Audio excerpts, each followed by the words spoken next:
Welcome to the Sunset Archon channel, where we aspire to gain from Knights of First Light. And today we are playing Honkai Star Rail version 3.3. And we're going to be starting this version's Trailblaze mission. And since I didn't go over the timers during the earlier TTYD for live stream, I figured I'd do that now. We have an estimated 24 days until Genshin Impact version 5.7 or 6.0, whatever it is. Whatever maintenance it is. 5 days until Guardians of Azuma. 11 days until the Switch 2 release. Still nothing for Kirby Air Riders, just checked today. Digimon Story Time Stranger. Dragon Quest 1 and 2 HD 2D Remake, Metroid Prime 4 Beyond, or Pokemon Legends Zeta A. Eventually I'm going to upgrade these timers so we can actually possibly look for the information itself. Because I'm sure the dates, the release dates would be posted somewhere and I could just pull that easily, but that's gonna take some development, and that would actually take more time than I'm willing to allocate right now. So, let us jump right into the game. I already took care of a few daily training items.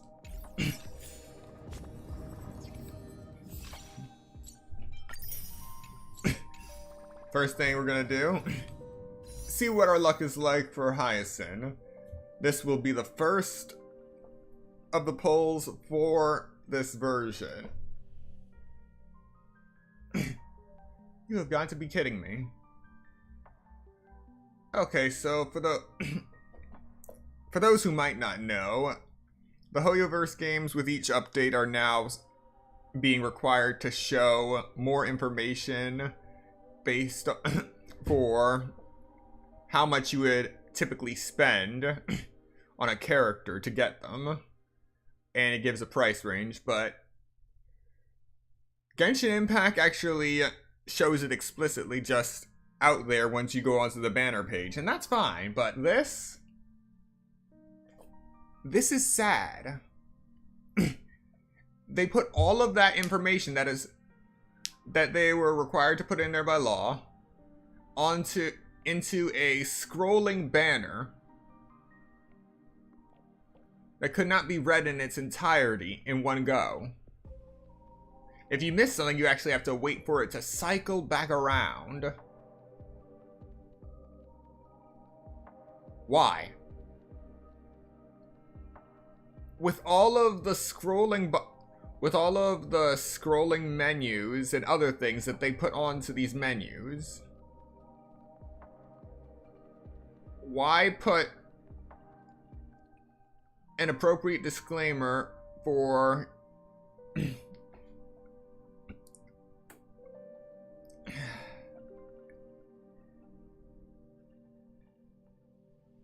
we're only 4 minutes in and I'm already tired. Alright, let's see what we got.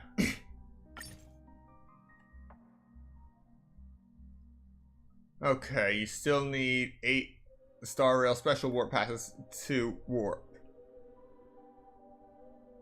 Discount, seller purchase, resource redemption. Now before I would just go straight for the crystals. Now I have to go through another menu.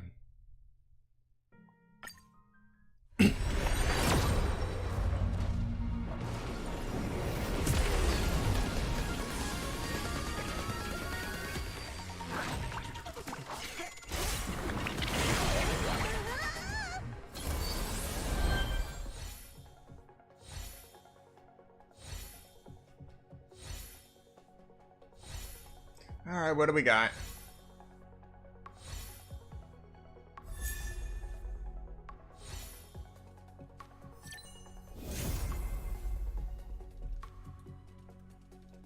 Okay, the bad news, we lost the 50-50 for Hyacinth. The good news, I managed to get Blade, which is exactly what I wanted. in the last patch.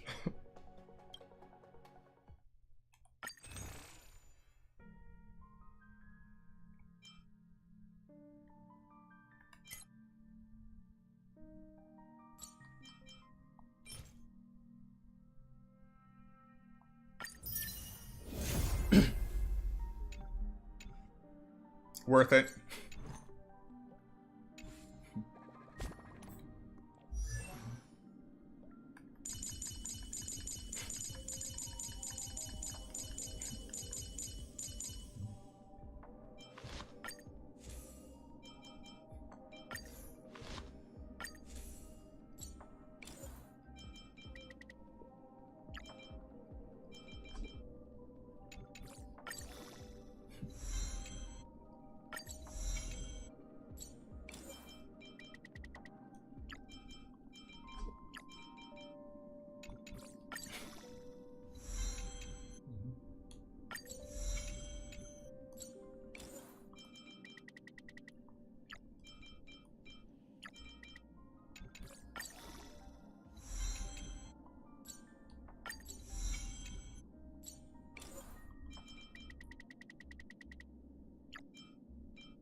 Okay.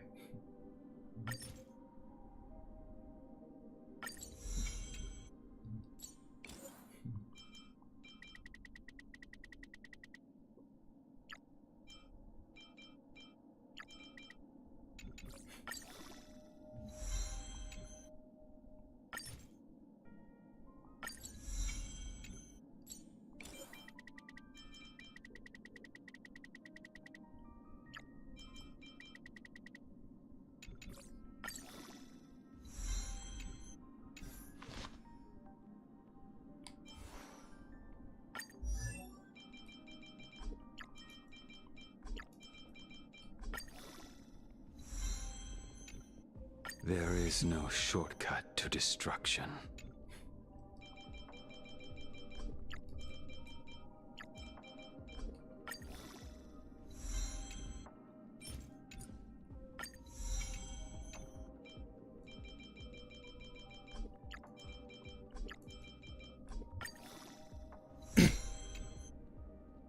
All right.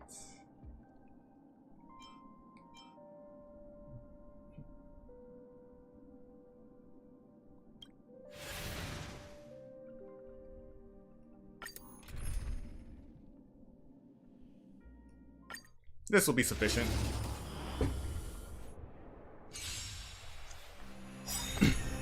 Let's try it this other way.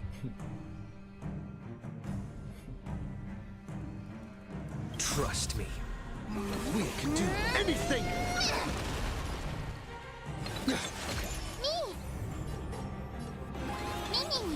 What's the matter? Insanity!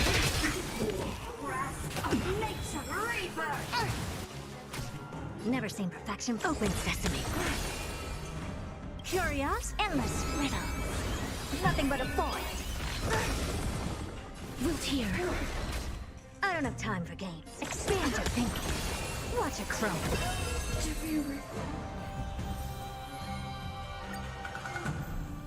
Let's try it this other way. Just don't learn. Never seen open sesame. As you wish.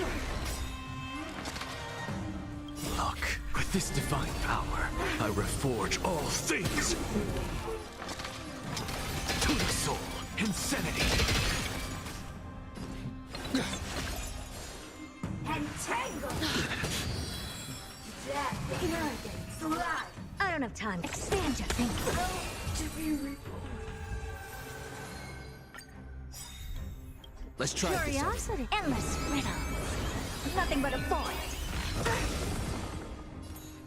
I choose you. Open sesame. Glimpse the unknown.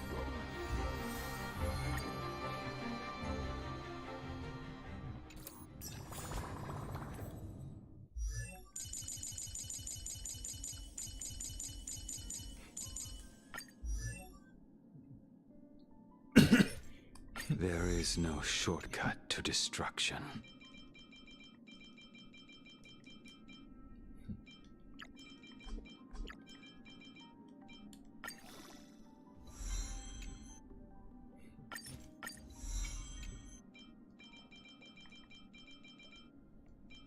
For whatever reason, you still can't hold down the X button to continue selecting experience books. For whatever reason.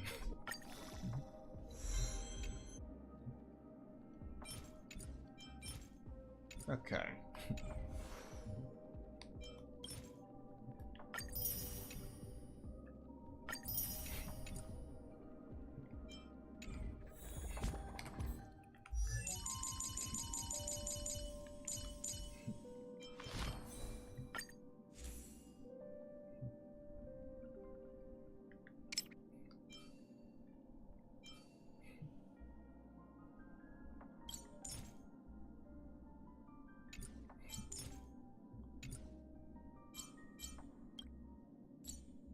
Alright, what do I got? Got this.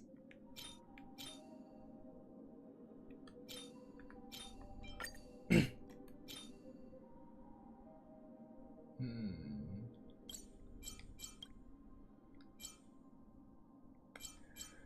it looks like I'll have to go relic farming later.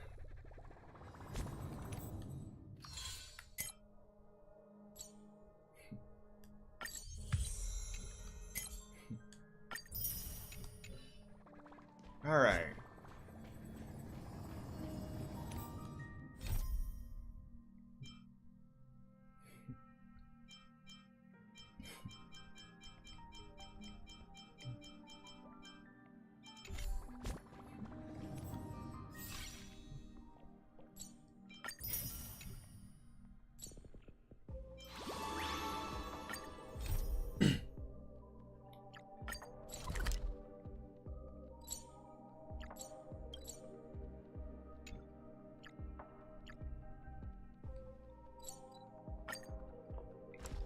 Alright, let the game begin. Be grateful for all this clamor. That is the sound of thoughts clashing. The taste of select.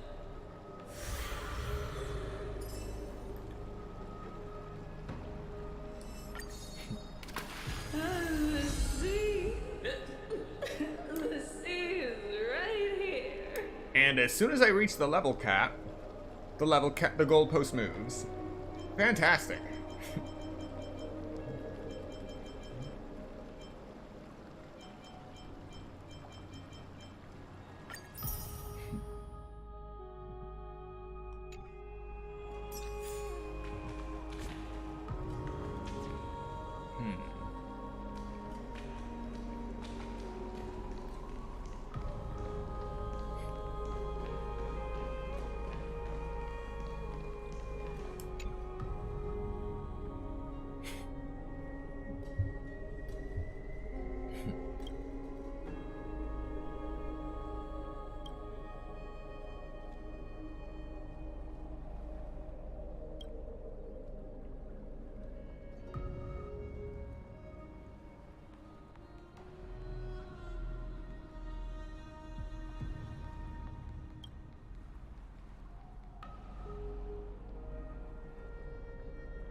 So much for meditation.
Oh, Styxia's moonlight is so beautiful. And the River of Souls is so quiet. It's like everything that happened was just a dream. I wonder if Cass is doing okay on the other side. If I write a letter and put it in a drift bottle, will she be able to read it? No, this shouldn't be so depressing. Now's not the time to feel down. We gotta pull ourselves together. By the way, it was Miss Cypher who asked us to come here. But where has she gone? Huh?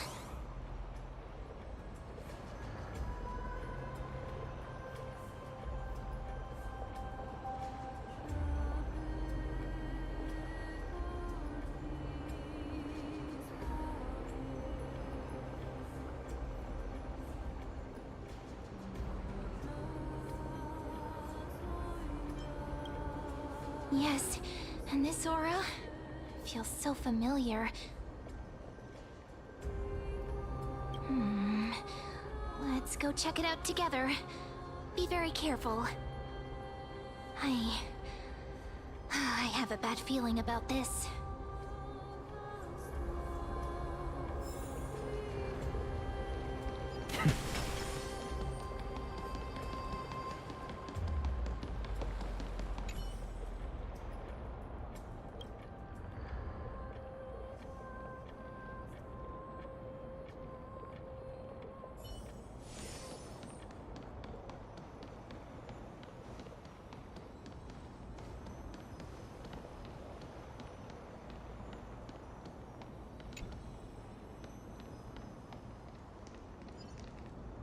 Hey, what's that on the ground? Should we pick it up? Careful, careful. It's a piece of black cloth. Now, where have I seen this before?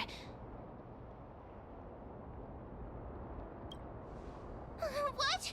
How could they be here? Mimi! Look out!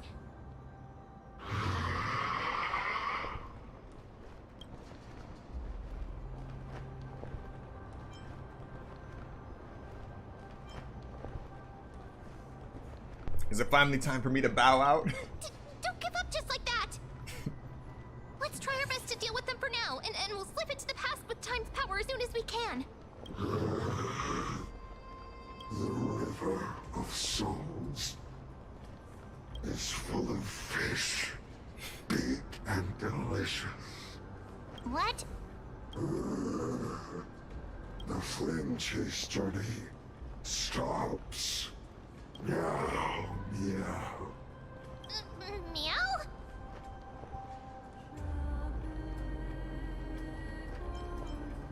The Flame Reaper's gone mad. The end. We already knew about the mad part, but are we still in danger?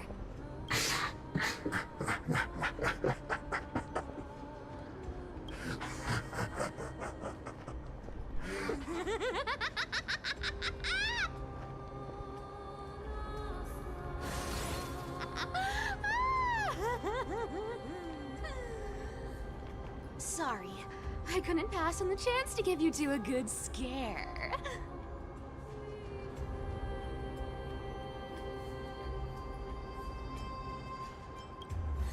Ah! Don't run!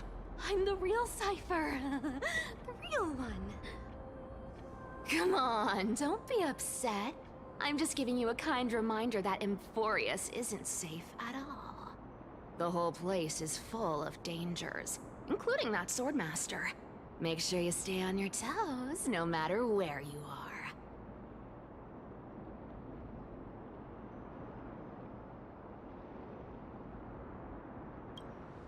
Hey, I'm just making it up to you. You'd do the same in my shoes. So, was that a Flame Reaver disguise? Or a magic trick? It looked so real. Is that the power of the trickery demigod? Disguise? No. It's not as simple as that. Let me think about how to explain this. For example, what did you think when you realized that piece of cloth came from the Flame Reaver's cloak? We thought that maybe the Flame Reaver was around here somewhere? That's right. And then you heard some footsteps. What did you think when that happened? Well, we thought it must be the Flame Reaver coming this way. Yep, exactly. I just used some hints and, mental suggestions to help you believe in a lie. Lies are what Zagreus is best at. If everyone believes in a lie, then it becomes reality. Power to make lies into reality? That's got all my hair standing up.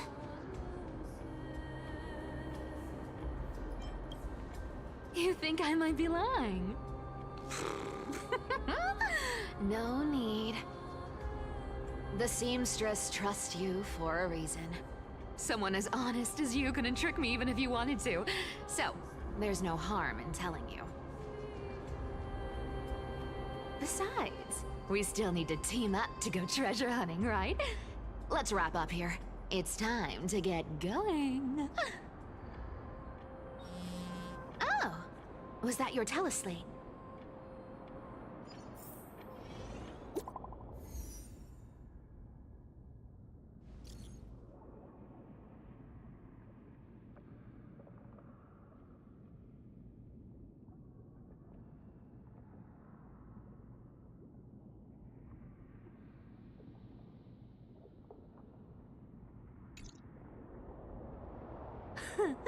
Aren't you a popular one? But I got to you first, so help me with the treasures, and then I'll send you two to the grove.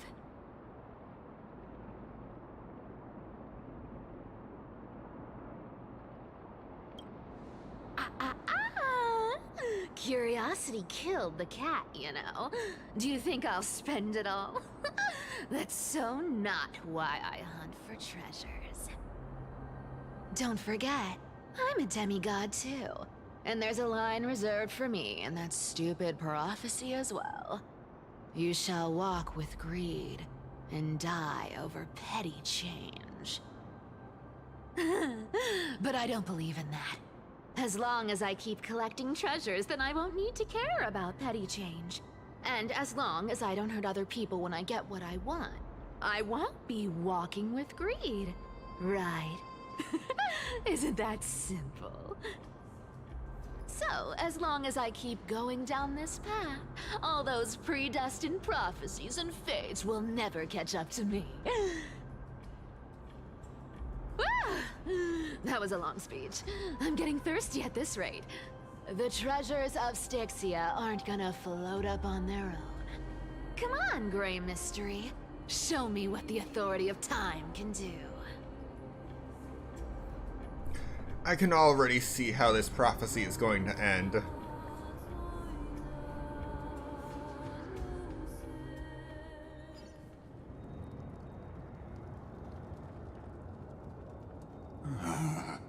So, this is the car of the Astral Express you've spoken of.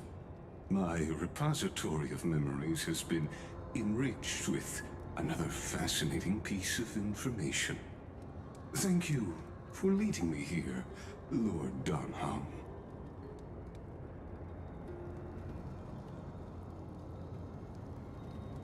It is still smoldering. It's been smoldering for months. Achaemons hold wisdom and knowledge in high esteem. If the citizens knew of your origins, I'm sure more would be intrigued by the Trailblaze. Sadly, discussions about the world beyond the sky remain taboo. It's been quite some time since you first arrived in Achaemon. Presumably, you've been looking for a way to leave ever since.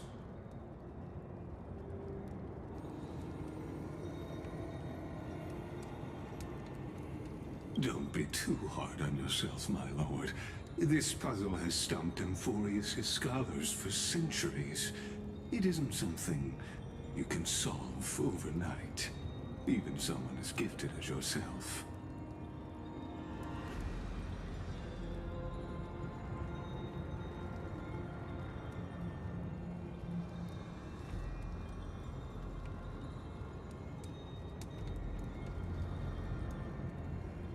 Exactly. Of the 12 Titans of Amphorius, Aquila is known for being the most capricious. The weather itself reflects their mood. Tranquil sunshine, mournful rain. Aquila's breath is a brisk wind, and their cries resound as thunder in a storm.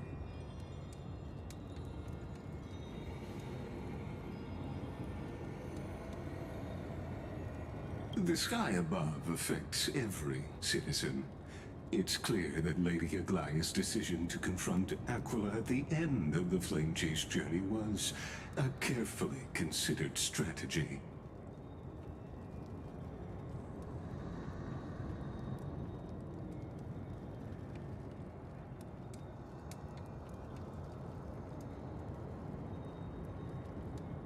Anti-Catherians have no home to return to, so I understand your concern for your old friends and homeland. I used anti-Catherian technology, or scanning, as you might call it, to assess this car. Assuming my judgment is correct, I might be able to conduct a thorough overhaul of its power systems. Of course, that's only if you, my lord, permit me to interact with it.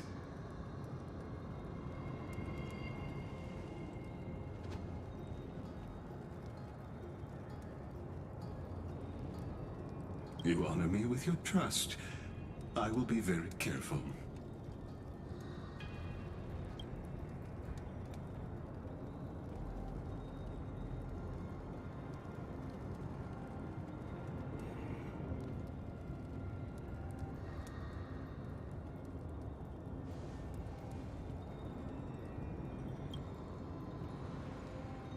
Not exactly, but we Anti-Catherians are inherently sensitive to machinery. Carefully endowed our kind with a unique advantage for analyzing and learning. If you give me some time, I might be able to fully restore this damaged car to its former glory. Then you and your esteemed companion could set off on your return journey sooner.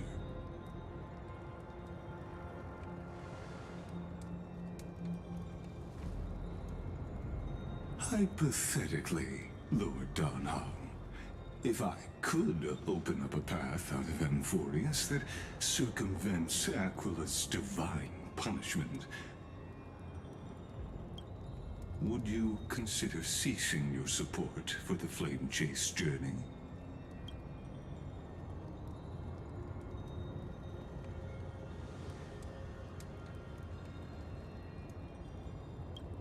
It's best if you don't delve too deeply into that question, my lord. All you need to know is, I can make it happen.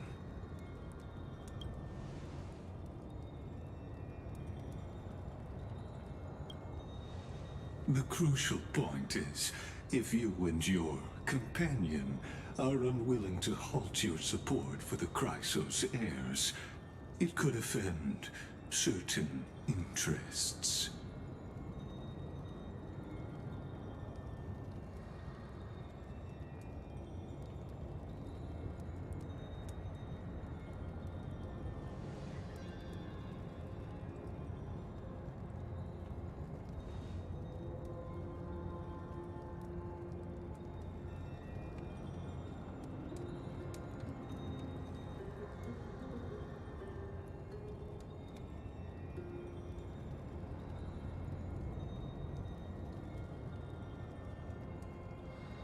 Your prudence impresses me, just as expected.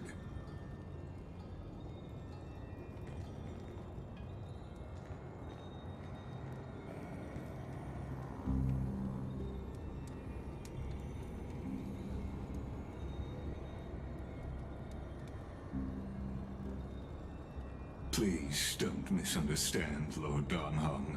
As the Theoros, I have no allegiance to their plans, nor am I obliged to obstruct them.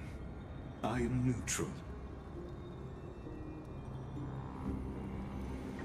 Out of respect for you, I hope to offer a peaceful solution to ensure the safety of you and your companion.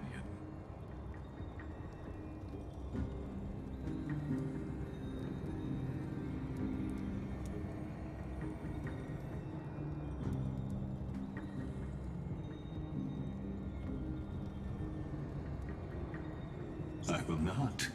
As I said, I remain neutral. Are you asking this because you plan to refuse my offer and continue supporting the Chrysos heirs?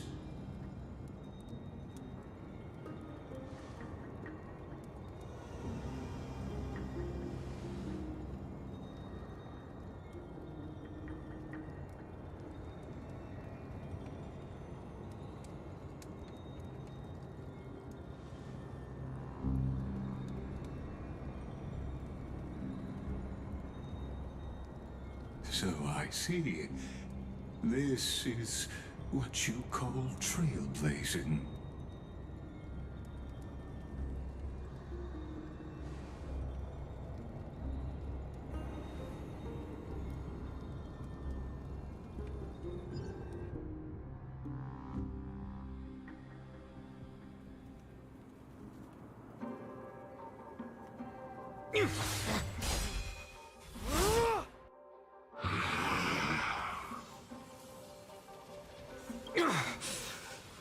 You have such overwhelming power, so why?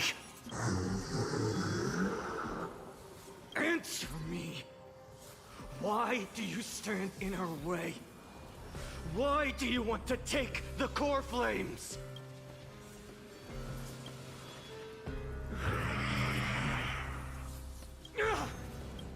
Oh no! He can't hold on anymore! Drag him back here, friend!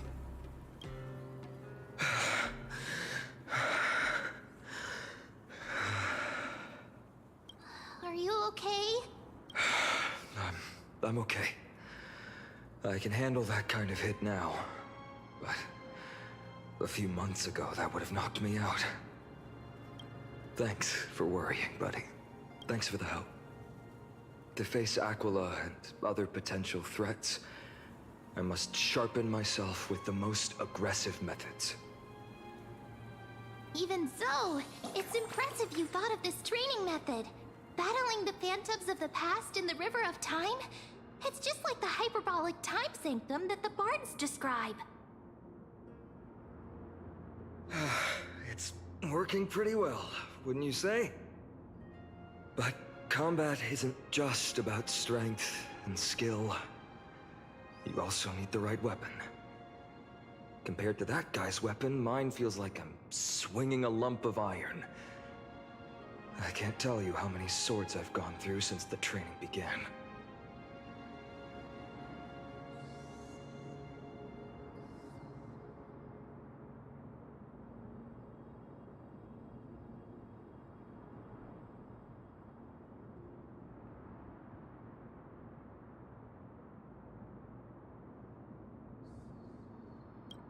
Don't worry. I've already arranged that. Of course I need him. I asked him to make a suitable divine weapon for me. It's a little embarrassing to say this, but in order to help me, he deliberately turned down all other business. Oh, Cartonis is part of this flame chase journey after all. Full of energy. Thinking about how he's been recently, maybe you're right. But, Finon, I've been somewhat concerned about you. Lately, you seem more and more fixated on that Swordmaster in black. That's quite the sudden shift in topic. I've been holding this question in for a long time. You're getting stronger, but seeds of unrest are also growing in me. Don't worry. I'm not wielding my sword for revenge. He's been through Nikador's trial and understands. Those who can't walk out of the shadows of their past are ultimately weak. Times have changed. The responsibility I bear is both precious and fragile. I wield my sword for the future of Amphorius. I will not let hatred cloud my judgment again and neglect my duties.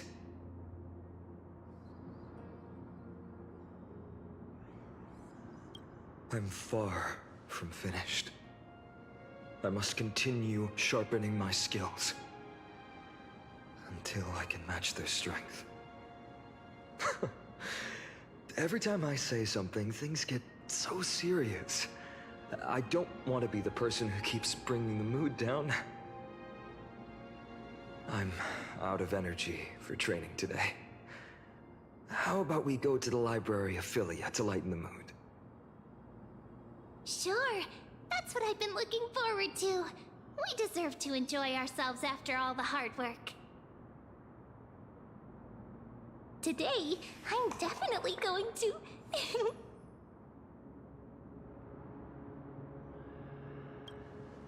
A girl's little secret. Don't pry. That's the charm of this place. You can find whatever you're into here. The three of us might not be into scholarly books, but we could still spend an entire day at the library of Philia.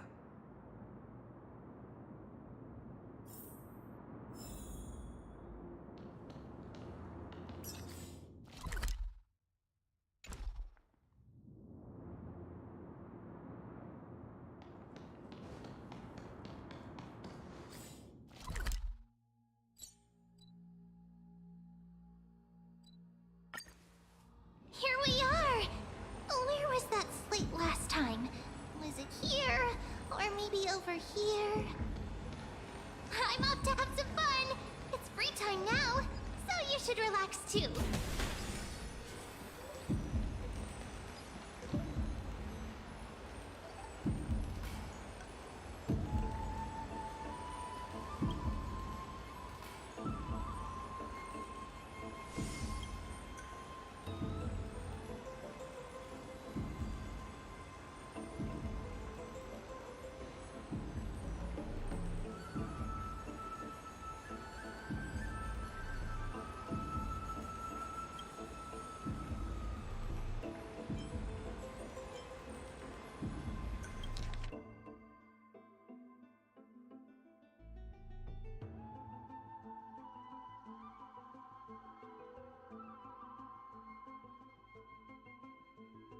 One Punch God Aquila.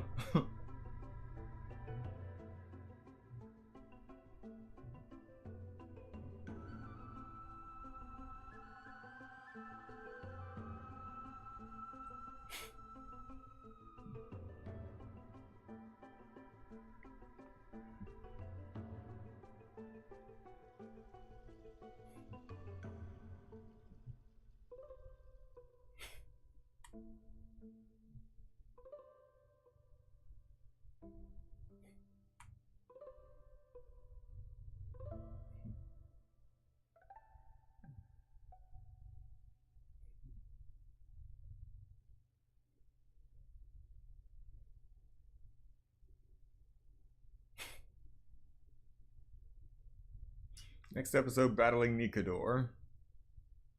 Next issue on hiatus.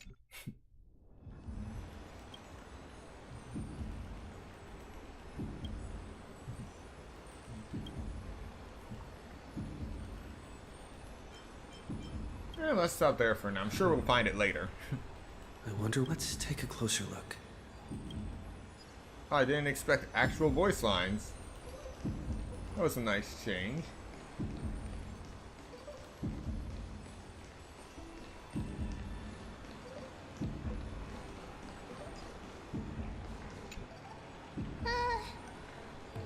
Month of cultivation, curtain fall hour, a time to feast on grains, a poor time for fishing.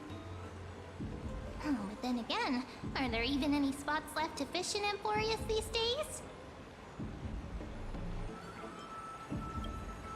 Ah, you scared me! Bursting into someone's world like that can really catch them off guard.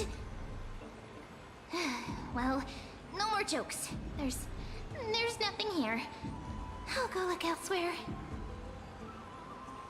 Something's odd about Mem. What are they flipping through?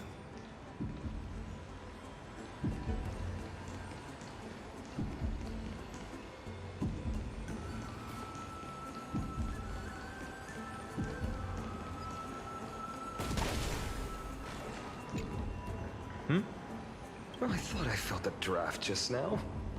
Peeking isn't polite, my friend.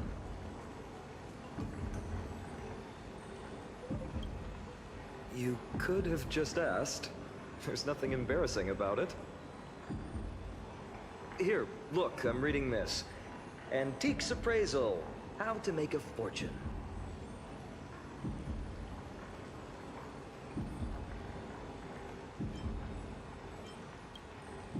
No way. I've invested almost all my savings into this hobby. I've spent a lot of time pondering how Aglaia became such an effective leader. Beyond the intangible qualities like personality and ethics, a major reason is her family wealth. That's the perk of growing up in a big city, isn't it? For those of us in the sticks, luck doesn't come as easily. It's 30% grind, 70% fate. Oops, talk too much. As a leader, you need both integrity and... integrity and skill.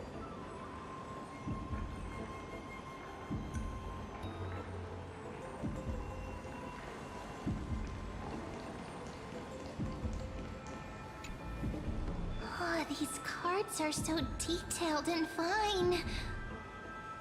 Ruler, weaver, traveler, healer. But the interpretation for each card is so long. Do I have to memorize them all?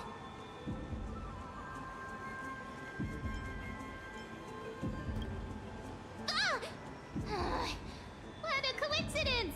We meet again. Guess we're fated to be together, huh? But you must be busy, so I won't bother you for now. Hope your day, every day, is joyful. So suspicious. Not like their usual self.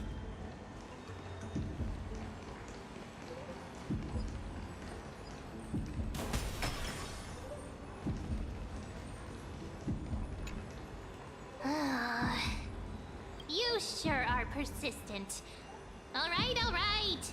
I'm totally helpless against your charm. What are you guys chatting about? Is this... the Emporius Divination Compendium? Why are you here too? Sorry, seeing you two chasing each other around, I suddenly found my book not that appealing anymore.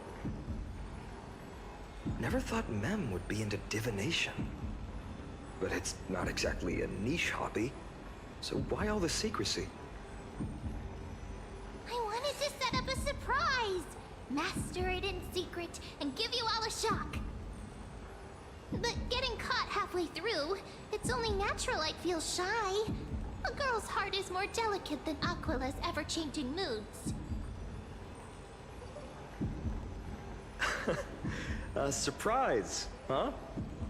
Someone else used to tell me the same. She was really good at stargazing and divination, especially with cards.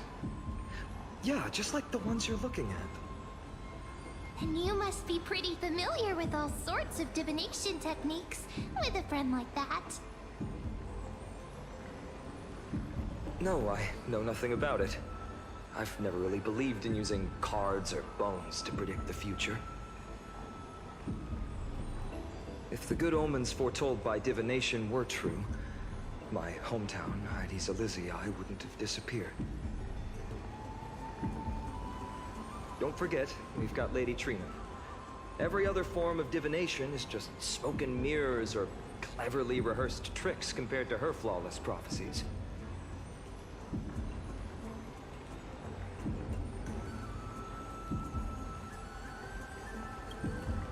To me, divination could be a power that guides our spirits. Fate always casts a shadow in front of us, clouding our view of the future. That's why people turn to divination. It's just to find a small reason to give them courage to face the unknown.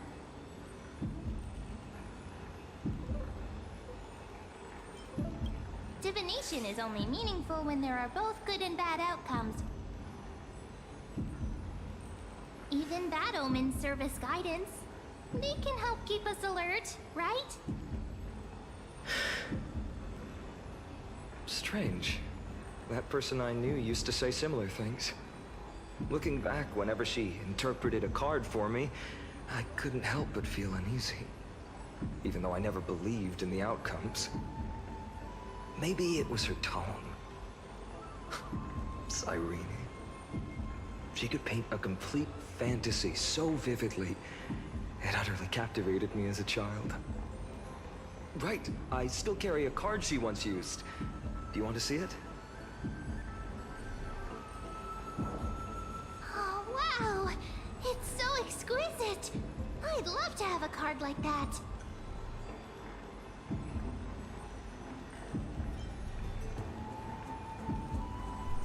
That just looks like Finon.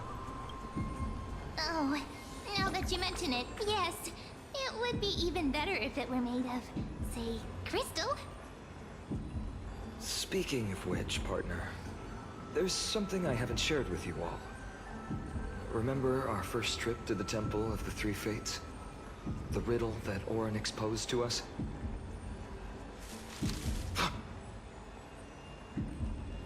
Who's there?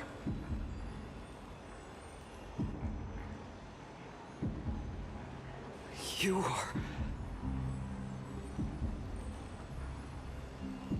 Assassins.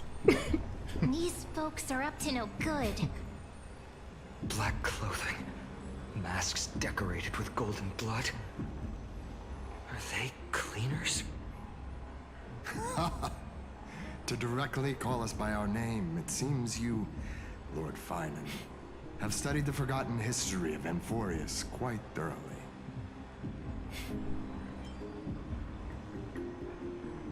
Your friend seems quite interested in us. Perhaps you could explain, Lord Finan. It would be the polite thing. We can't let our esteemed guests pass away without understanding. During the Chrysos War, to combat the Chrysos heirs, several cities formed an underground assassin squad called the Cleaners. Their task was to erase anyone with golden blood from existence. Assassination, poisoning, political persecution. They would do anything to achieve their objective. Well, this historical perspective seems biased, glossing over the Chrysos heirs' abuse of divine powers and their blatant initiation of war in order to defame our predecessors. Could you disclose the name of the author behind this popular legend, Lord Finan? I'd hate for the innocent children of Akamar to be tainted by such slanted narratives. You should have stayed buried in the dust of history. The Citizens' Assembly has once again legitimized the mission of the Chrysos heirs. But as for you, not one citizen would cast their vote for you. Executioners lurking in the shadows. What does it matter? We've long since stopped expecting to be understood. People have become too accustomed to peace, and they've forgotten the disasters that arose from allowing generations of the Chrysos heirs to rule. Complete nonsense. Did you really travel all the way to the Grove just to have an argument? I enjoy dealing with people as straightforward as you, Lord Finan. You've probably figured out why we've come before you.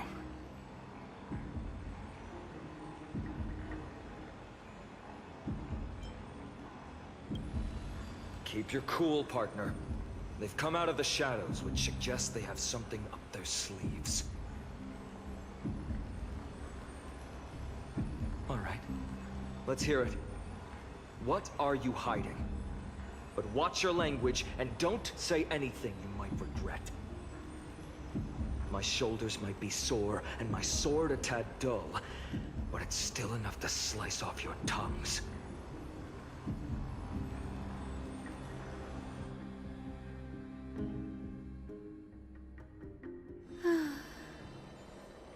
How's it going, Cinny?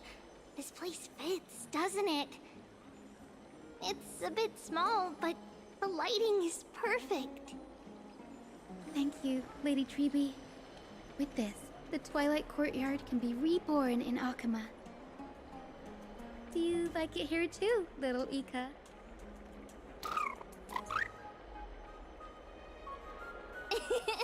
It's so bright here. Maybe you should rename it? How about Luminous Courtyard? Lady Treeby makes a good point. But Twilight Courtyard carries the long history of the descendants of the sky, and I'd like it to continue. Right. How does the legend go again? Even Lady Treeby forgets things.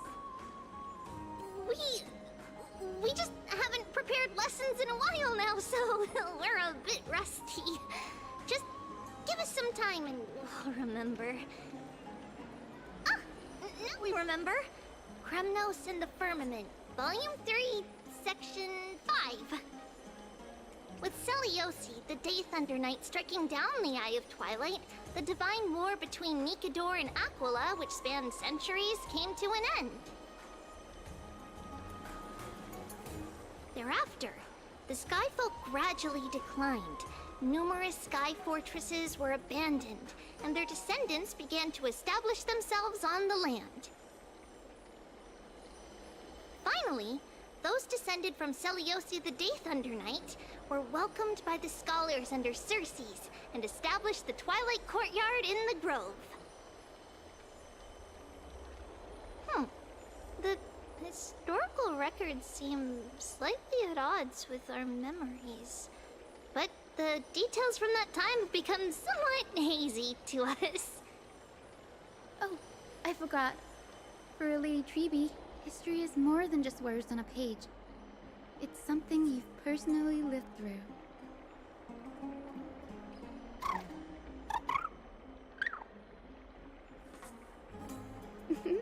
Little Ika loves listening to the stories from the legends. I'm sure you're also imagining one day you'll be as awe-inspiring as the winged beasts by Seliosi's side. That day will come. I believe it. Just keep growing. Lord Crediros? Miss Hyacinth. And Lady Treeby. Good to see you're doing all right. I heard from the citizens you were nearby and came to check. Doing all right. What's going on, Crediros? There's been another violent incident at the market. A shop was smashed and looted. It's the third time this week. can this be? I always thought that with Lady Aglaya here, Akama would remain peaceful. That was true in the past. But these days, forgive my bluntness, her senses may not be as sharp as they once were. Aggie. In my opinion, malevolent forces have noticed the slack in the Golden Threads and are now plotting to exploit the opportunity. The Citizens' Assembly just wrapped up. Why is there still unrest? The Chrysos heirs won by only one vote, Lady Treby. From my years of experience, a narrow victory often walks hand in hand with unrest. Trouble! Miss Hyacinth! Trouble! Clementine. Take a breath. What's going on? Please! Something terrible has happened at Marmorial Palace! What is it, Doctor? Calm yourself and talk us through. Lady Aglaya! It's Lady Aglaya who's in trouble.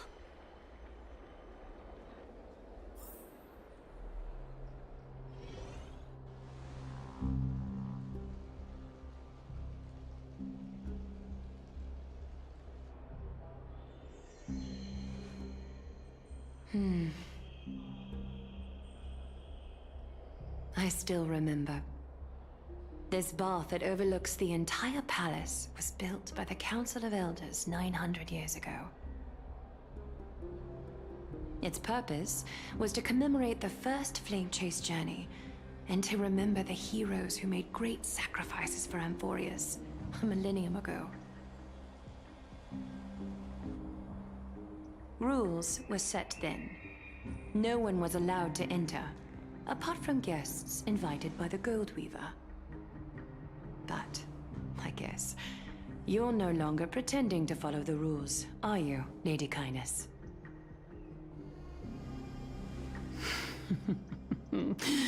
Aglaya, Aglaya. You ageless witch, hiding behind a divine facade to deceive mortals. We've been far too kind with you. Kind? There's no need to use such a word to cover up your incompetence. Anaxagoras humiliated all of you before the citizens. If you still had any shred of shame, you'd throw yourselves from dawn cloud at the curtainfall hour to salvage the last fragments of your dignity. Demigod, why not gaze into the water's reflection and see the wretched face you wear now? These days you're not only blind, but also deaf. The cleaners were born for this moment. When all orders, rules, and laws fail to restrain you, it's time for the dagger to pass judgment. If you're in such a hurry, give it a try. Going toe-to-toe with a demigod? We're not that foolish. The dagger isn't at your throat, but...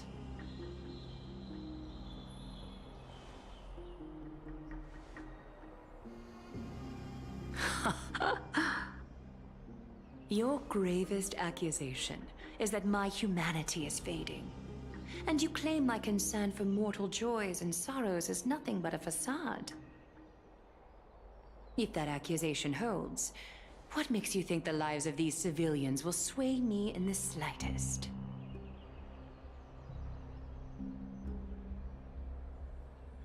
Fine. I'll gladly use a few more words to shatter that demigod facade of yours.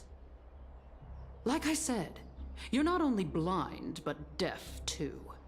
Lately, your control over Akama has weakened. You failed to notice the thefts we arranged in the market, nor did you catch wind of the meetings happening in the Tromas workshop. Plots are unfolding right under your nose, yet you remain indifferent. Humanity? Fading?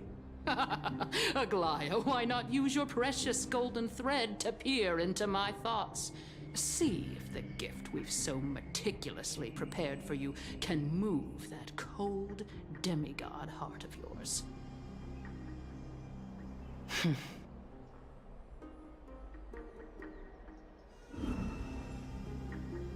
In this moment, I only regret not being more ruthless. Because your evil is beyond cure. You finally figured it out. You have grown dull.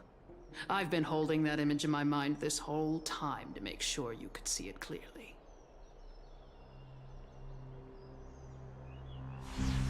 I want you to have this knucklebone talisman, Big Sis. I hope it brings you luck every day and keeps you safe from bullies. That girl who can't speak or hear. What if she accidentally lost her eyes, too? You know better than anyone what it feels like to lose your sight. Imagine if 1,000 years ago you, already blind, had also lost your voice and hearing in your youth. Would you still have become the Aglaya you are today? Look at those broken, pleading eyes. How disappointing. We overestimated your cunning. If this plan fails, we still have dozens of splendid parting gifts prepared. Demigod, would you like to hear about them? I thought I could buy some more time. In these 1,000 years, I've witnessed the fall of 10 titans. From my naive arrogance at the beginning to slowly learning how to guide others.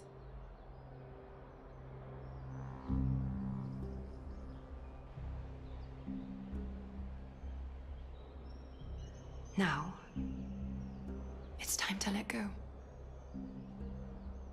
I should be grateful. Grateful that I've reached this moment. To let my departure become a path for others to follow.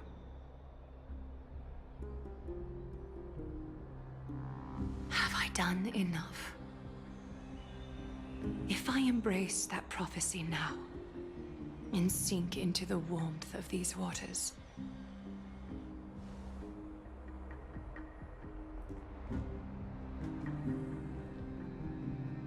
will the wandering wind stop to mourn me, Cyphra?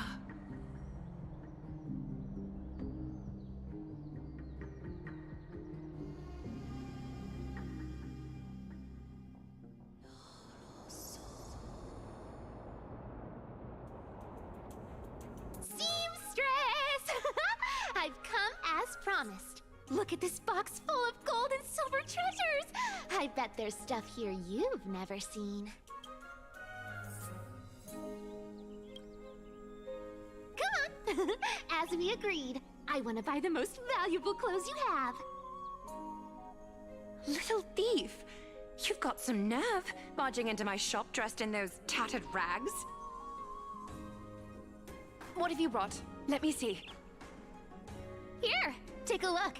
Only the finest goods. See the sapphire? It's even more blue than Fagusa's eyes.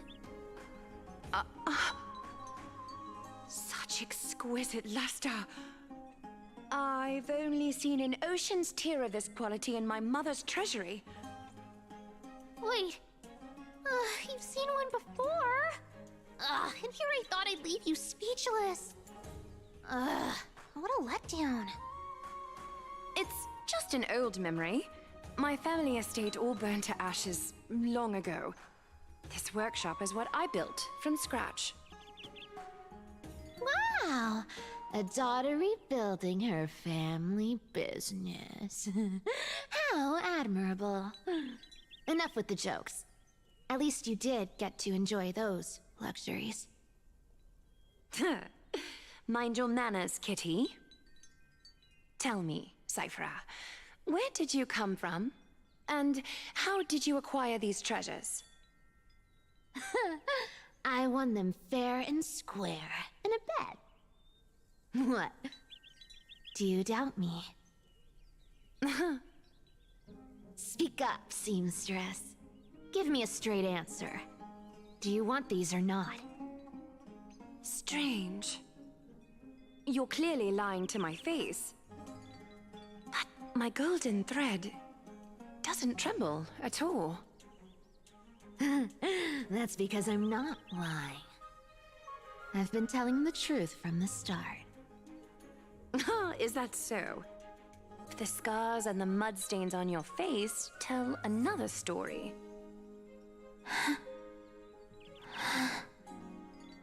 Oh, come on. Can't we just do business without all this chatter? Don't worry. I didn't leave any evidence, so no one will bother you. How can I trust a word you say when you're so skilled at lying? Dealing with you rich people is such a pain. Always wasting my time. Fine, if you don't want it. There are plenty of others who do. Hold on. Your treasure? I'll accept it. But these alone aren't enough to purchase the Gold Weaver's finest clothes. That said, I do have something that would suit you perfectly. Oh. What do you have in mind? Look. Come a bit closer. Oh, it's shimmering gold. Absolutely stunning. These golden boots are the Gold Weaver's greatest treasures. Though not as valuable as the most precious gowns, they hold a magical power. Legend has it that Zagreus blessed these boots, allowing anyone who wears them to move swiftly and silently. Put them on, Cyphra, and don't get caught again. A face as lovely as yours deserves better protection.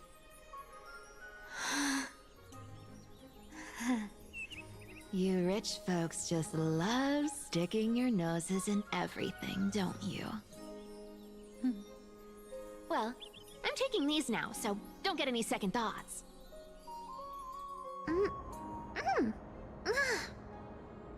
What's wrong? Do you have a smaller size? These are way too big for me. Well, I suppose you'll have to grow into them.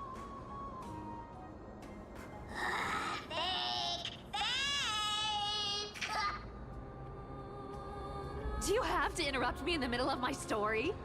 Fake? What's fake? Those boots definitely don't hold Zagreus' divine power!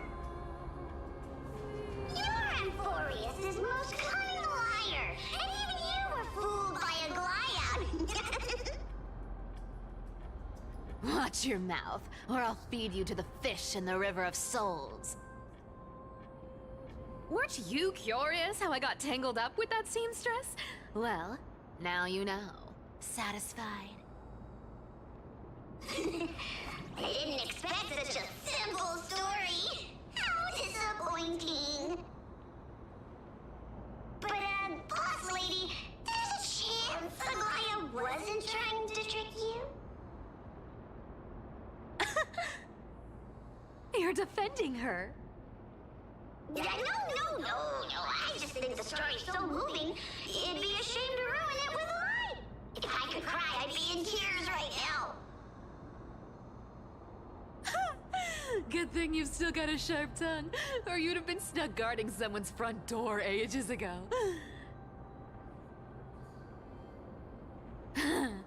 Enough chit-chat. Let's take a look at this place. the city of Styxia. Look how beautiful she is! Let me take a good sniff of this air.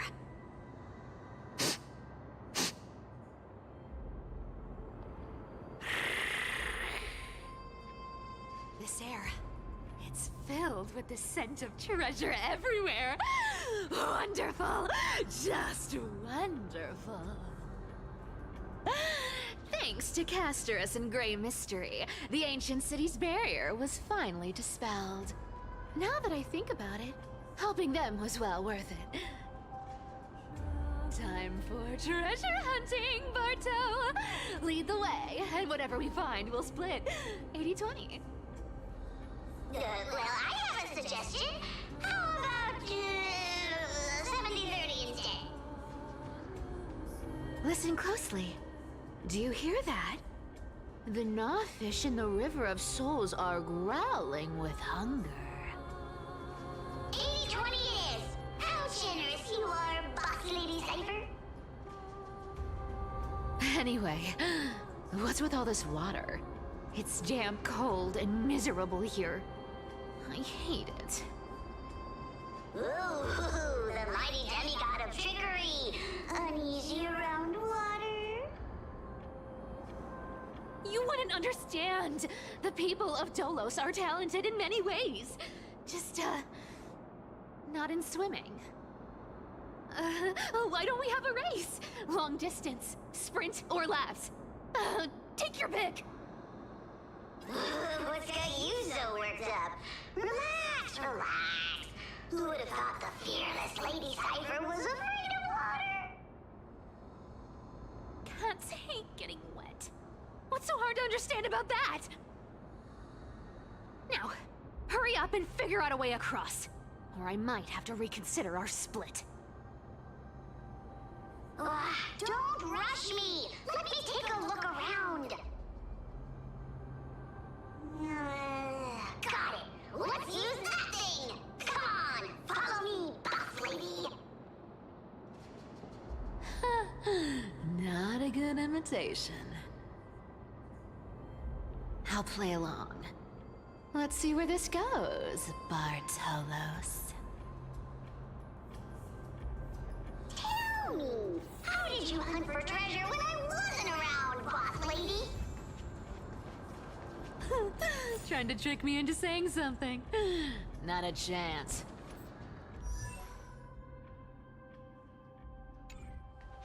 You're as sharp as ever. Ooh, interesting.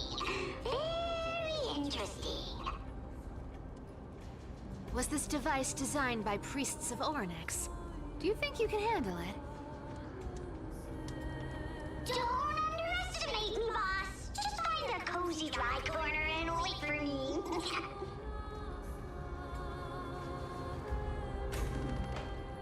Mission accomplished. Now you don't have to worry about your tail getting wet. Not bad, but just a warning. If this thing fails while we're halfway through the water... Don't worry, trust me. For that sweet 20% cut of the loot, I'll make sure you're taken care of.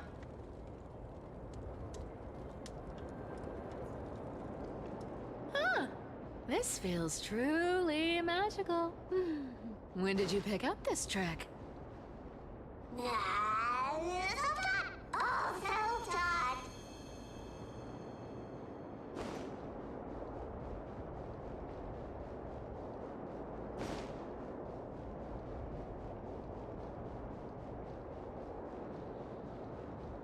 We're here. Can we turn off this spotlight now? It's really blinding. No problem. Just use the device over there to shut it off. The scent of gold coins, gems, and fine leather. It's so refreshing. The treasures in this ancient city are all floating back up. Yes, right here. What are you waiting for? Start digging. Roger that. Watch me.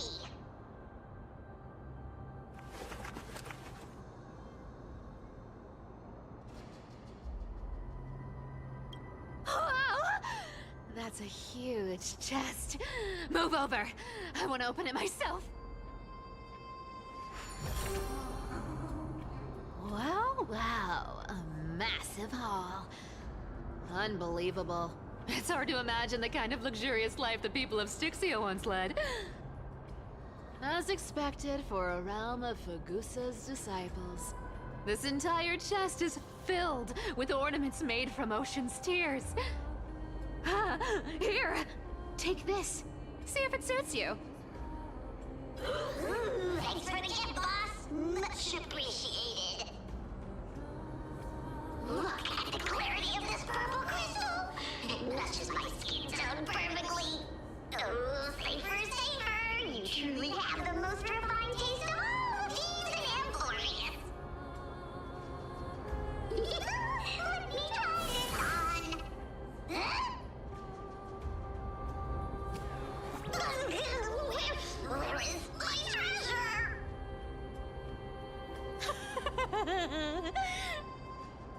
How long have we known each other? I can't believe you still fall for this. This is... How could I have forgotten about this? I'll believe it is true, and a lie becomes reality. What a convenient ability. The demigod of trickery's divine gift. Far more practical than any golden thread or teleporter. All right, enough fooling around. Here's the real thing. Lead the way. Cypher rules! I've already pinpointed the next trove of treasure! Starting navigation. Boss lady, we're set to make a fortune this time! Got any plans on how to spend it? Of course. Spend nothing. Have you forgotten my silly prophecy? I remember! Whoa! Isn't that like... Uh-huh. Isn't that the controller for the hand of Zagreus? Once activated, this thing makes a racket that can be heard for miles. It's just too stupid.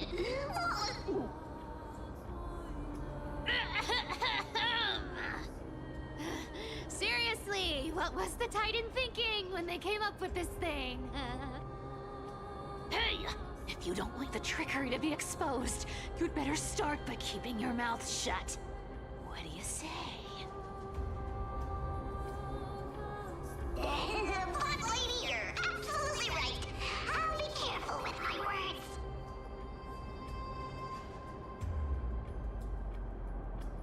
Ah! This thing's way too loud when it's on. Let's not stir up more trouble, okay?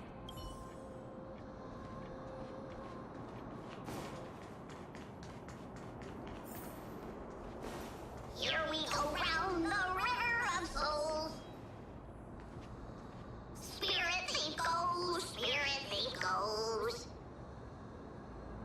Ah! What are you even singing? You're totally out of tune. Really? They finally added a ping monitor, so you can actually see the number of milliseconds it takes for each ping.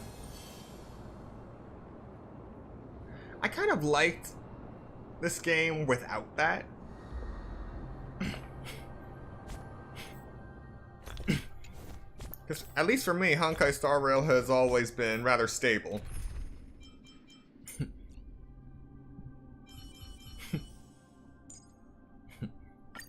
Prof Nax! Truth may be valuable, but all's fair in war.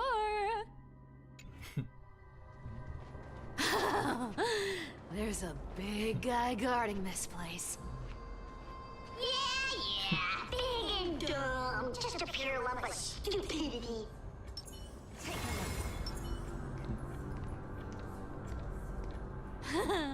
Look at its face. Oh my, how could something be so ugly? Yeah, so ugly. Ugly enough to make even me, a little imp without a digestive system, feel nauseous. ugly brute messes up my face, even the stoic Talantin might end up shedding a tear. Indeed, that would be heartbreaking. Clearly, running away is the sensible choice. So, how about you take the front? I'll attack from the side. Right. Fleeing fits a rogue nature. Huh?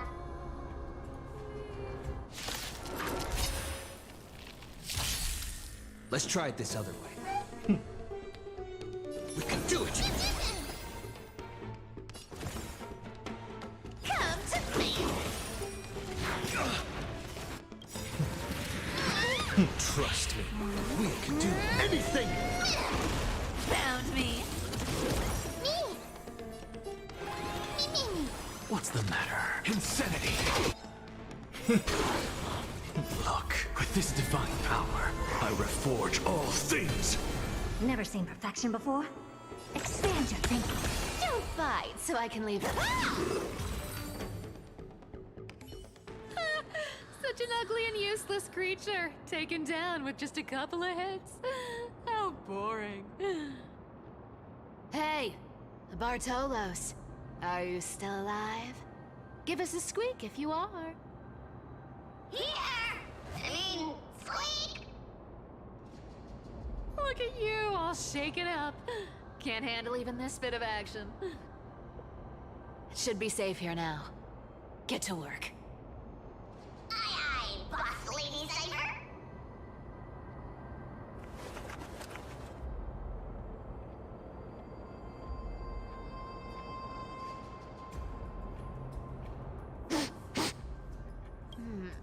It doesn't smell like anything valuable this time. Since we've already dug it up, let's open it and see. Huh. Is this?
Probably not.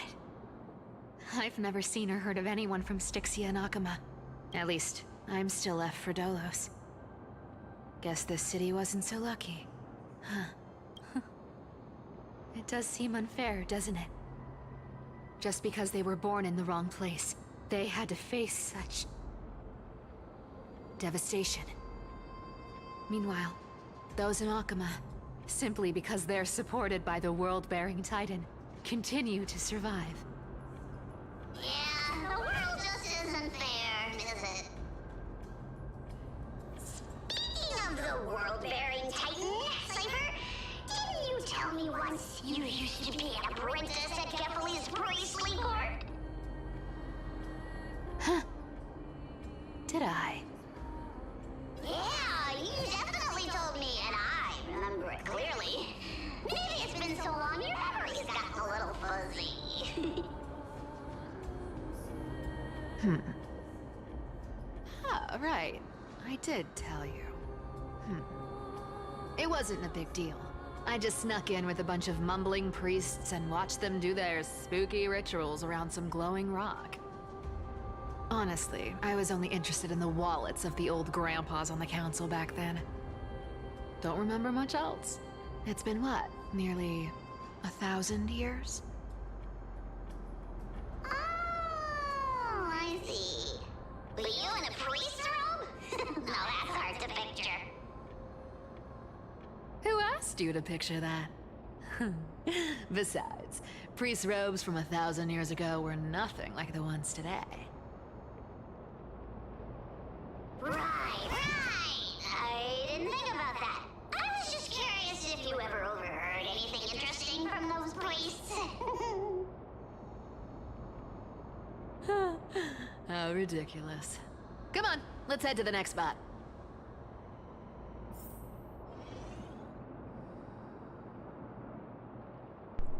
Okay, now I'm certain that Bartello is an imposter.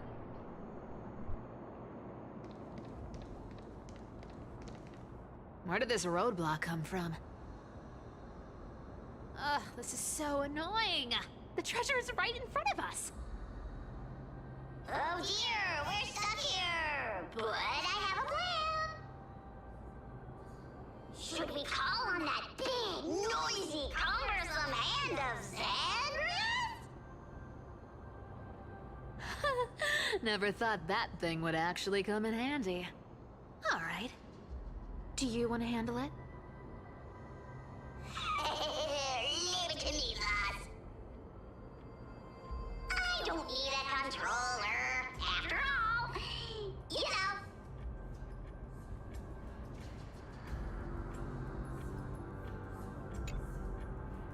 Hand of Zagreus. My darling. Activate!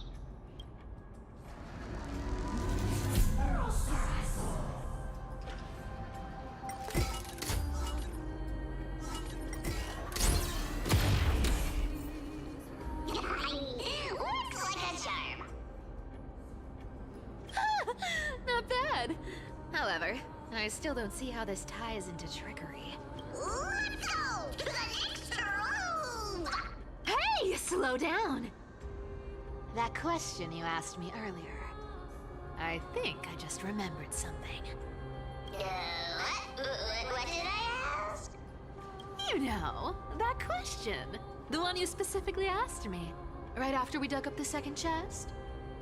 Forgive me, boss lady, but have you been under a lot of stress lately? I didn't ask anything. You must have imagined it. Oh, is that so? Maybe you're right. I have been a little on edge lately. I need to relax. All right, let's move on to the next treasure trove. Treasure, let's go!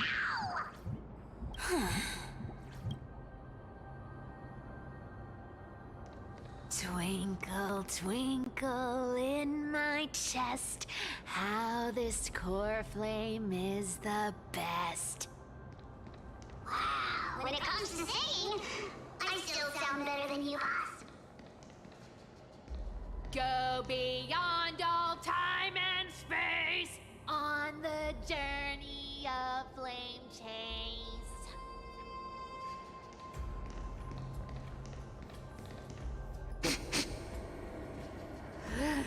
scent. Feels like something incredible is buried here. Incredible indeed! If even Boss Lady said so, how could I not be excited? Do I need to give instructions here? Get digging.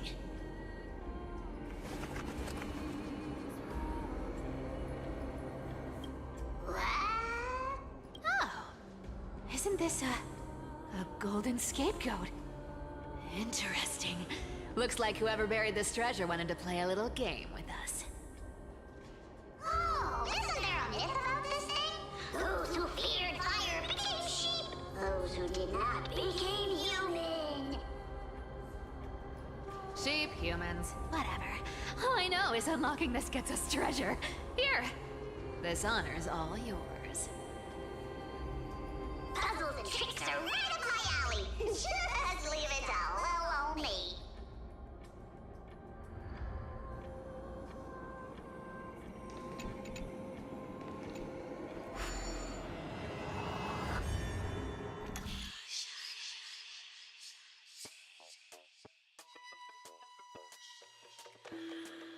Well, this is disappointing.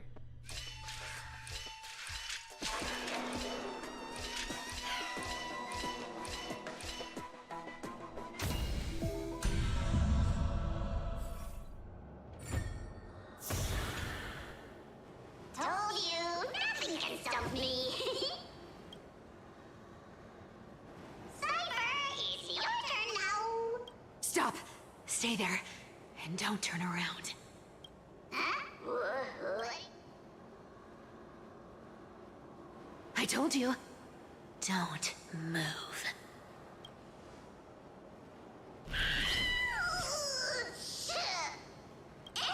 My poor old back.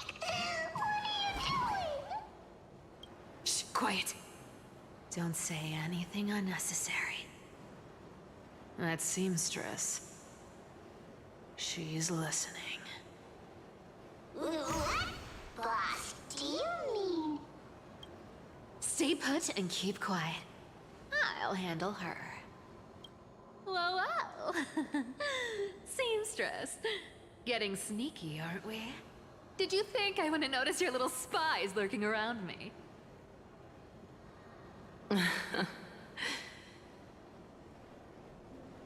As time passes, I find myself leaning more and more on blind luck.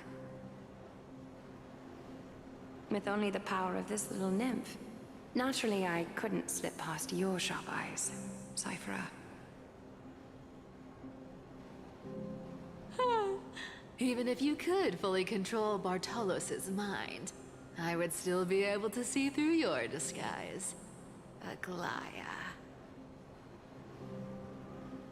You've gone to such lengths to spy on my every move.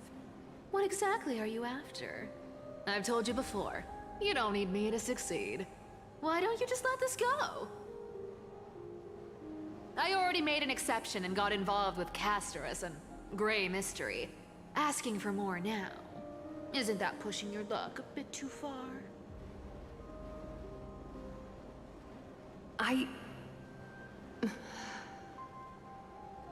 I'm sorry, Cypher. I've plotted and schemed my whole life. But I never could have predicted our relationship would end up like this. I've spent centuries trying to figure out where I went wrong, replaying every moment over and over.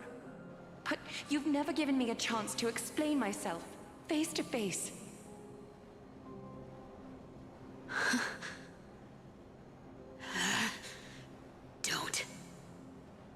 Don't talk to me like that. You know I can't take it.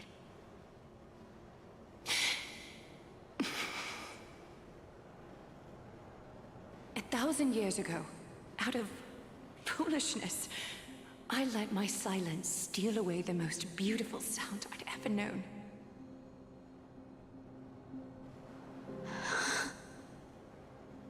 My silence. So this time, I must say this to you. even if it's all in vain. I need you, Cyphera. The Chrysos Heir's mission needs you. The finale I've delayed for far too long. It's finally here. Whatever resentment you still hold against me will fade once I'm gone. Please, come back to Akama. I'm begging you. Without you, they don't stand a chance.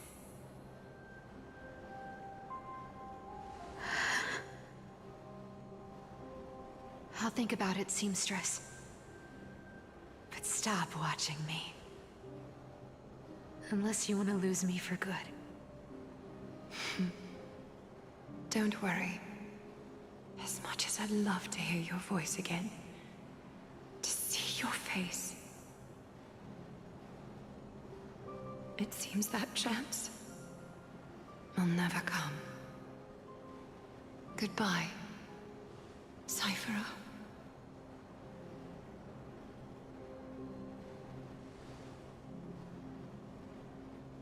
Goodbye, Aglaya.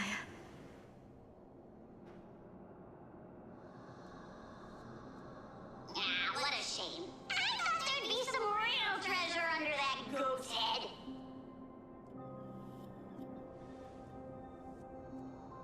Turns out, everything in that chest was soaked in water from the River of Souls. Nothing valuable left. Those relics were once priceless. But time has eroded away all that they once were.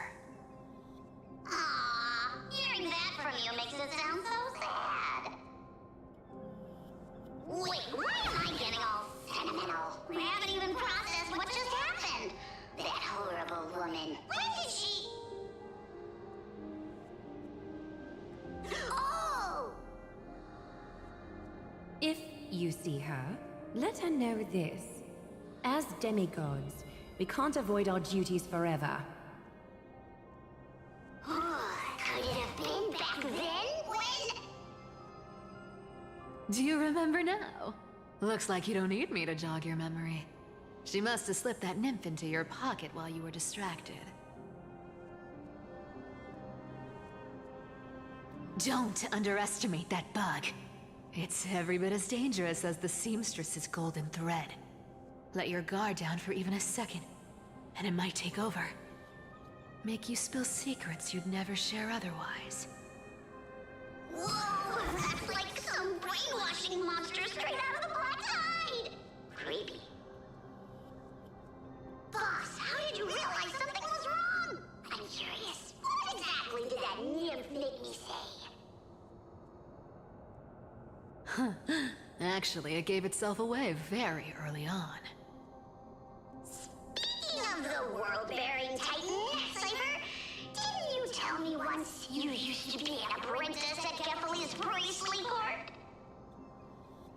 We've been partners in crime for 1,000 years. We've talked about everything there is to talk about. Except for that one experience at Dawncloud. I never told you about that. I absolutely wouldn't have shared that with anyone. But, boss lady, there's a chance Aglaya wasn't trying to trick you? And as far as I know, the embodiment of trickery despises that golden thread which forces people to speak the truth. You'd never defend Aglaya. Isn't that right, Zagreus?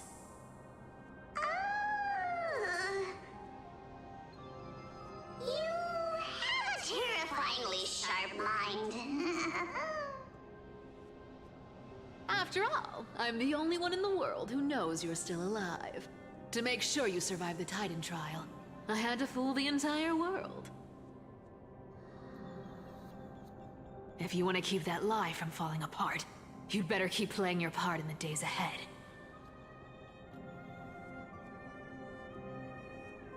Even if it weren't for saving my worthless little life, I'd still walk through fire for Cypher without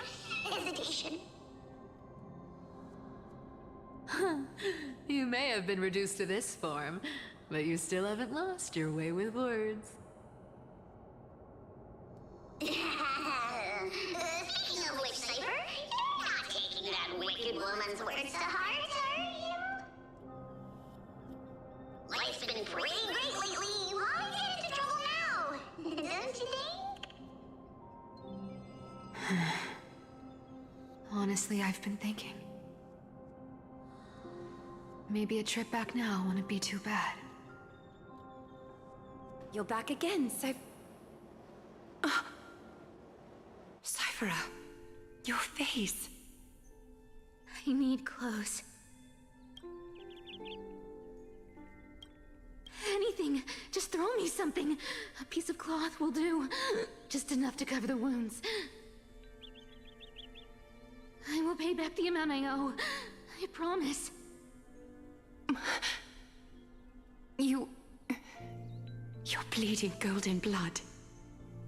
Yes, what about it? So what if I'm one of those Chrysosairs they talk about? Those infinitely strong heroes, world-renowned swordsmen, exceptionally intelligent scholars. Cyphera. Oh, I'm sorry to disappoint. Who knew that group of amazing people would include me? A pauper, thief, con artist. Maybe I should just make another cut to drain all this yellow stuff out of me and...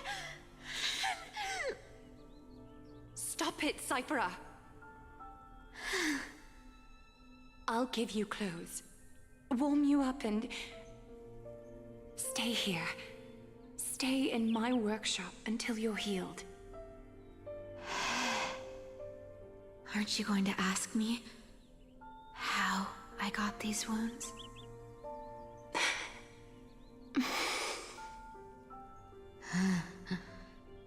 Right.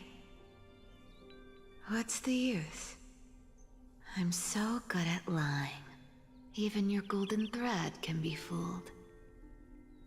If you can't verify the truth, why bother asking at all? I don't need to ask. Nor do I need to use the golden thread. I know everything you do is for survival, at all costs. Stay here. You won't have to deal with the cold or go hungry again. Stay by my side, and you can start putting yourself back together. Aren't you worried I'll ruin this place's reputation? Or that I might sneak off with your precious clothes and sell them? I wouldn't have invited you if I were worried about those things.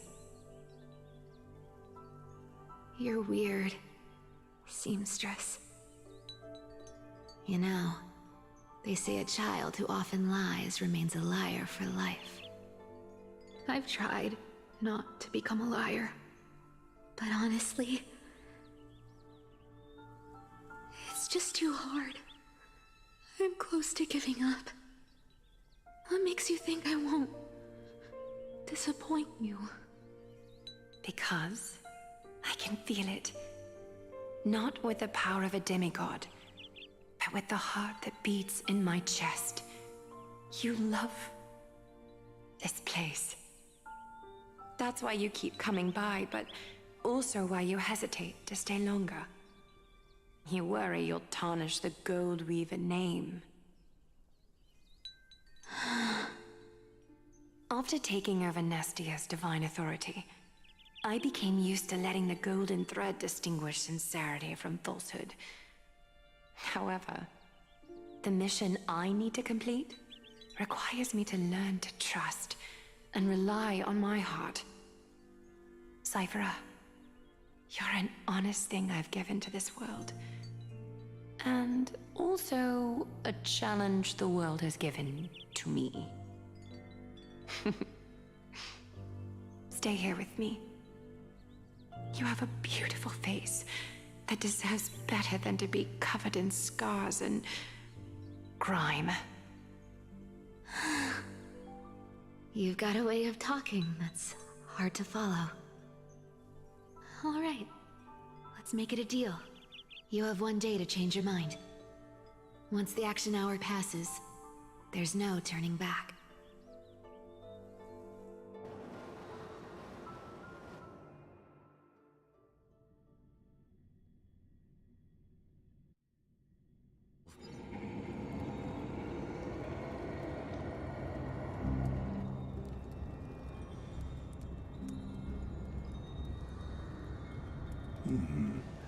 Pressure. Fear. Planting seeds of anxiety. It seems this is the strategy they've chosen.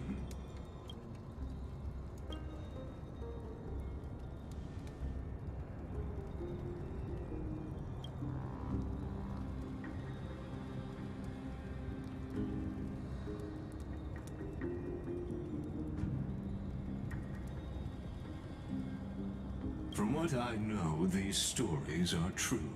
The kindness we know today, strictly speaking, is the 27th kindness. Oh, wow. Fantastic.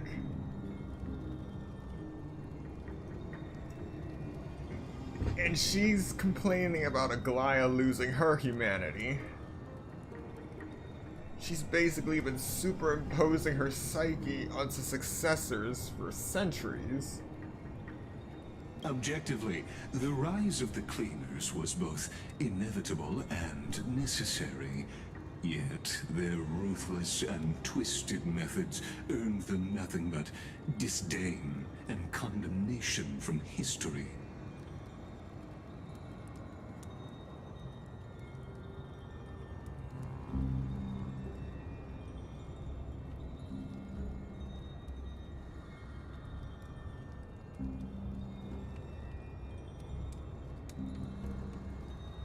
Even in these crumbling end times, there are always those who find ways to profit from the chaos. To ask the vested interests to abandon their status, wealth, and ambitions in this world for a distant ideal may be no easier than creating a miracle.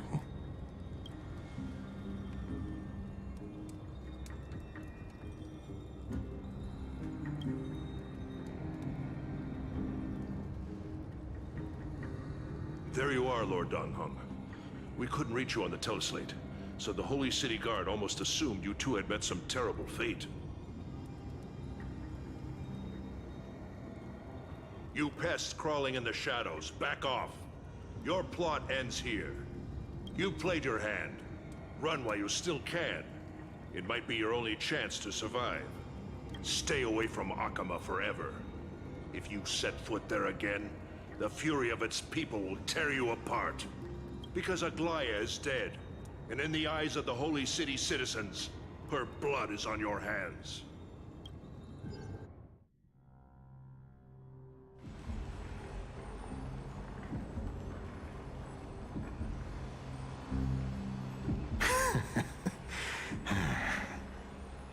Looks like she was wrong about you. She? Are you talking about the mastermind behind all of this? Well, she thought you were weak. She believed that even when you were facing the evil that you claimed to oppose, you'd hesitate to strike. Misinterpreting mercy for weakness shows how arrogant and foolish your master is. They're still alive. With proper care, they'll pull through in a few days. But I must warn you, I haven't fought a human in ages. I can't guarantee I'll always be able to hold back. They're lucky they're still alive. If you feel as lucky as they are, try me.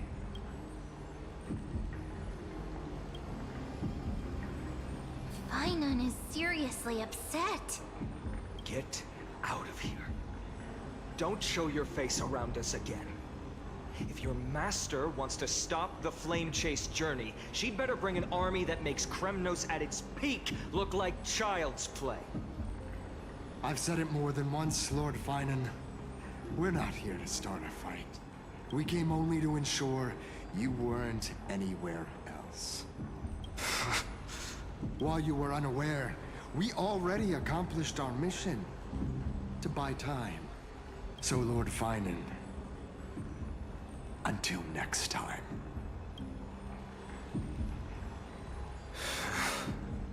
Are you okay? I'm fine.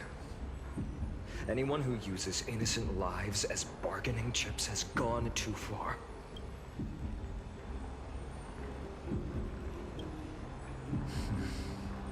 I guess the opposition within the Council of Elders is still desperately fighting to obstruct the flame chase. If the conspiracy is exposed, they'll be hunted down in the Holy City like rats with nowhere to run, no matter where they hide. Why, tell us, Lee.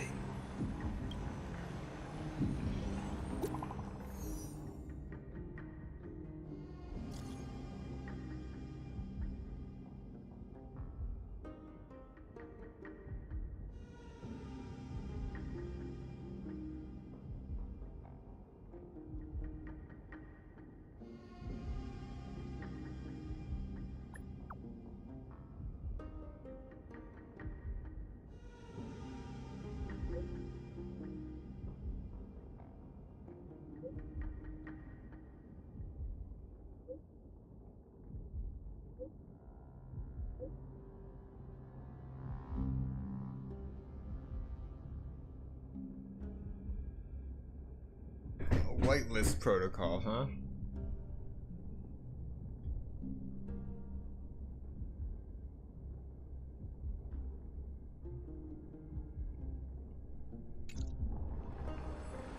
Aglaya?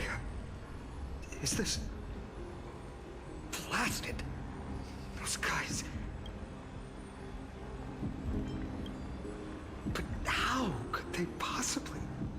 Stay calm. This could just be one of her schemes. I won't believe it until I see it for myself. Finan, what should we do now? Stay on course. I'll contact Treeby and ask her to keep the citizens calm. We'll hurry back to Akama as fast as possible and assess the situation in the city. If we run into any enemies along the way, I won't be merciful this time.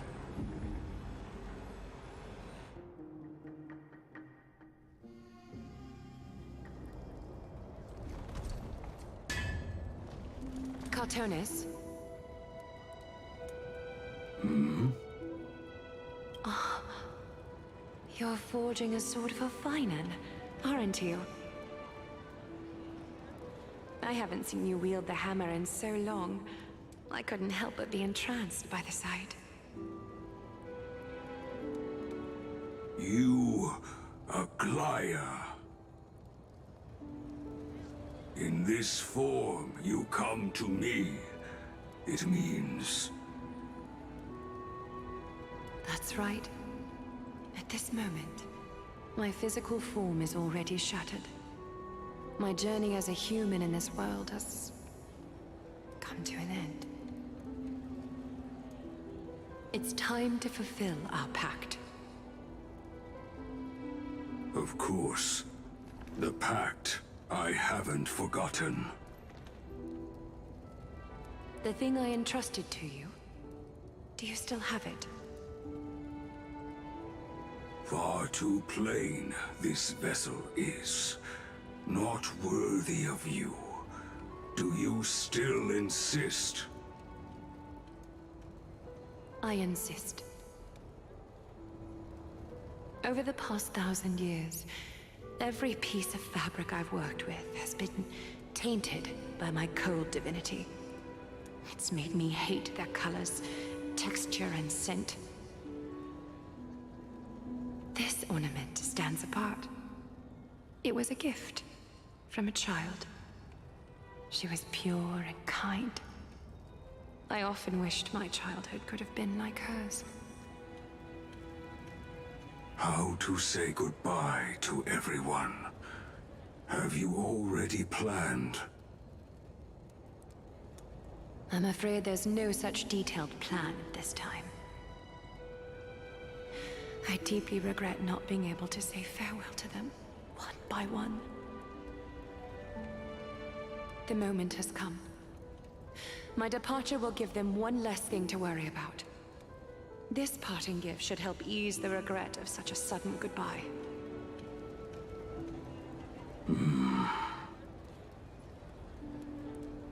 Invented for the Titans, Kremnos' soul-forging technology was. Though divinity it retains, filtered out, the remnants of humanity will be. Is that what you want, Aglaya? You've confirmed this with me repeatedly. Yes, Cartonis. I need you to do this for me. Condense my divinity into this ornament. It might still be useful in the future to help them complete their mission. Selfless until the end.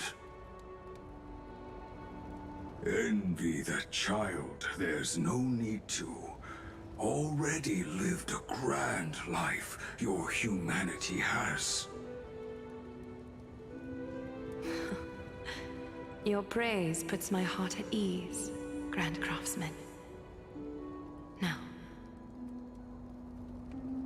please, take me through the last tempering that fate has to offer.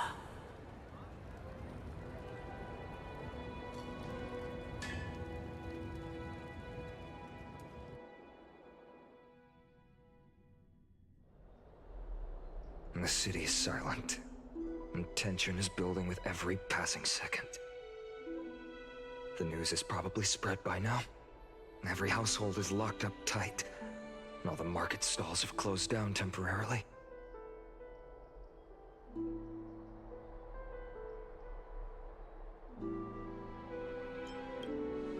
I hope so.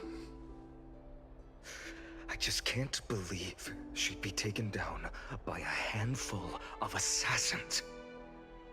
If this is all part of a larger plan, Treby must know something. She just couldn't say it in the message. Let's go find her.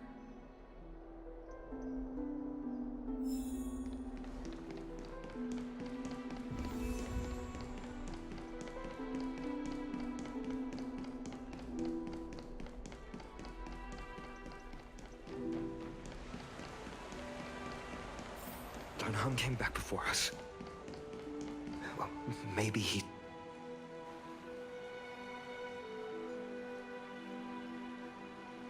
Don't worry. The cleaners didn't lay a hand on us. Lord Krateros, were you in the city when it happened? What exactly went down? Regrettably, no one knows the details of that moment. Eyewitnesses only saw... It's fine. Just tell me. Eyewitnesses at the Memorial Palace saw Aglaya fall from the Chrysos airbath. Oh, gods. She showed no signs of life by the time the Holy City guards approached to check. They were too afraid to jump to conclusions. After all, she was a demigod who lived for over 1,000 years, the leader of the Chrysos heirs. Most citizens of the city believed that death couldn't touch her. She was pierced through the heart by a uniquely crafted dagger. I saw it for myself. It's one of the weapons carried by the cleaners.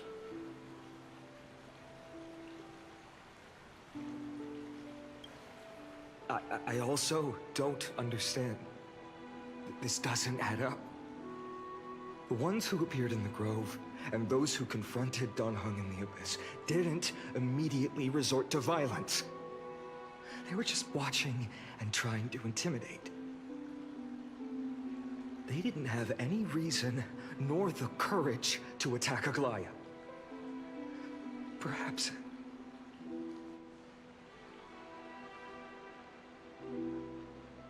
I'll stay here to lead the guards and maintain order. Find out what happened, but don't take too long. With Aglaya gone, someone has to take her place and lead Akama. Also, Miss Hyacinth was the one who declared Aglaya dead. You might want to speak with her. Thank you, Lord Crateros.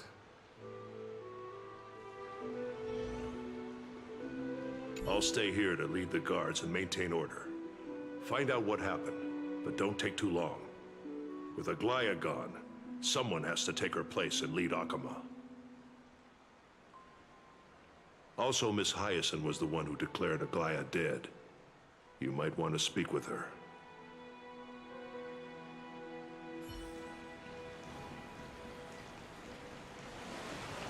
The baths are empty.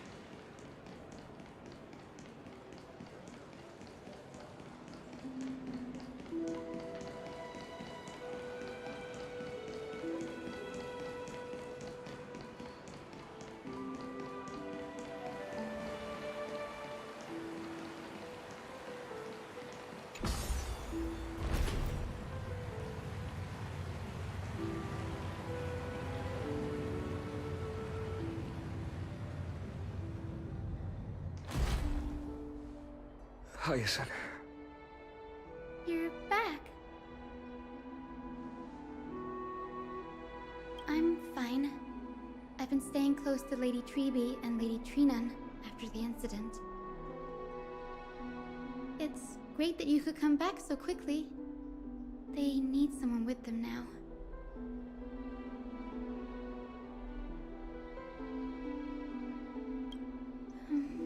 Not well. After all, we witnessed Lady Aglaya's last moments.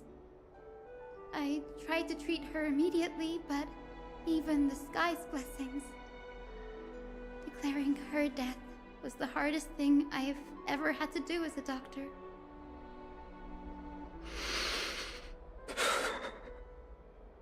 Lord Finan, don't push yourself. You're carrying a heavier burden now. Please, don't fall.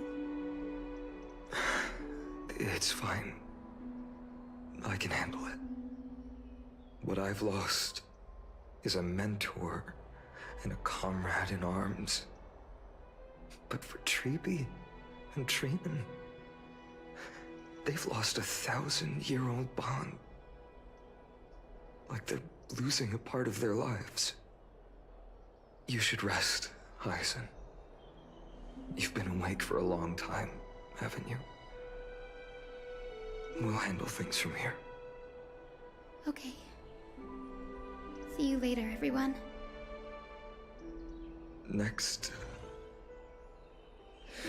we should visit Lady Treeby.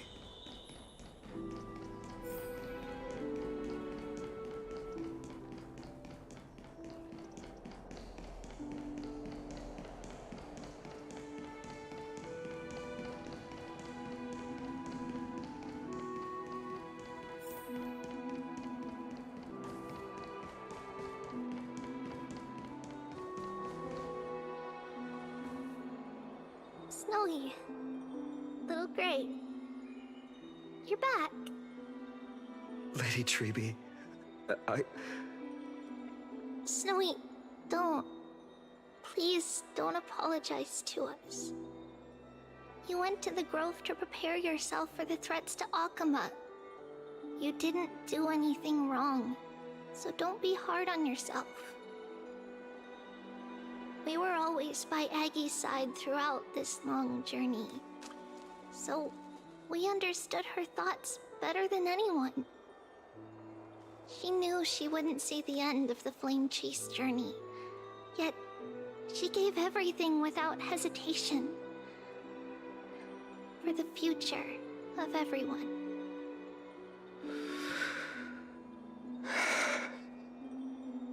I know what Aglaya expected of me. Right now, the last thing Akama needs is a leader wallowing in self-pity. The scroll over there was entrusted to us by Aggie. She instructed us to hand it over to you when the time was right. I think now's the right time.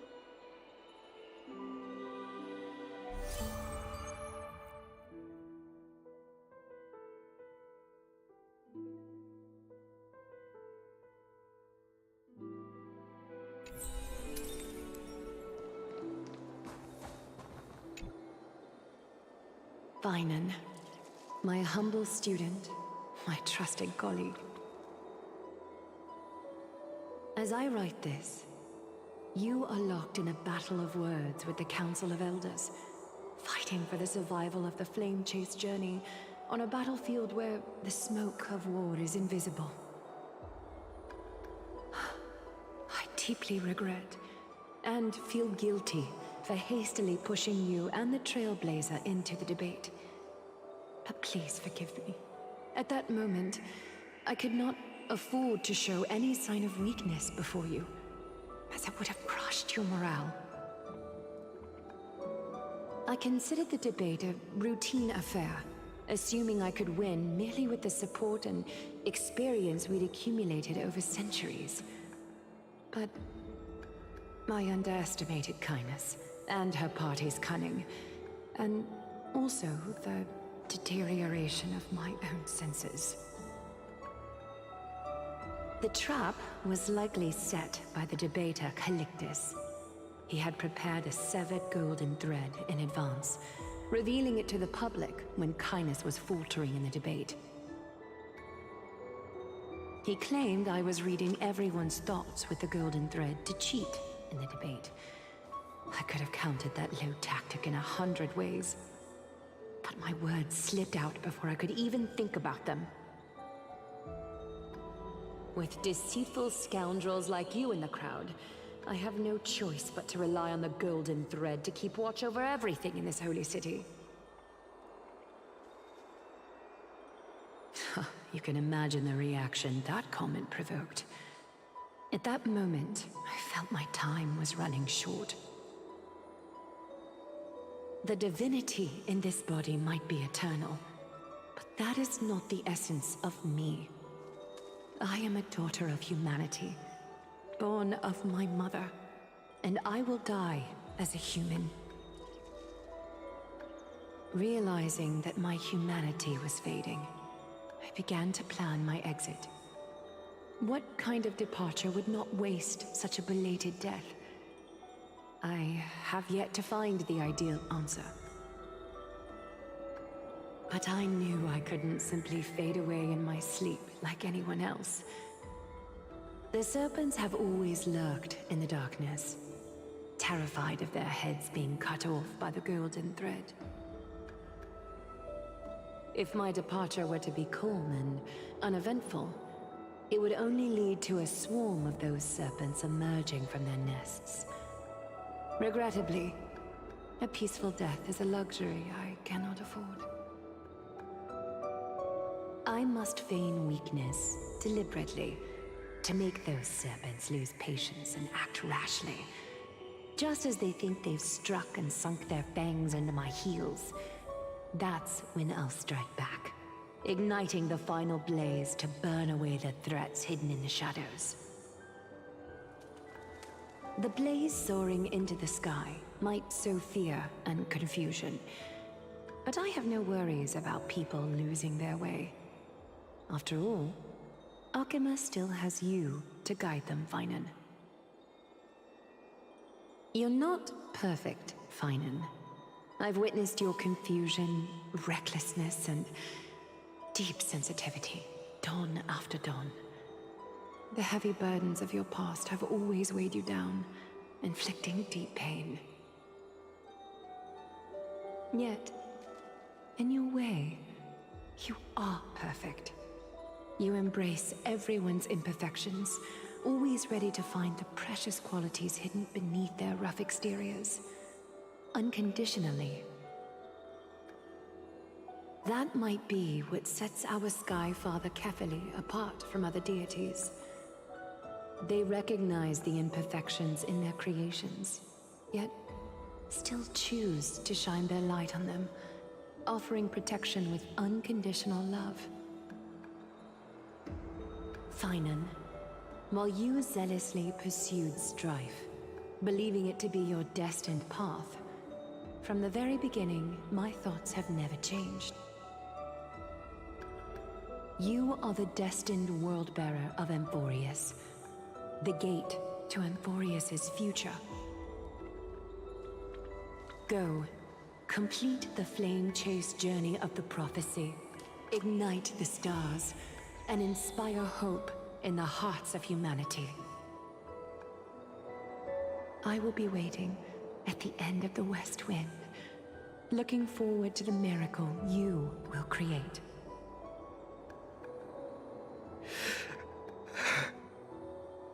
Aglaya, how could I possibly be worthy of the burning torch you've passed into my hands?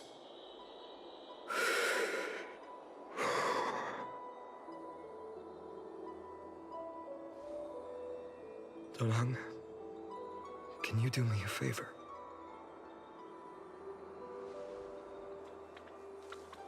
Please deliver a message to Lord Krateros.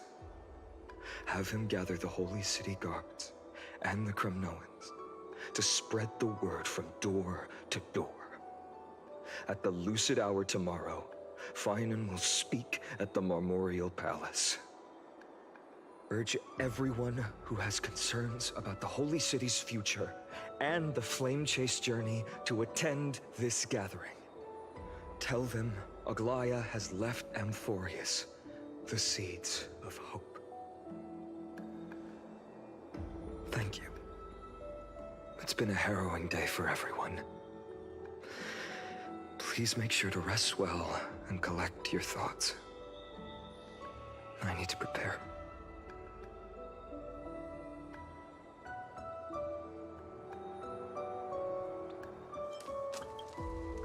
Cartonis, what brings you to Marmorial Palace? I plan to get everything settled before coming to see you. Is there something urgent, Cartonis? How are you holding up, I wanted to see. Better than I expected, you seem. There's no room for doubt anymore. It's time to take action and show everyone that the leadership of the Chrysos heirs is still strong. Right, your assessment is. Now, here, take this. Is this it? You've completed it. Dawnmaker. The name I've chosen for it. Before dawn, prepare for battle. For tomorrow, wield your sword. Befits your stature, it does. Chrysos heir. Dawnmaker. Unbelievable. You've never seen that black-clad sword master. Yet you've recreated this so precisely, just from what I described. Precise, your description. Imbued it with the power of dawn I already have. Guided by your will, gleam with golden flames, its blade will. Wield it, may triumph always be yours. Thank you, Cartonis. I will use this sword to protect the beings of Amphorius. Another thing there is. What's this? Stored here, the remnants of Aglaya's divinity are.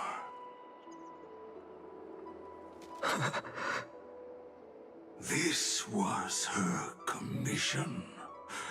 Her death she had long foreseen.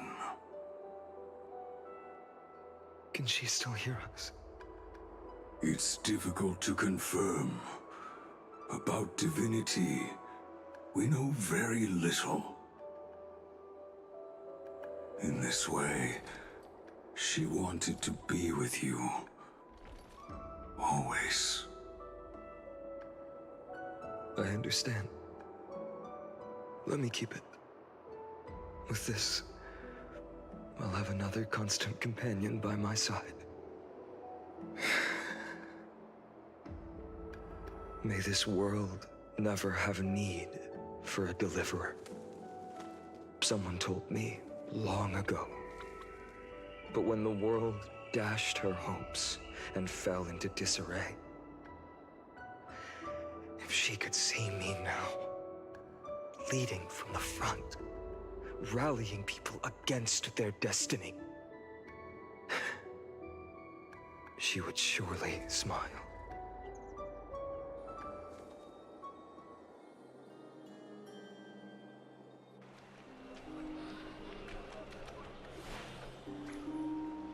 How will the Holy City continue without Lady Goldweaver?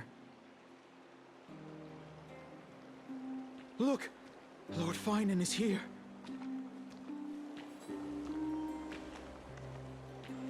Will he step up to lead Akama?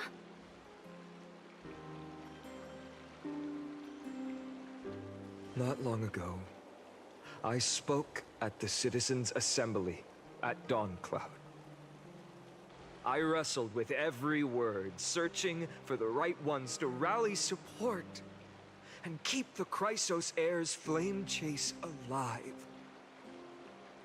In the end, I remembered a lesson from one of my teachers. In battles where words are weapons, outrage and blind passion often overpower reason. I followed his strategy. I painted my opponents as nothing more than pests, tore apart their character, and laid out their crimes. The strategy worked. I secured enough votes to achieve my goal, but afterward, there wasn't even a flicker of joy.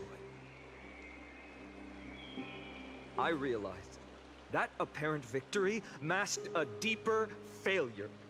In my pursuit of success, I fueled division and strayed far from my very purpose that led me to the Flame Chase journey. This journey was supposed to unify, not divide, to strengthen us, not weaken us.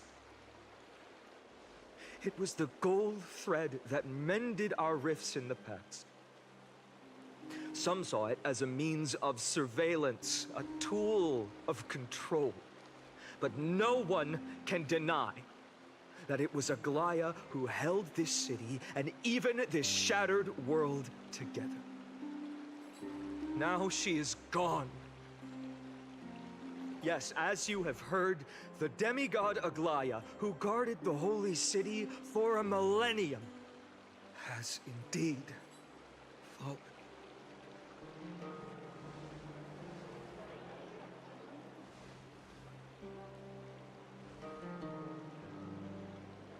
Who murdered Lady Goldweaver? Find the murderer! Make them pay!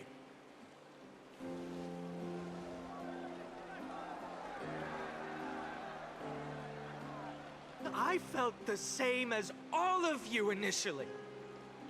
I wanted to stand here beside you, to condemn the sinners, to discuss retribution, and to see justice brought down upon them. But my perspective has changed.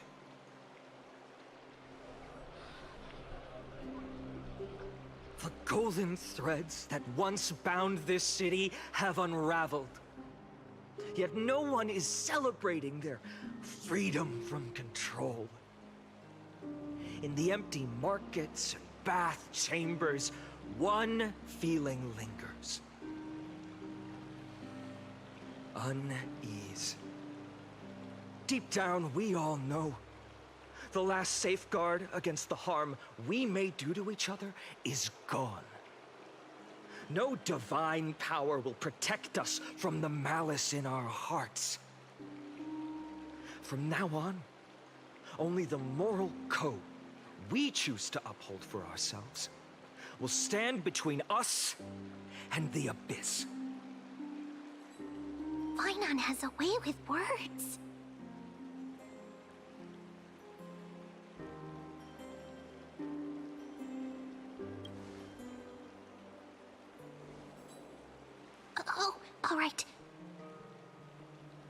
Flame Chase journey is nearing its end. With only one Titan left for the Chrysos heirs to conquer. Aquila! Before I rise to the skies, I challenge you. Cast out the shadows and malice within your hearts. Let your spirit shine brighter than the sky itself. Let me bear witness. Even without the divine authority of romance, Akuma will remain a sanctuary in these end times. A place for the kind people Aglaya dreamed of. The kind of people foretold in prophecy. A better people! Better people! Better people! Better people! Better people! Better people! Better people! I appreciate your willingness to accept the challenge. You have reminded me that Aglaya left me perhaps the simplest duty in the world. To bear the burden of creation, I need only to give one thing. It's a gift she once gave me without hesitation, and now I share it with each of you. Unshakable faith. There's still a long way to go before Amphorius is reborn. But we will not forget the past as we move forward. For the memories of Amphorius will always benefit future generations. Allow me this moment. I want to borrow a few minutes of your time to commemorate a demigod who protected the Holy City for a millennium. She was Akuma's dressmaker, the leader of the Chrysos heirs, the Gold Weaver, Aglaya, and her greatest feat was being a selfless person.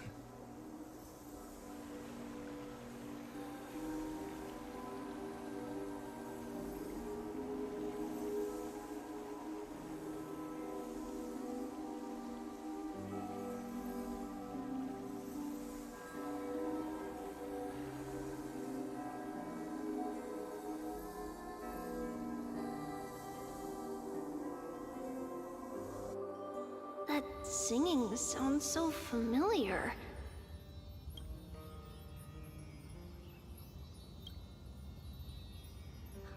That's our song, and Snowy used to love it! Yes, Lady Trian. For that child filled with anxiety. Your songs always dispelled the clouds in my heart. Even if for just a moment. Snowy was so cute and kind when he was little. Now, you've grown so much. Maybe not as cute, but still just as kind. Time spares no one, so there's nothing we can do. But kindness, you helped nurture it in me. Don't mention it. Your light is as bright as ever. Keep it up and stay strong. See you, Snowy. Goodbye, Lady Trian. I heard what you said. Are you suggesting the debate tactics I've taught you are nothing but sleight of hand? Not at all, Professor Anaxa. Honestly, without those techniques you taught me, the Flame Chase journey might not have survived. Good thing your head's still clear. The Chrysos heir of Kefali. I had no idea you had it in you while I was drilling those formulas in your head in class. Who could have thought, Professor? By the way, I've completely forgotten those formulas now. Some things never change. In our next lives, I'll teach you how to truly embrace your divine duties.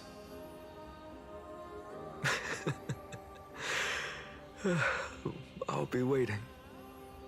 Goodbye, Professor Anaxa. Miss Castros? Aren't you going to say something? Lord Finan, you have always been so approachable. Ever since we first met, you've seen me as a friend. It was the first time I understood what everyday friendship was like.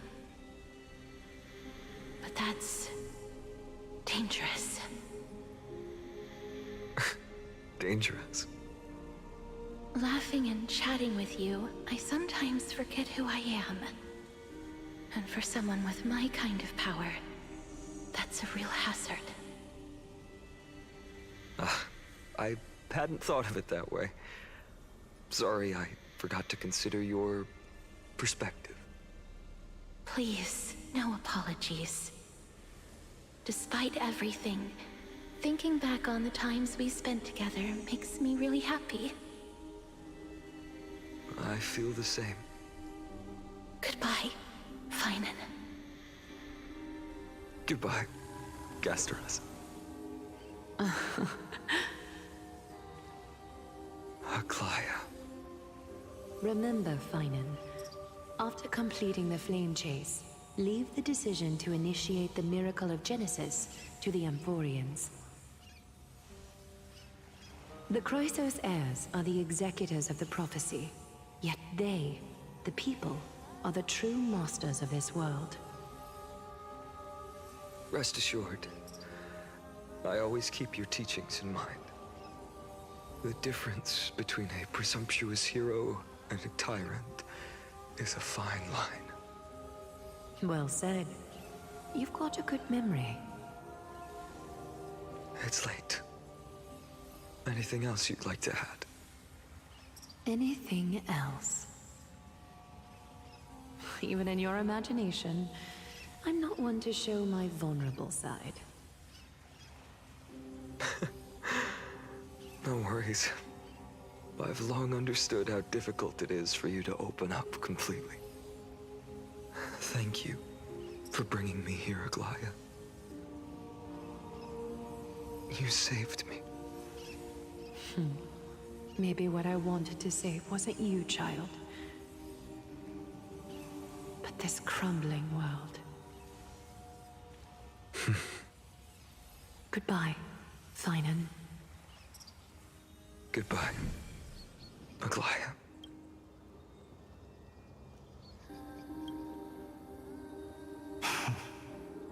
Did you forget me? Forget you. Like I'd ever. We aren't parting ways forever.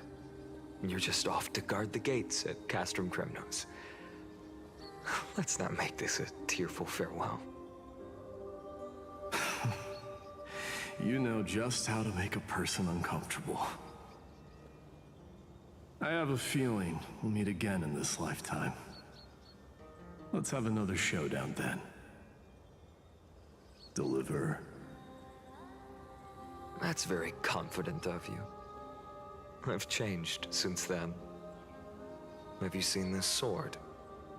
It's a masterpiece freshly forged by Cartonis. A bold statement for a mere mortal who hasn't yet claimed the power of a titan. See you around. Finan of Ides Elysiae. It's a date, Mightimos. What a poignant, yet splendid journey. And it's still not over yet, is it? Yes, Cyrene. I was right. In the end, you did become the deliverer in this story.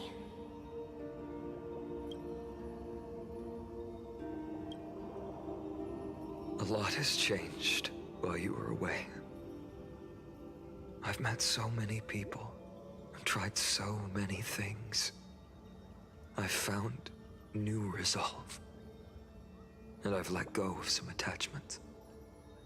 I'm not the same person I used to be. But to me, you've never changed at all, Vinem.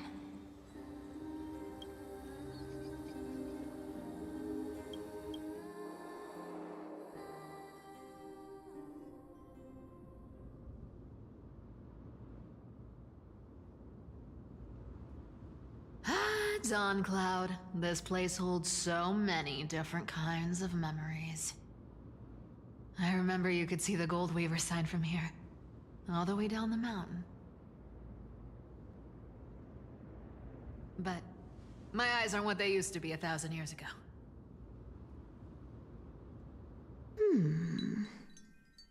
Cyphera, you... Seamstress. Tell me, does Akama have any treasures so rare that not even your... I mean, our shop has seen? Of course it has. I heard there's a gem of all worlds hidden somewhere in Dawn Cloud. Apparently, it's a piece that fell out of the Dawn device. It's truly a priceless treasure, being a part of Kefali's divine body.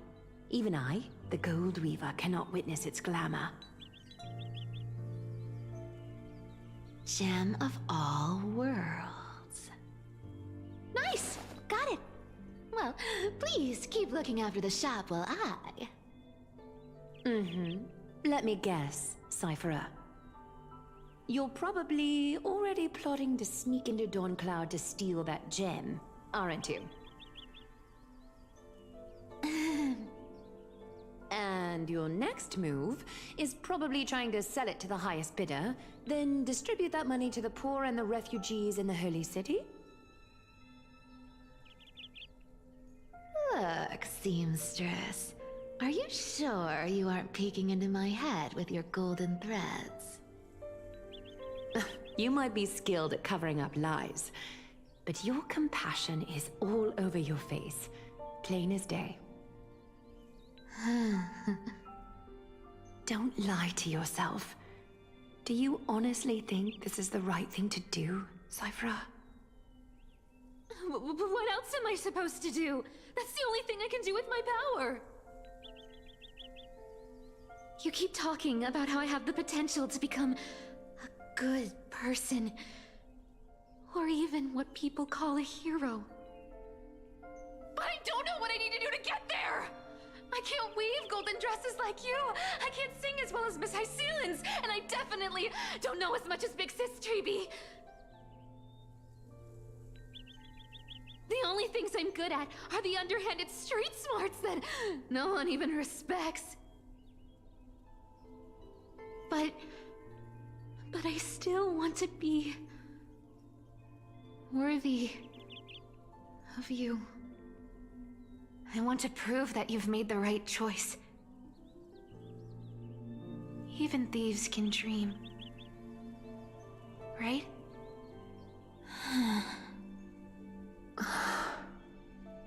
I know, Cyphera. I know. You are justified in your anger. Destiny is never fair. And your path is doomed to be even worse than everyone else's. You are fated to walk in the dark and bear the world's misunderstanding in this journey. But you have to believe that everyone in this world is unique in their own way. I am convinced that you're the only one who can bear the authority of trickery, even if you have to contend with the legendary 300 master thieves of Dolos. Aglaya. I just want everyone to believe that the world is beautiful, and that everyone is simple and kind. If only I could get everyone to believe that. Would that lie become reality? If enough people believed in it? Even though it's a lie? Lies will always be lies, Cyphera. But sometimes they can be more noble than the truth. Huh. Are you really planning to just stand there forever? Honestly, sneaking around doesn't suit you, Deliverer.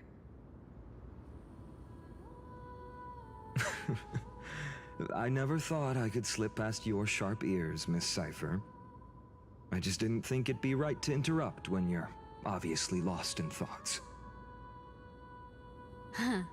Still as charming with your words as ever, boy. Your speech at the public baths wasn't half bad, I'll admit. It managed to touch my heart. Just a smidge. Thank you. I had a feeling back then that you were in the audience. Intuition certainly is a thing of wonder. Oh, and you didn't call me out on the spot. You waited all this time to tell me. Well, I thought you'd need some time to yourself. After she passed away.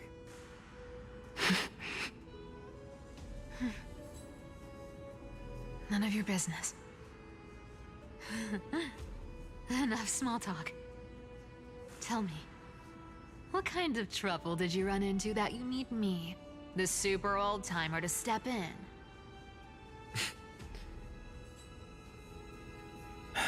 We've only met a couple of times, but you've always gone straight to business. I respect that about you, old-timer, so I'll cut to the chase. You're probably aware that Aglaya has earned the support of the entire city for the Chrysos heirs. Everyone believes that she died at the hands of council members who were against the flame chase, and the citizens' fury has been dragging these schemers out of the shadows one by one. But they didn't get everybody.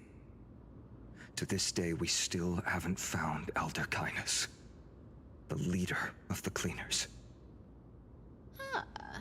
I see. You're afraid she'll do something wild now that she's pushed into a corner, aren't you? Yes. I believe that Kefali's core flame, forever enshrined above the council theater, would be the opposition's final trump card against the Chrysos heirs. We're setting out to campaign against Aquila in a few days. With the Chrysos heirs gone, it'll be their best chance to strike. You think those desperate dogs will try to snatch the core flame while you're gone? So, you want me to give them a nice long walk while you're away, right? You sure saw right through me, Miss Cypher. I know exactly what you can do. Godlike speed, perfect disguises, untraceable movement, and that most enigmatic authority of trickery. I have only one request. Please, use whatever tricks you need to protect Kefali's core flame. Even if you have to deceive the rest of the Chrysos heirs as well. Uh-huh. Hey, Deliverer. Do you honestly think that there's no way I'll turn you down? Do you even have any plan Bs if I decide to nope out on this? As the demigod of trickery, there are no other trump cards in the world that can outrank you. I'm sure you know the answer to your own question, Miss Cypher. What confidence. You talk as if you have everything in the palm of your hand. Huh. So you did learn a thing or two from her. I'll give you that. Then let me tell you something you don't know. The Flame Reaver. They've been watching Akama closely. You mean...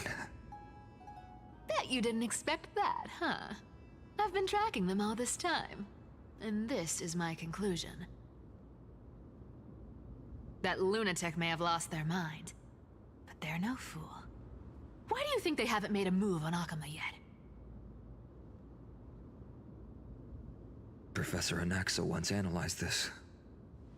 He thought it was probably because Kefali's core flame was protected by the Council of Elders' secret arts. Ha! Sacred art's my foot! I could break those mechanisms with the flick of my finger. Allow me to let you in on the actual secret. They probably held off from attacking Akuma because the Seamstress's defense network was way tougher than you thought. Now that she's gone, and you're heading out to the Eye of Twilight, with the city's defenses in shambles. What a dangerous situation we find ourselves in.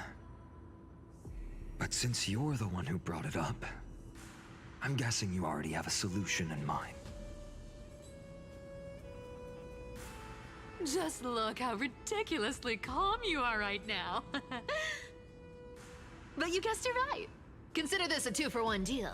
I'll keep that lunatic entertained on top of protecting Kefali's core flame. You owe a big favor after this. You have my deepest gratitude. That Flame Reaver's power is truly unfathomable. Please be careful. Don't forget, Deliverer.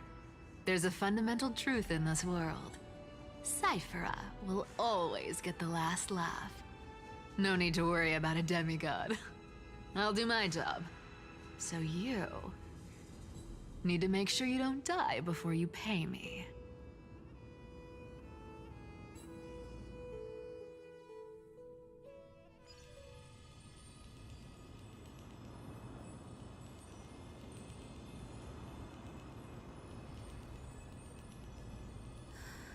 I'm back.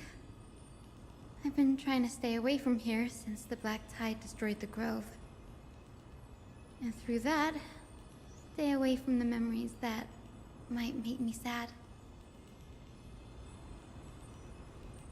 But the wind keeps pulling me back. Maybe that's the Twilight Courtyard's duty, after all.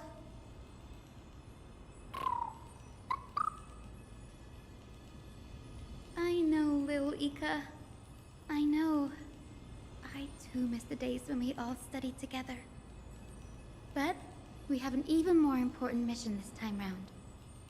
Lord Finan has already set the date to campaign against Aquila. Being a descendant of the Sky People,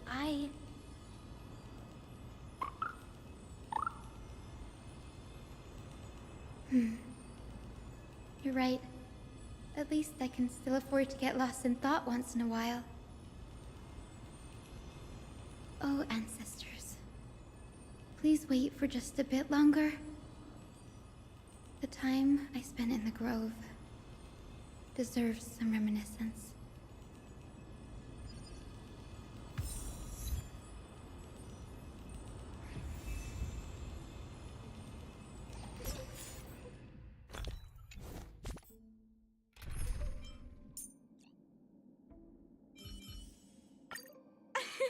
Thank goodness! It's Cassie! We're saved! Little Ika, wake up! Look! Dragon!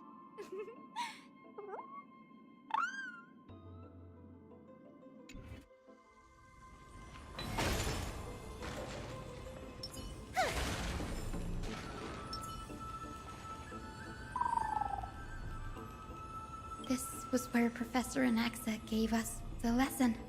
I can still see that day in my mind. And that was your last lesson in the Grove. Now, each of you will head off on your own path.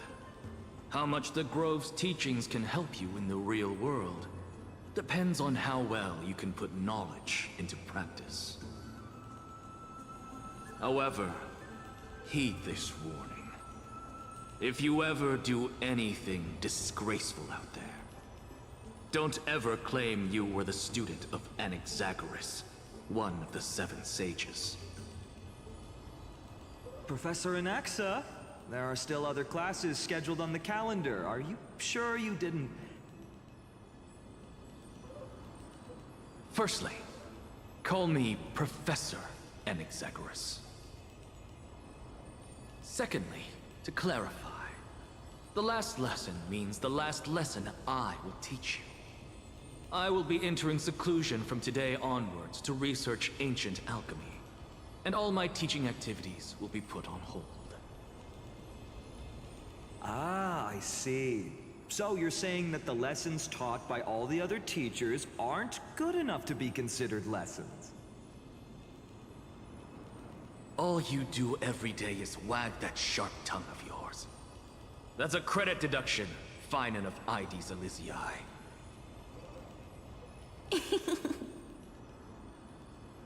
I have nothing left to say. Next. Please wait, Professor.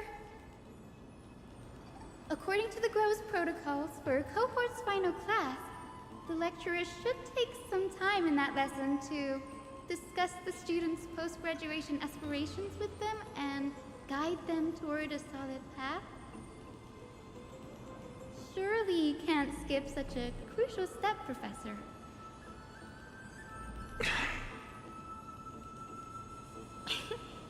The teaching assistant, Miss Hyacinth, is truly Professor Anaxa's nemesis.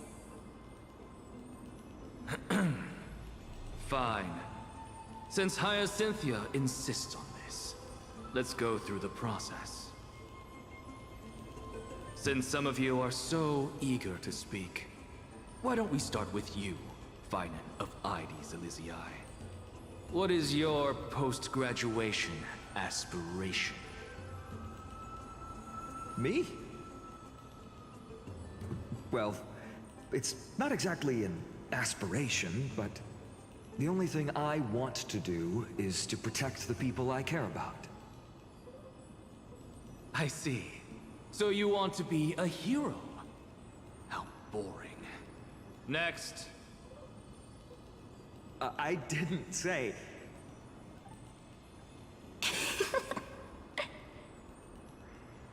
Castoris, you've been giggling for quite some time.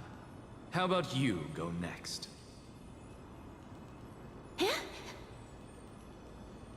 Perhaps my answer is a bit vague and meaningless, Professor Anaxagoras, but... I hope the world can be freed from the agony of death, so that every living being may find calming peace. How naive.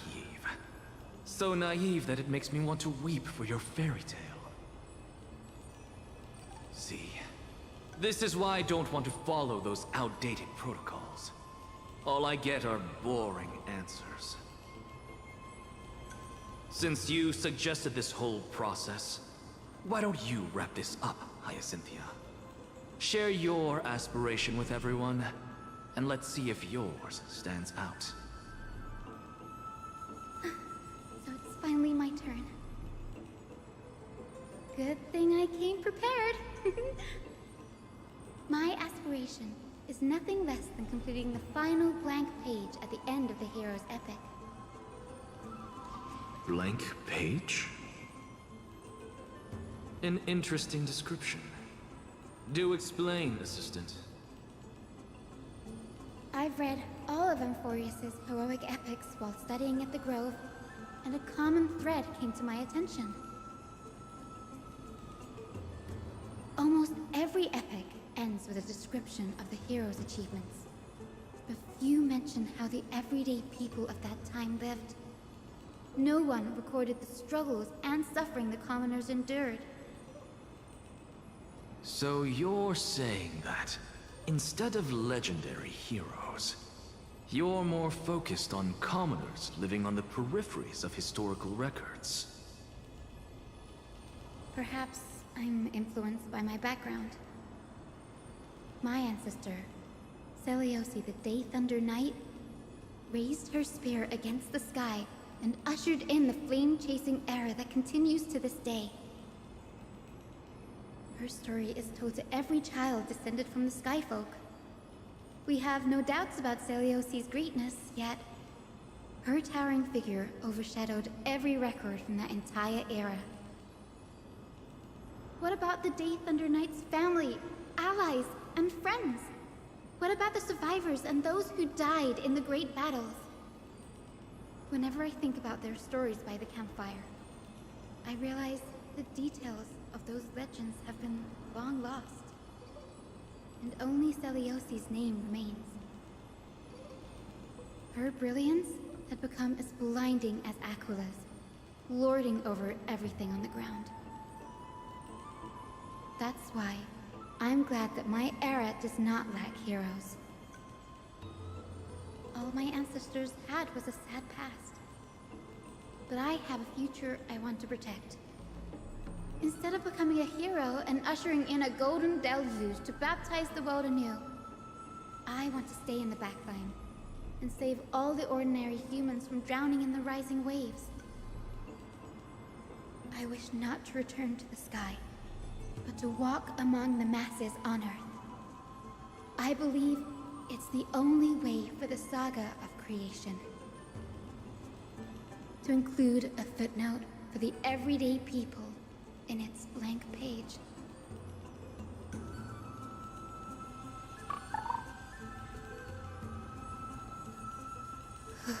I'm getting embarrassed from remembering how I said all that.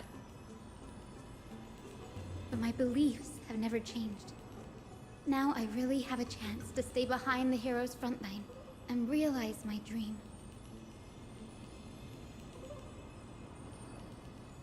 Danny, what are you doing here?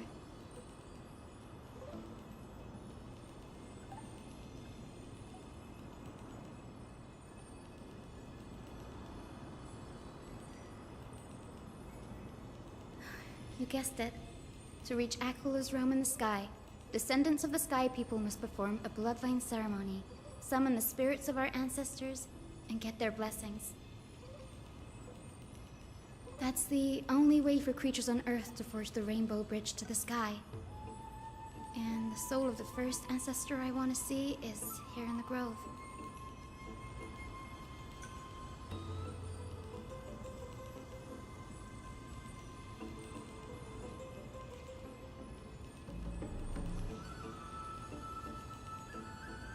Don't worry. I have little Ika with me. You will protect me, won't you?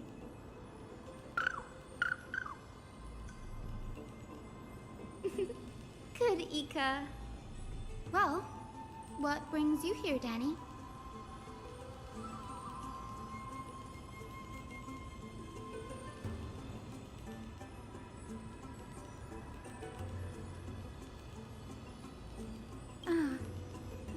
Right.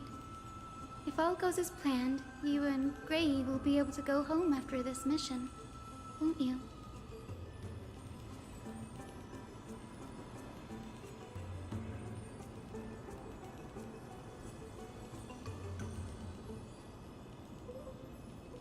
Oh? Could it be that you too have some kind of hidden powers to make prophecies now?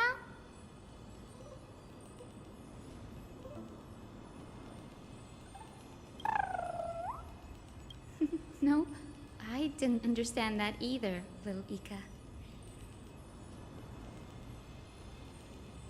Since we've already met up, why don't you come with me, Danny?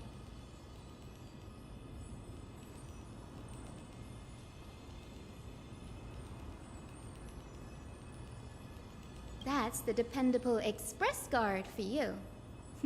So, shall we get going?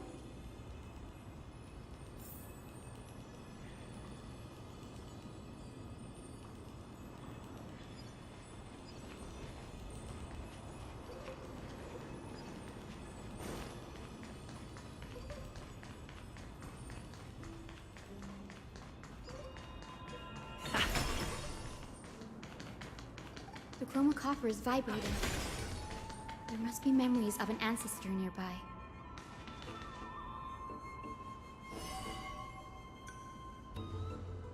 This is the divine object of the Sky People, the chroma coffer.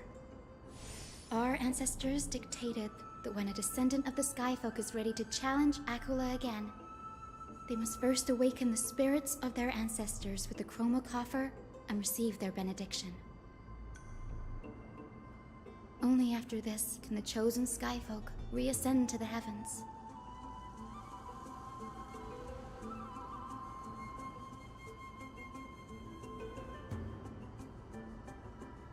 Very prudent, wouldn't you say?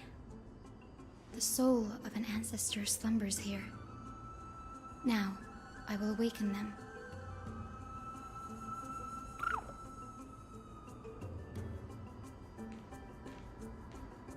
I am Hyacinthia from the Twilight Courtyard, a descendant of the sky who has inherited the duty of flame chase. The time has come to fulfill our clan's destiny. I will join the heroes of the prophecy to return to the sky and retrieve the core flame. Ancestor, please bestow upon me your generous blessing.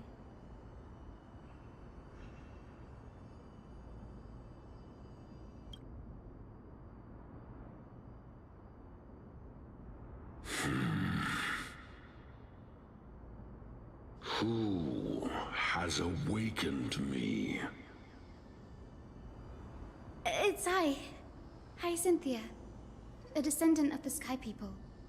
I apologize for interrupting your slumber. You are Lord Crispus, aren't you? I've read your story in our family tree. You were a righteous judge who vindicated many who were wrongfully accused. I never imagined someone in this era would still remember my name.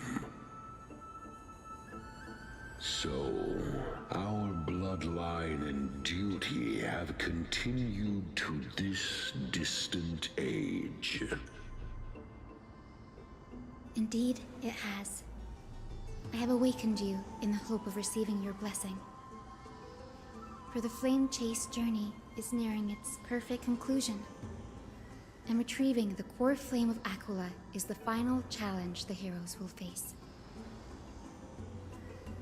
Perfect conclusion. Hyacinthia, you look very young, and you do not have the bearings of a warrior who can contend with a Titan. How can you convince me that this blessing will not turn into a curse, leading a child like you to your demise? 1,000 years ago, Seliosi, who conquered the skies, left behind legends and a will, entrusting the mission to return the Sky Titan's core flame to her descendants, to people like you and me. Though I'm not a warrior, I will not turn away from the mission that has flowed through our blood for 1,000 years.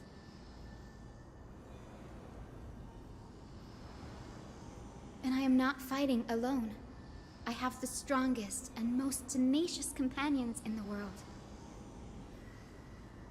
Amphorius is in an era brimming with heroes. The burden of retrieving Aquila's core flame no longer rests solely on the shoulders of the chosen Skyfolk.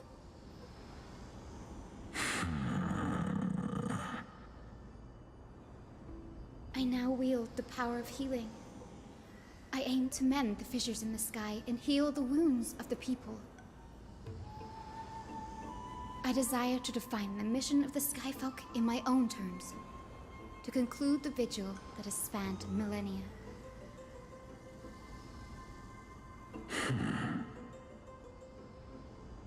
I sense resilience in your words.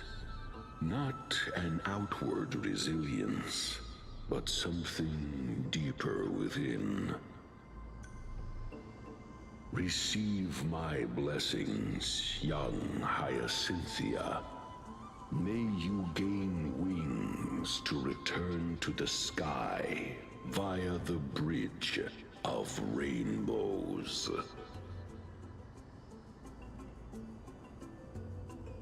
Thank you for your trust, Lord Crispus. We won't let you down.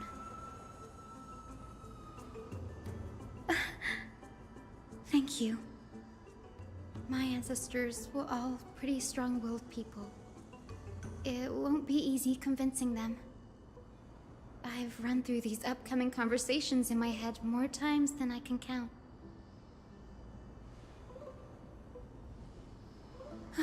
Now, the next ancestor on the list.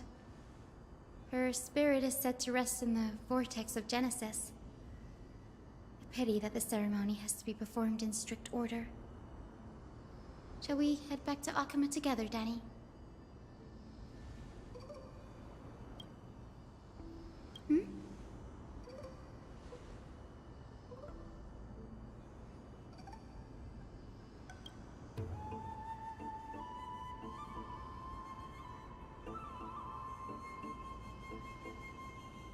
Oh, I remember. I didn't expect you to keep at it this long. That's so like you, Danny.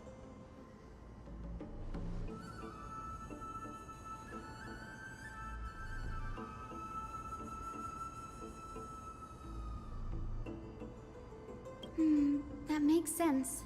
Bagusa was always described as a fickle titan in the myths. Since you're offering, then let me put your skills to the test, Danny.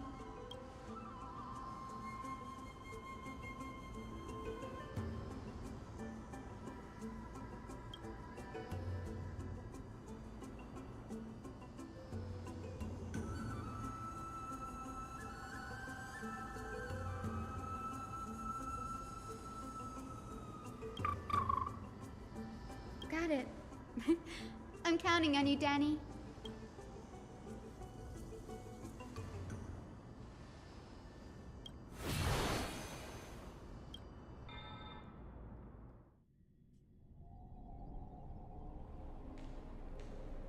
The vortex of Genesis.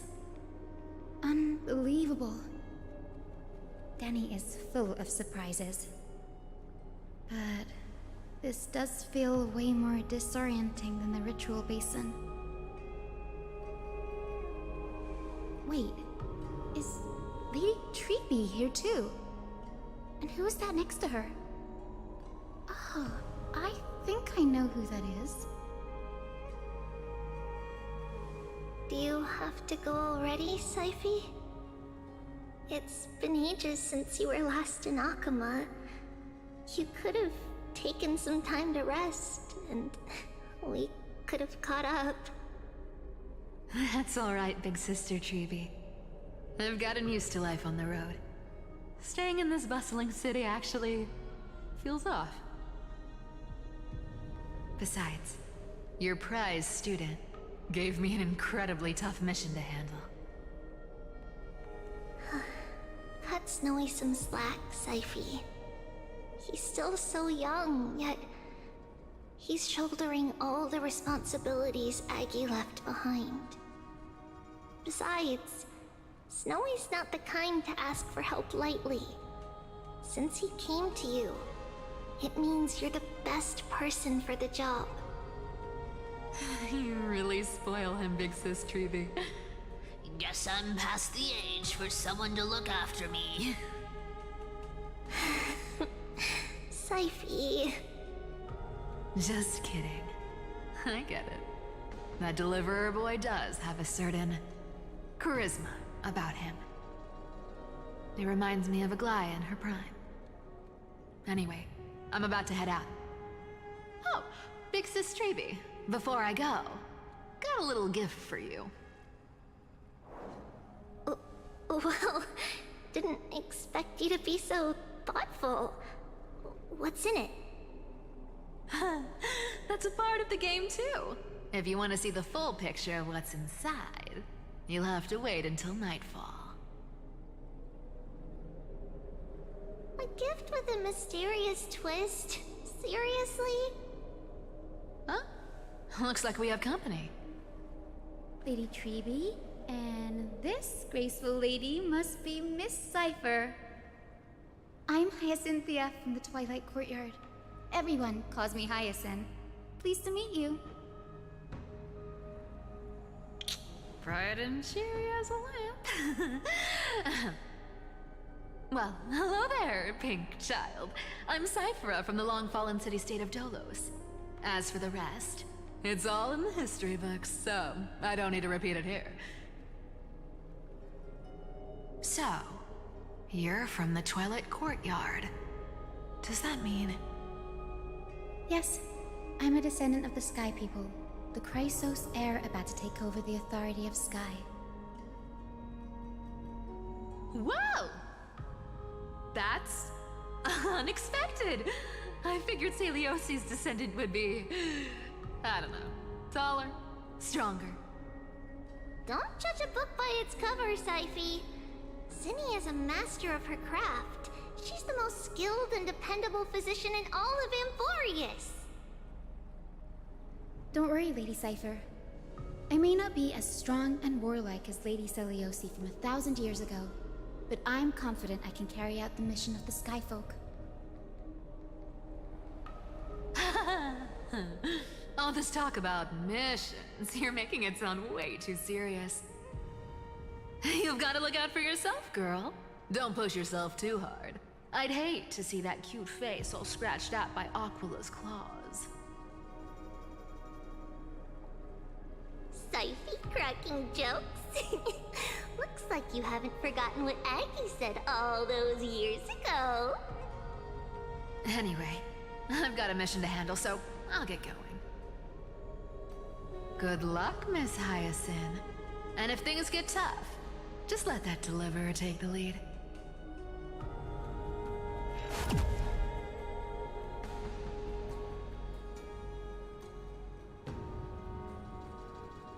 Miss Cypher is in such a hurry. Don't worry, she's always been like that. It's good to have her back in Akama lending a hand. Oh, well, enough about her for now. You're here because of your mission, aren't you, Zinni? It's the perfect opportunity for me to go and tuck Syphi's gift away somewhere safe. The Vortex of Genesis is all yours.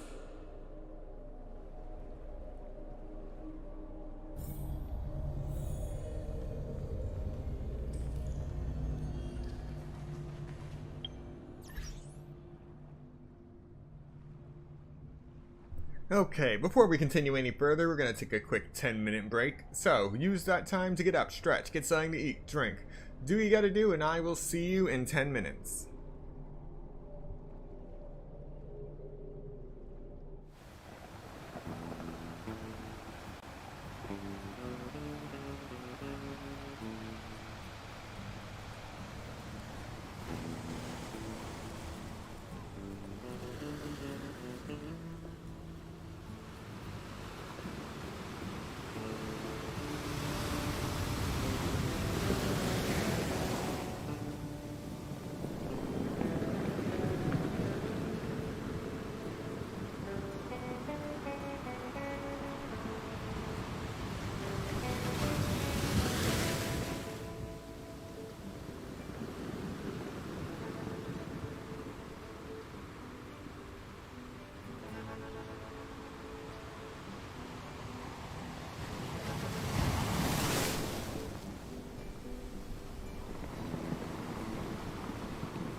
Alright, back and ready to go.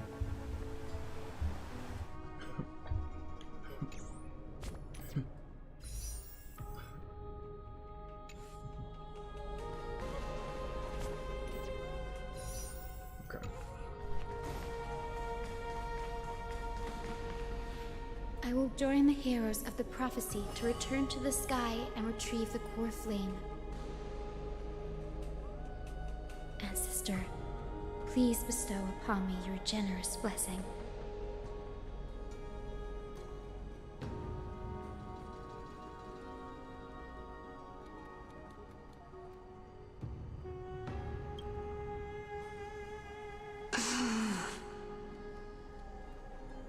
Child, what brings you before me?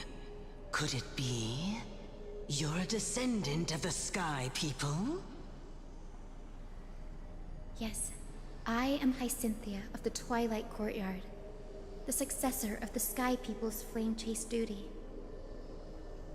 You must be Gem Electra. Legend has it that during the Chrysos War, you led our people to ally with Akuma and held back the Kremnoan forces. It was your victory that earned the Sky People a place in the Holy City. Hyacinthia, you seem well versed in our clan's history. And this is the Vortex of Genesis? It is. Look, 10 stars have already been lit. The Chrysos Heir's flame chase journey is nearing its end. Are those the core flames of Fagusa and Giorios?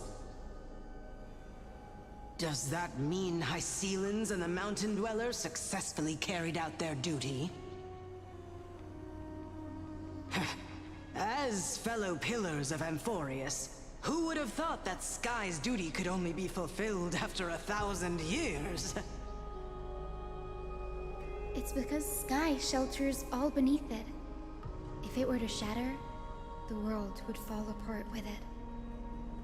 That's why Lady Aglaya made the core flame of Aquila the final step in our campaign.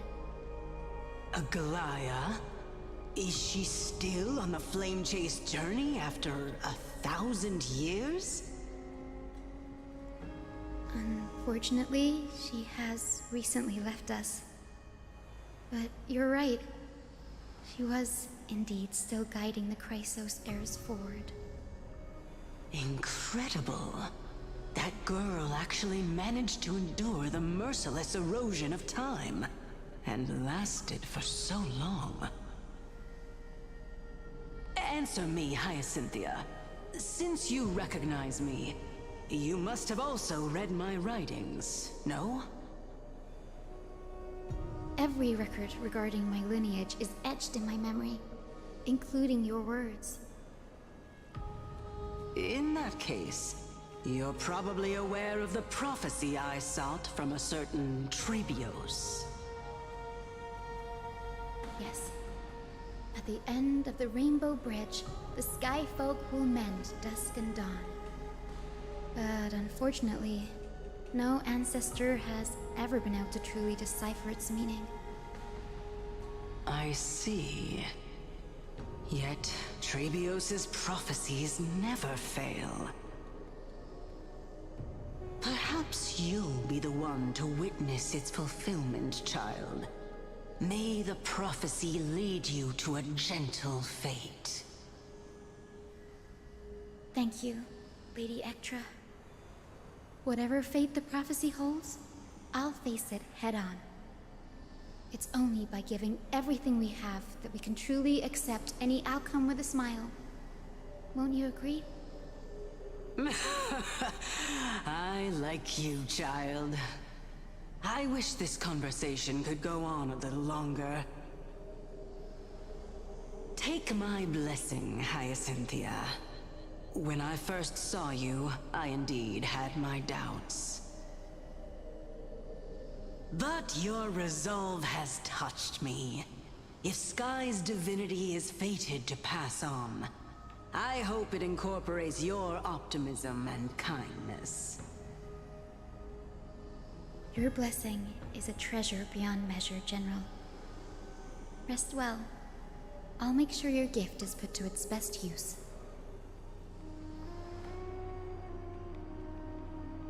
General Ectra is so different from how the records described her. She's quite a gentle person. All right, time to head back to the grove. I shouldn't keep Danny and little Ika waiting.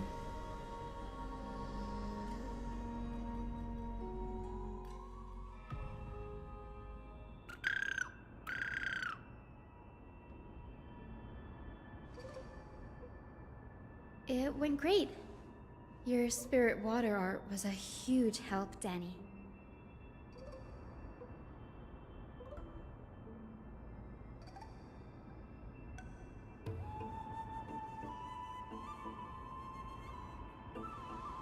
What's wrong, Danny?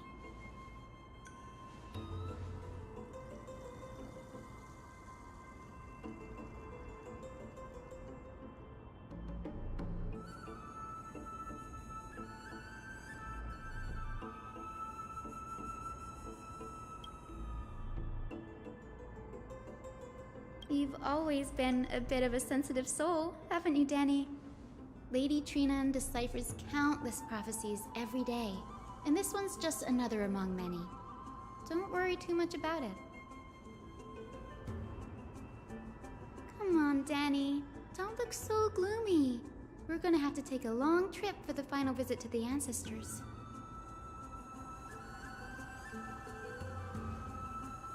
Our final stop is Lord Mighty's home, Castrum Kremnos.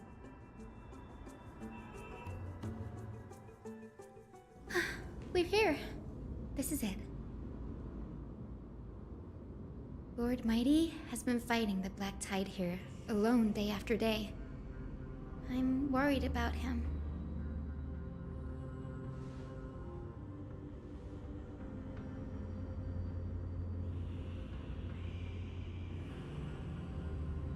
That means he hasn't been consumed by the Black Tide's madness yet. We're here to complete an important mission. We shouldn't interfere with this battlefield. Don't you agree, Danny?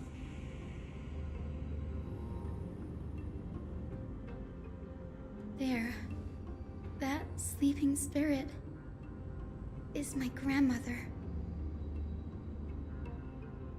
Yes, my grandmother Jacintha was a warrior. She represented the Twilight Courtyard in the Kremnos Festival. She fought her way through every challenge and reached the final stage of the Kremnos Festival. She was just one step away from securing a peace treaty for the Skyfolk, but was ultimately defeated by the champion warrior of that time.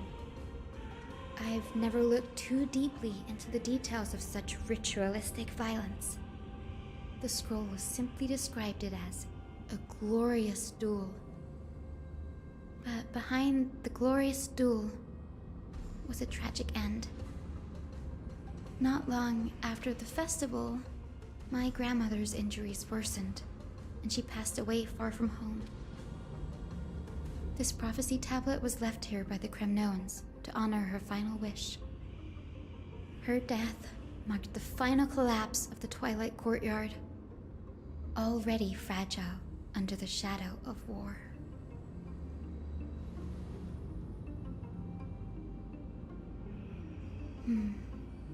Was Lord Gretaros.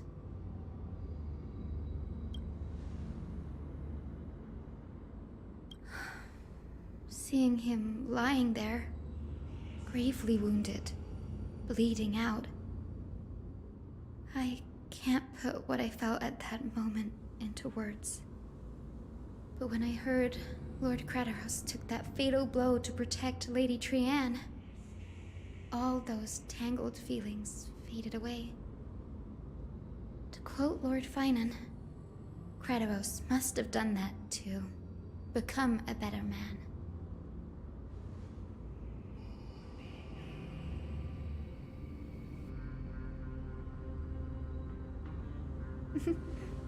You're getting better at this, Danny. In her final diary entry, my grandmother wrote that when the moment of destiny comes, a descendant of the Sky People would deliver the message of their departure to her spirit.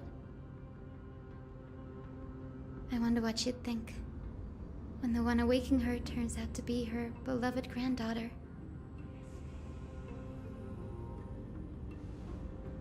I will join the heroes of the prophecy to return to the sky and retrieve the core flame. Ancestor, please bestow upon me your generous blessing.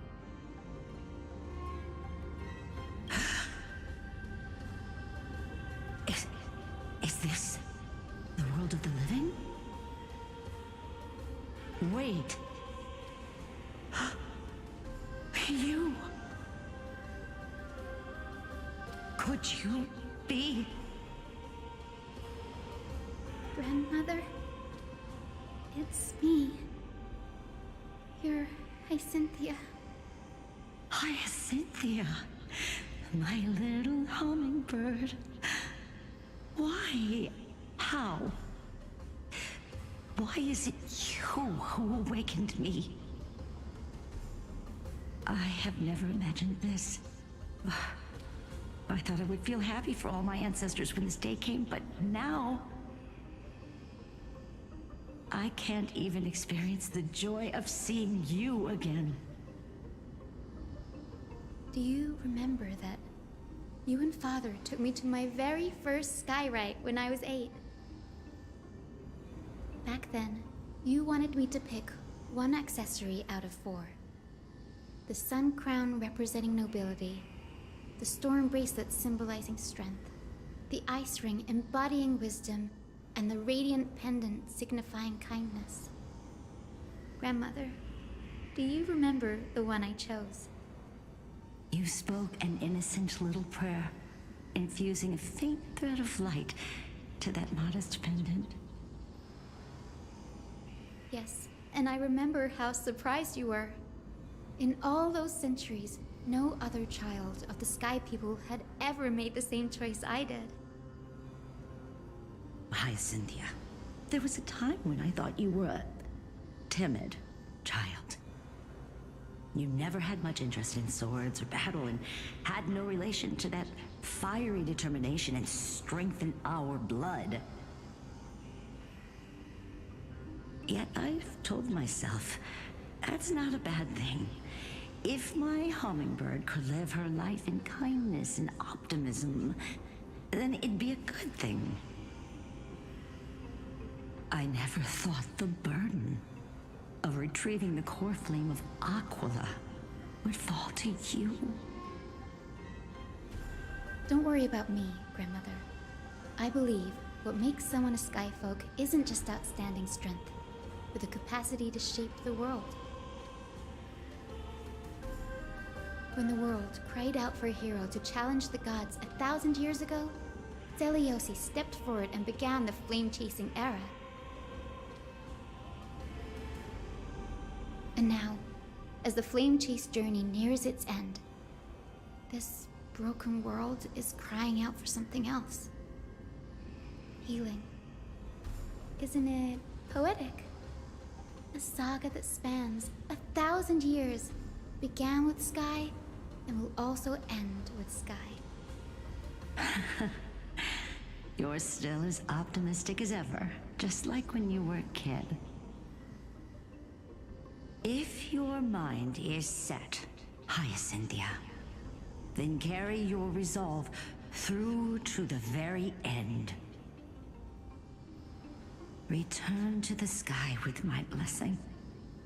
and watch over this world on the threshold of salvation. Grandmother, thank you. But I have one last request. Speak, Hyacinthia. We should still have some time.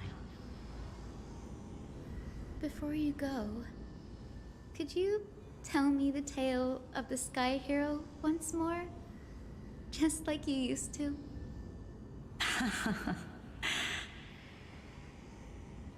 Then listen closely, my dearest hummingbird. After all, this will be the last time. For millennia, the Titans waged relentless wars, leaving the world scarred and ravaged. A century of the Chrysos War plunged the nations into chaos and decay. Until a spear, fueled by mortal rage, pierced through the smoke and flames that buried the prophecy of deliverance. Aquila, the celestial shaper, the 100-eyed divine bird crowned with the blazing sun and wielding thunder, those struck blind in 99 eyes by Nikador, they kept one eye glaring at the children of Twilight who received divine blessing, yet turned their weapons against the gods. The Chrysos heir of the sky, Seliosi, the Day Thunder Knight, ascended the forbidden lands of the Eye of Twilight at dusk, clad in wings. To her left was the lion-headed Solibus the Sunlit Wings, whose roars breathed divine flames and scorched the world. To her right was the horse-bodied Lunibus, the Moonlit Plume, whose graceful steps trampled the stars in the heavens. The one warrior and her two beasts challenged the ruler of the sky, determined to seize the divine core flame through plunder. The Titans' every roar summoned lightning bolts, and their every movement stirred cyclones. The wounded Titan's blood poured down like boiling rain upon the world and converged into scalding torrents. In the final moments of battle, the Sunlit Wings set the Titan's wings aflame, while the Moonlit Plume sealed the divine body. The battered hero of the sky, with her wings broken and her body covered in wounds, struggled to lift her spear and pierced the last monstrous eye. The Titan's divine body crashed to the ground, and with it, the sky tore apart like fabric, about to fall with its god. The fear and pleas of mortals urged the hero of the sky to rise again.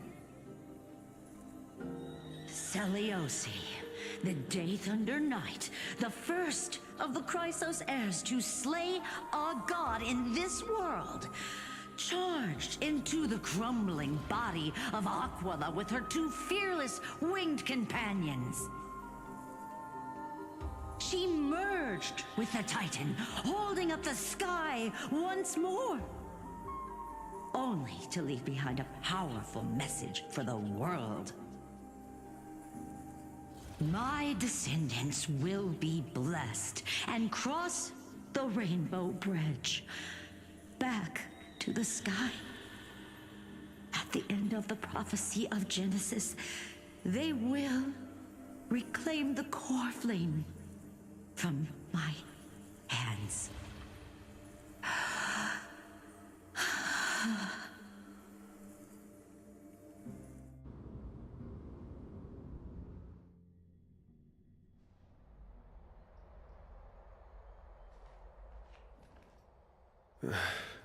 Today's the day.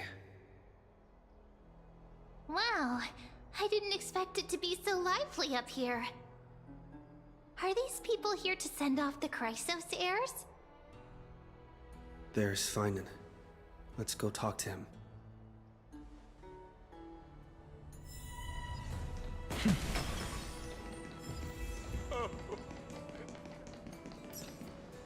I know this is a big ask, Namazune. I hope you understand. Please don't say that, Lord Finan. It's an honor for us to be entrusted with this task. Go then. Let's hope our concerns don't come true. I hope you all return safely, my lord.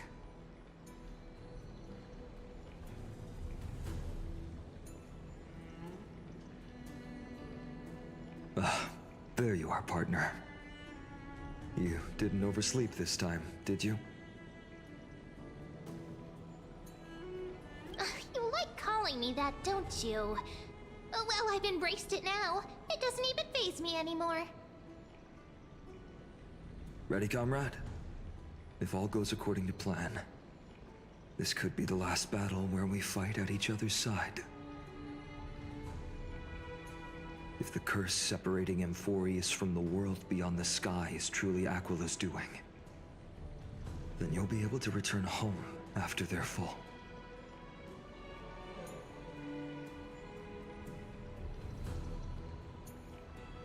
Really? That's the first time I've heard that. He just makes things up. Don't take it too seriously. Sorry, I'm no help there. Don't worry. Dan Heng mentioned that Counselor Lygus can help you with that.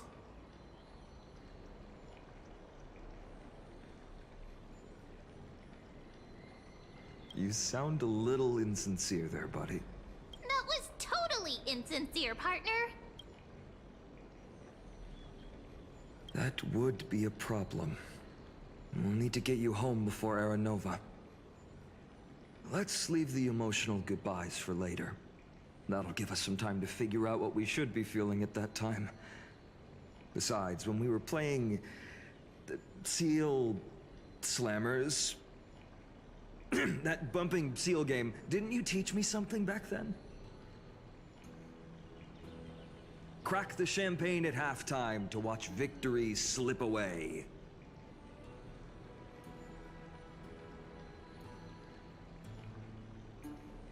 Well, then I have to use something else Dan Heng taught me as comeback. The last mile is the hardest. Hey, speaking of Dan Heng, where is he? He arrived before everyone else and climbed to the cliff top to wait for us. He's probably not keen on being the center of attention. Lord Finan, please make sure you all come back safely. Please defeat the indifferent Eye of Twilight and restore a compassionate sky to Amphorius. Thank you all for your blessings. Rest assured, we're fully prepared. But I'm not the main attraction today. Please don't hesitate to cheer for Miss Hyacinth when she arrives. Miss Hyacinth, the chosen daughter of the sky, the pride of the Twilight Courtyard. She's not just the pride of Akuma, but all of Amphorius as well. And furthermore,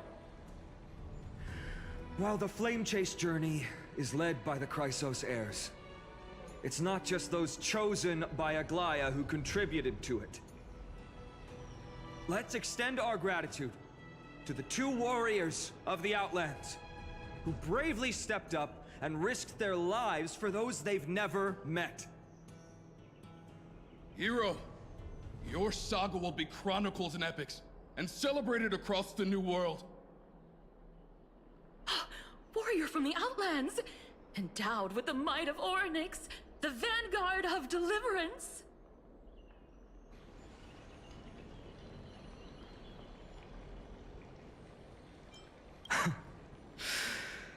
After all this time, you should know when I'm just being polite and when I'm genuinely speaking from the heart. That praise was heartfelt, partner. Had I not trusted my instincts and put my faith in you and Dan Heng, it's hard to imagine what might have become of The guest of honor has arrived.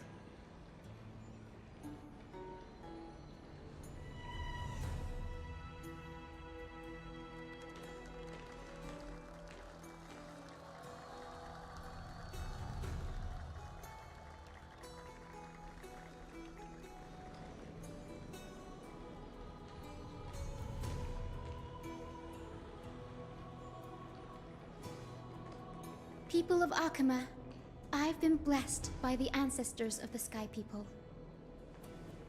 They have agreed to bestow the 1,000-year mission to me, and to have me claim the core flame of Aquila.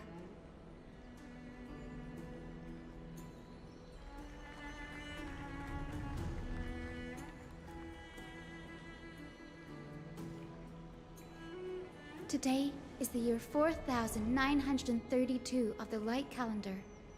1,062 years since the hero Seliosi initiated the Flame Chase journey.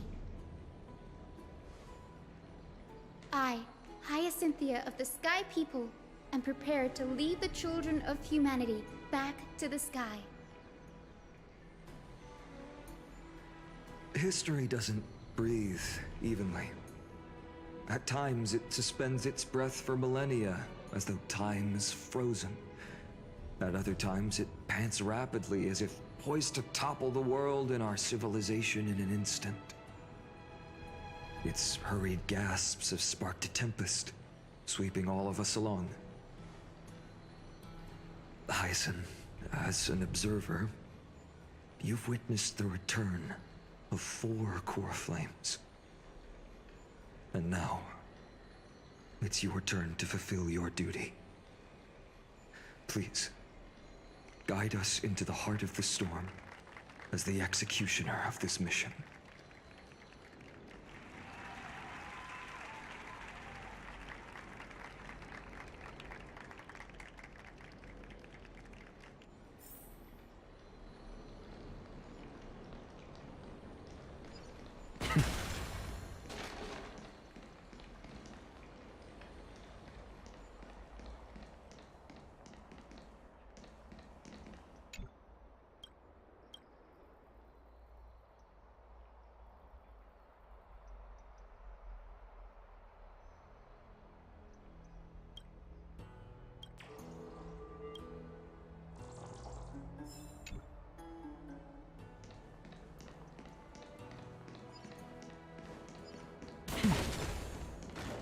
Splendid gods.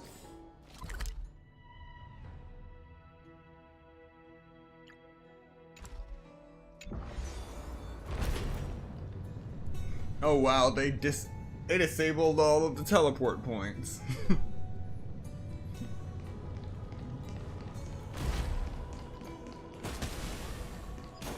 Help the Chrysosaur's triumph. To be immortalized in song. They'll surely seize the core flame of Sky and bring the Flame Chase journey to its perfect conclusion.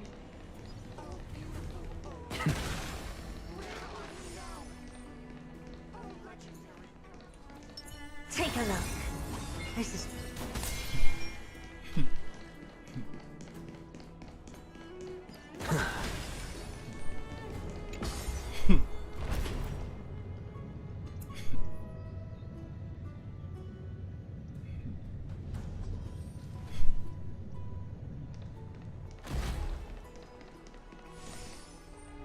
Now it's active. Thanks for waiting, Dan Heng. The team tasked with conquering Aquila has finally assembled.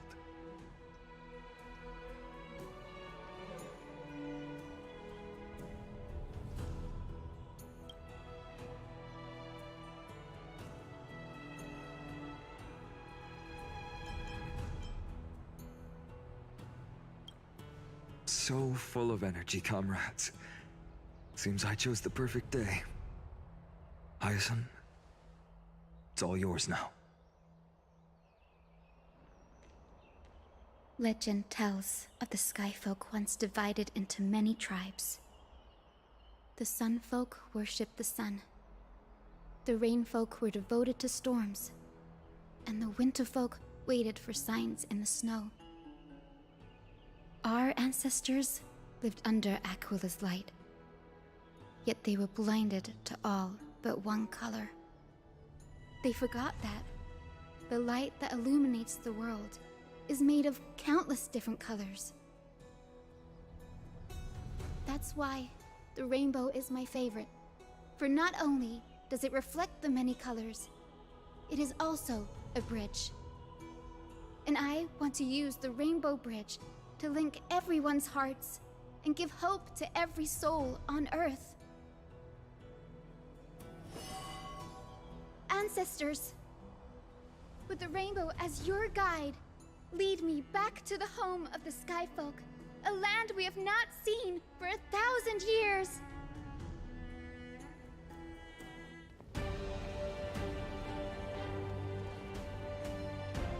Oh, Rainbow Bridge, please guide us to ascend to the skies once more.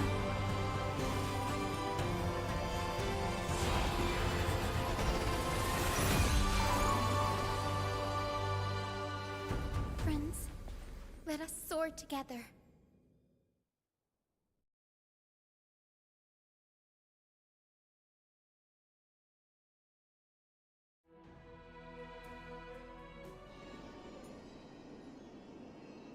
Flying along the Rainbow Bridge is truly an amazing experience.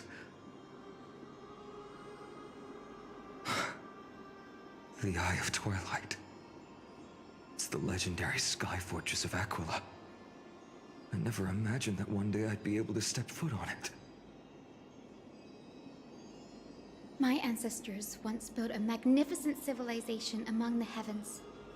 The Eye of Twilight, which we are standing on, is the home of Aquila and the heart of the city-state in the clouds. This must be where the hero Selioce stood when she challenged Aquila and began the first step of the Flame Chase journey.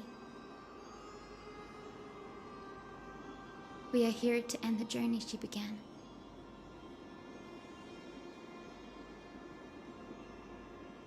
Even legends are corroded by time, but that won't change what we must do. According to historical records, the civilization that worshipped Aquila once mastered advanced technology, which made their strategically located Sky Castrum the only force that could face Castrum Kremnos head-on in the Chrysos War. But they were divided within. The frequent wars started by the Chrysos heirs drained their power, especially after the prophecy descended. In the end, they had to hide among the clouds, far from the conflicts raging below. Apparently, the division was between the two most important sky tribes, the Sun Folk and the Rain Folk. And Selioce's frustration towards the endless strife among her people made her turn her spear towards the Titan above.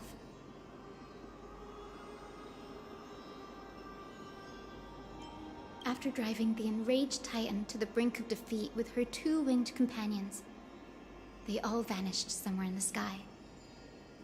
Her achievements were unparalleled, even if later legends exaggerated the details. Yet she still could not end Aquila, nor bring back the core flame of Sky. Some say she sealed the wrath of the god within herself, trapping them deep within the Eye of Twilight to support the heavens of Amphorius forever. In other words, she became one with the Titan. I would have considered it a fairy tale, but after seeing what happened with Professor Anaxa, not anymore. Has that Titan and that fused hero been looking down on the world from here for 1,000 years?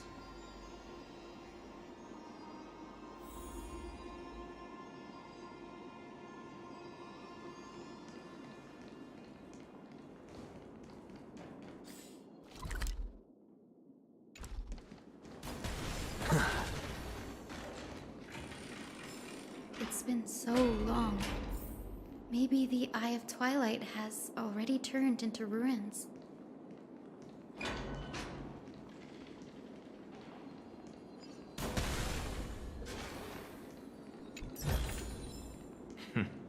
Go melt it down.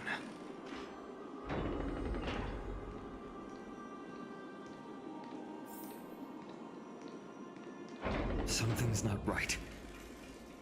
I can kind of feel how big and empty this place is.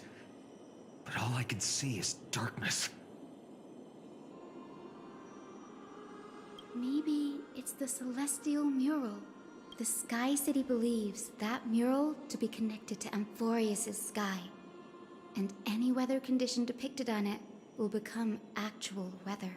The mural would reflect Aquila's shifting mood, like clear skies, fog, snow, or thunderstorms. The Sky Priests would gather here during peaceful times and pray to the god for warm breezes and good harvests. To put it in words that Gray and Danny would understand, just think of it as a massive screen. In any case, exploring in the dark is never a good option. If we could light up the mural, it might just provide us with the light needed to move forward. That really conspicuous device might be part of the ritual. Let's go take a look. It's dark, so watch your feet.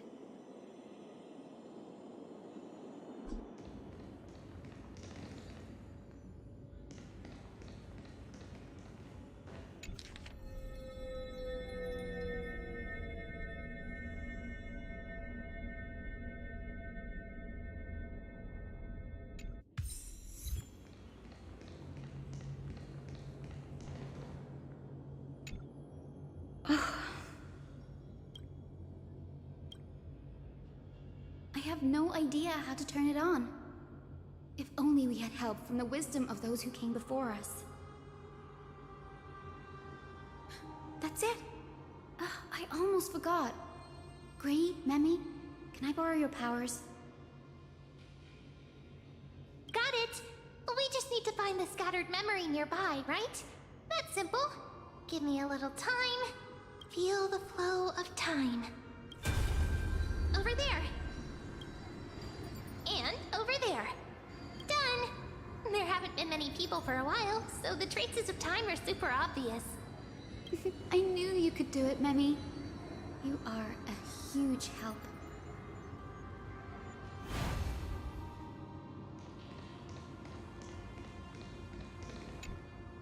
Arrogant sunfolk. The Titan will condemn your brazen disrespect.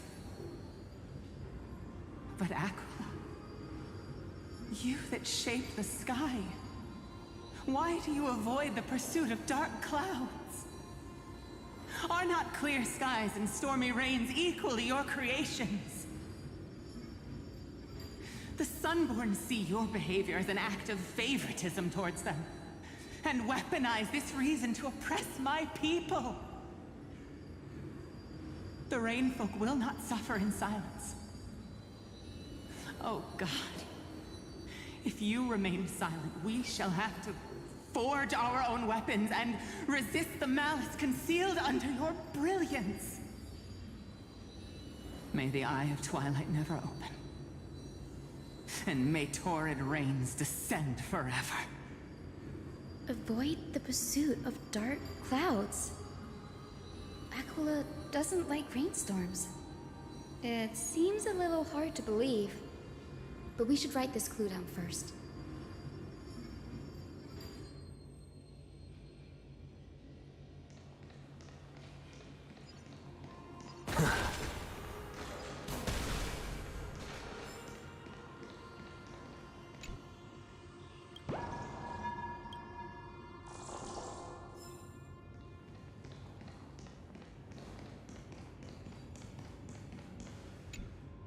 Arrogant son of but Aquila. The sun, the Rainfolk will not. May the Eye of Twilight avoid the pursuit. Aquila doesn't like.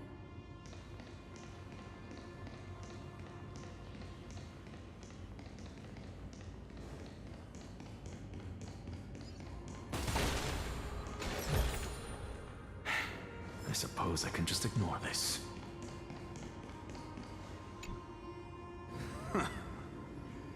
Foolish rainfolk. The great Aquila has already left a mark of their manifestation on the golden clouds.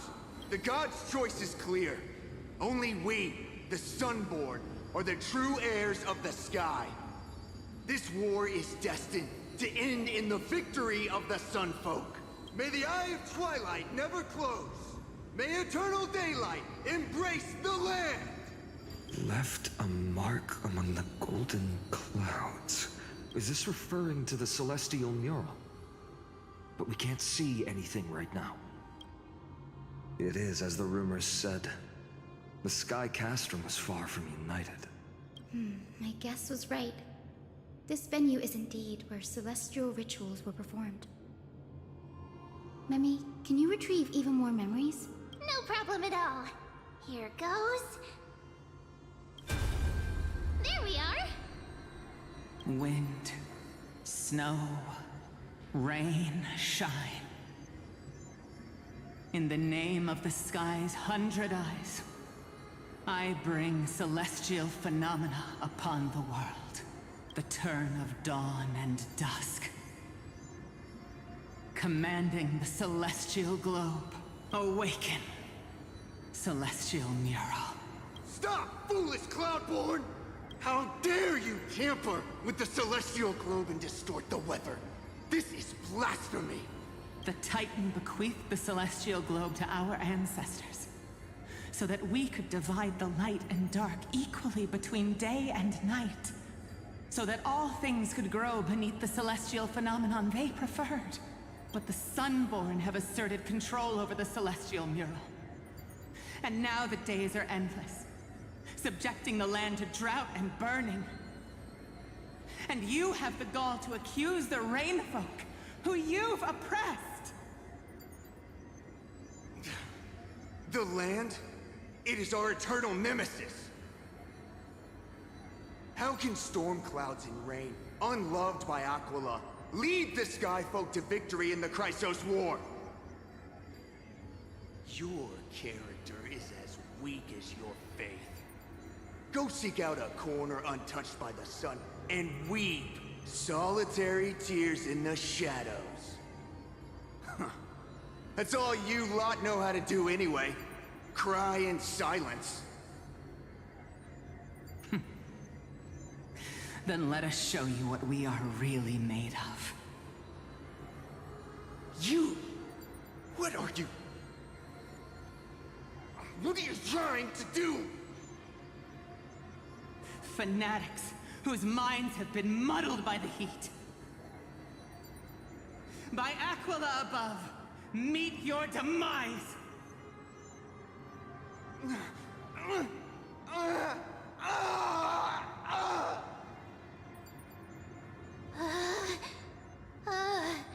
What a terrifying memory.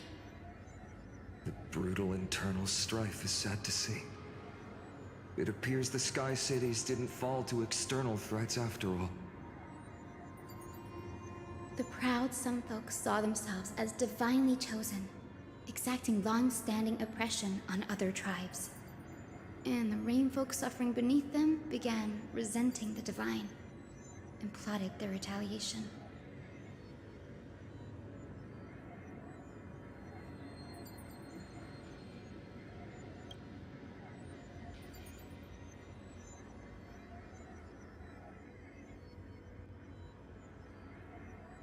No matter the era, conflict among humans is destined to persist.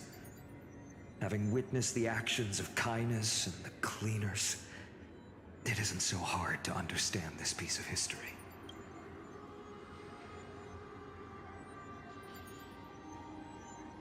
There's nothing but empty silence here.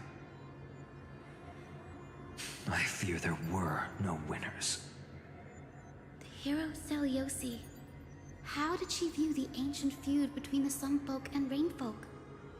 The legends focus on her god-slaying expedition, but are hazy on the fall of the Sky Denizens. Perhaps I can piece together the true face of history here. one step at a time. Do you remember the verse that Rain Folk sang, Hyacinth? Perhaps that's the key to unlocking the Celestial Mural. Yes, I already memorized it. Now, shall we try to wake it up?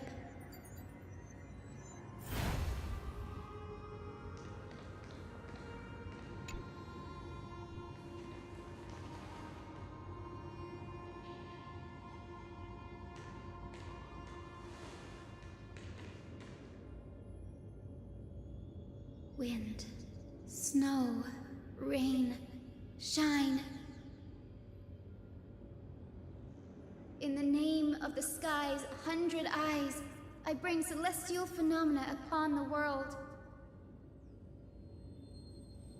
The turn of dawn and dusk, commanding the celestial globe. Awaken, celestial mural!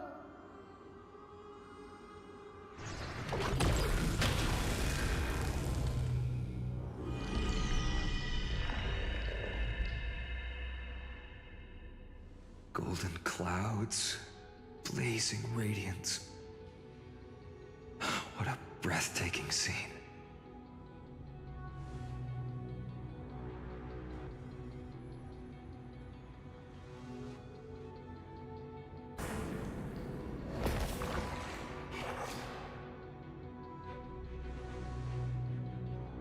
How chilling.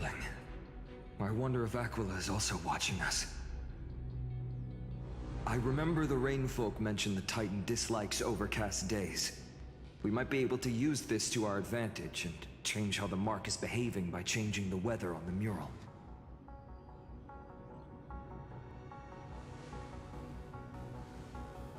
Don't worry.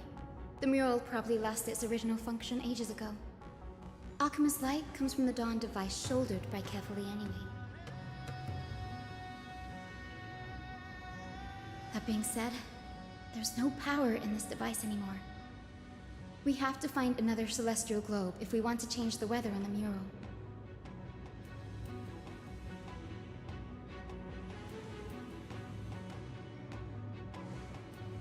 Ah, there! That circular device. I'm quite familiar with it. That's a west wind compass of the Twilight Courtyard. We can use it to create a miniature rainbow bridge to walk on. Who knows? It might even lead us to other areas of the Eye of Twilight. Technology passed down from the Golden Age is finally proving useful. Let's go. Leave the adjustments and calibrations to me.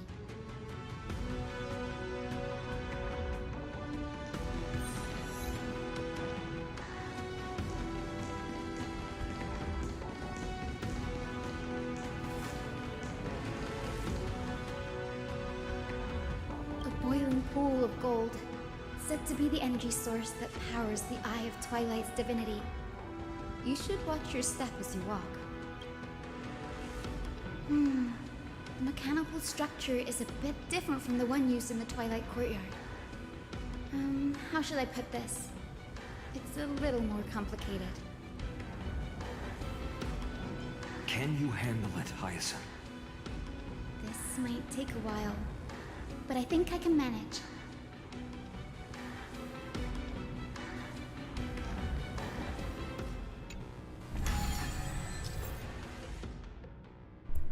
Okay, the West Wind Compass. Observe the starting point, finish point, the direction of the arrow of the compass, and distribution of red obstacles. Rotate the rings on the compass to reach the finish point without running into the obstacles, followed by following the arrow's direction upon leaving the starting point. Huh? Wait a minute. Oh, you have got to be kidding me. The red fan-shaped zone represents obstacles that block the path, and the route cannot pass through them. Be sure to avoid them when connecting the route. Use the select button to choose a specific ring, and use the rotate button to turn it. When a route has been connected, a hint will appear on the compass. Tap the confirm route button to finalize your route. After confirming the route on the compass, a mechanism will be triggered. The rainbow path will be added to the map according to the specified state of the compass. Deep breaths. Oh, this and is find the way. hilarious. I can't help but laugh at this.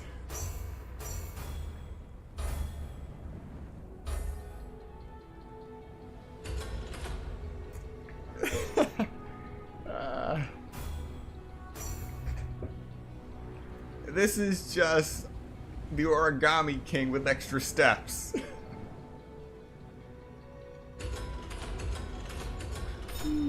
I think this should be right. Yep. Just the Origami King with extra steps. The rainbow bridge has appeared. Well done. Now we can cross. Hey, careful! Is that a winged Pegasus? Looks like a mythical beast. But this one doesn't seem hostile towards us. Tyson! Could it be the legendary? I'm not entirely sure. We might be able to tell if we get closer. You can't assume it's friendly. Keep your guard up and follow it.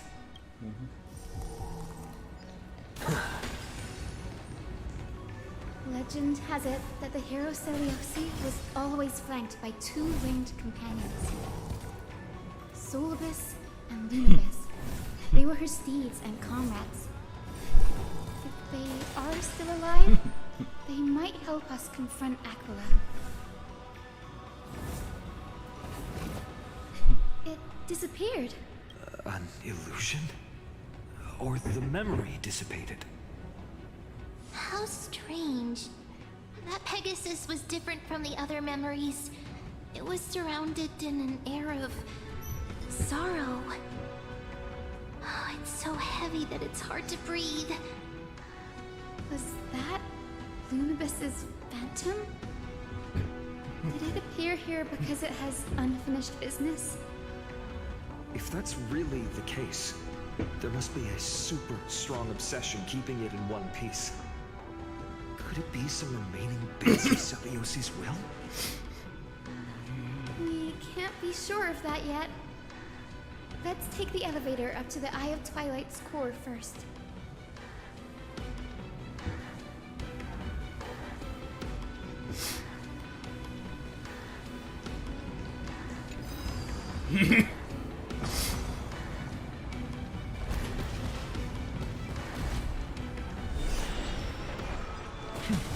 Lady Lunibus?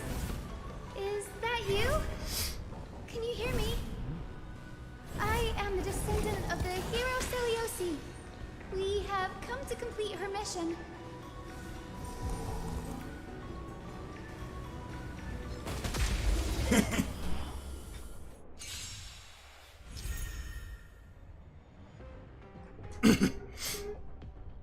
Okay, what are we dealing with now? Due to the presence of the Eye of Twilight, all targets on the field will be affected by weather effects. While on sunny day, the battlefield has a temperature effect. At the start of any target's turn, temperature increases. Allies will take continuous burn damage based on temperature. Damage dealt by allied targets increases based on temperature. Fantastic!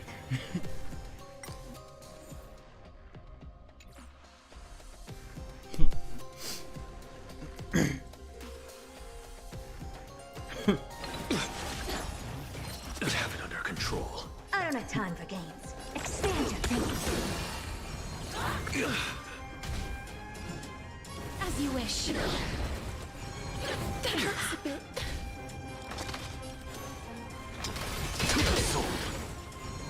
So tiring. This is being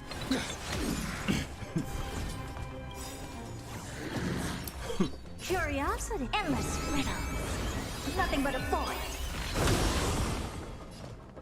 Open sesame. Glimpse the unknown. An undisputed victory.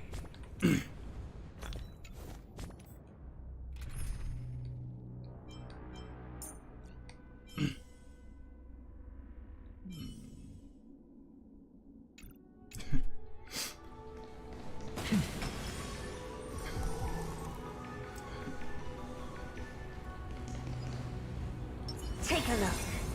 This is pure genius in action. That's another one?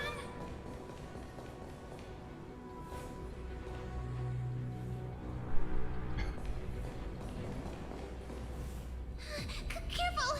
It's not a memory phantom! It looks like it's alive! But it's so twisted and very shadowy, like those black tide creatures! Hyacinth, watch out! So... you're Lady Lunabis, aren't you? Then that corrupted being before us must be Lord Solibus. Did you lead us here so we can free your companion?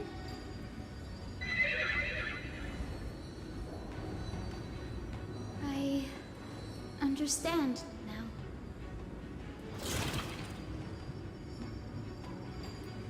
You must have been tormented by pain for so long. But you didn't give up. And you've held on to what little is left of your will with such tenacity. Don't be afraid. You're not alone anymore. I am Hyacinthia, the healer who inherited the hero's bloodline. Celiosi, the Day Thunder Knight, was once your comrade, wasn't she?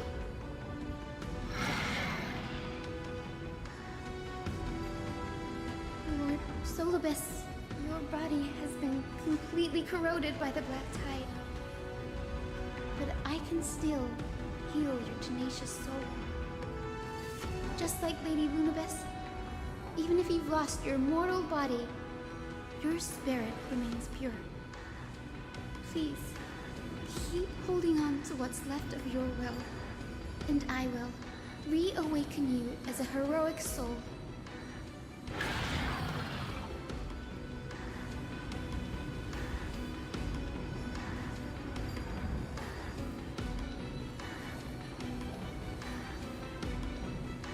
It must have understood me.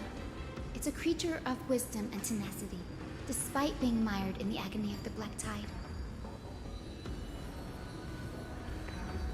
Solibus, the sunlit wings that once accompanied the hero. If this battle can remind you of your great deeds from back then, it would be my honor. Come on, heroes! Lord Solibus, please break free from the control of the black tide and return to your senses.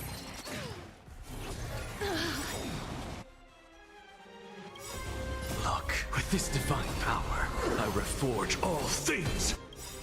Trust me, we can do anything!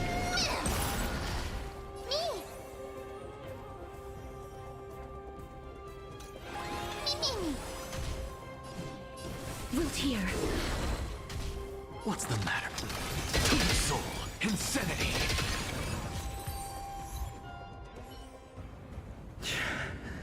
It's over. Solibus.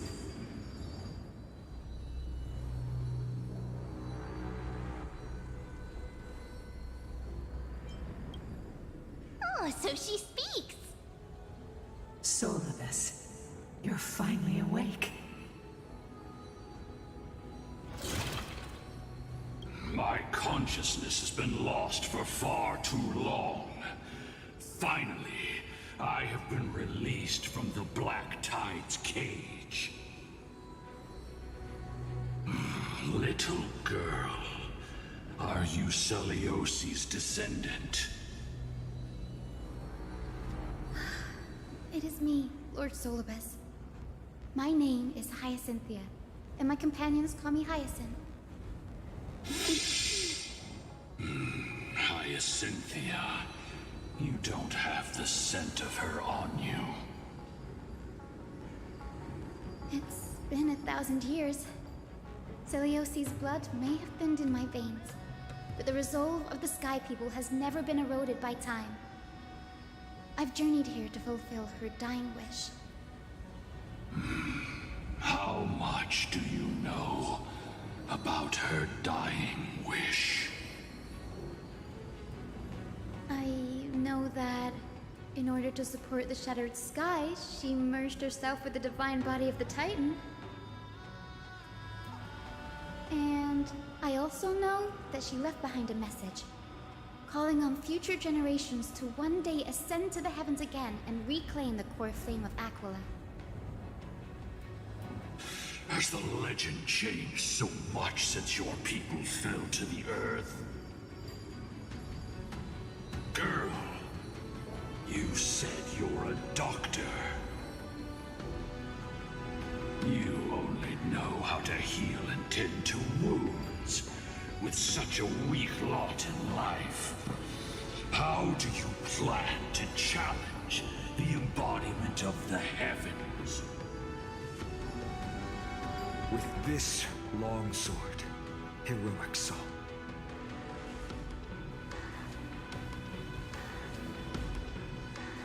As you can see, we're all Hyacinthia's companions and comrades.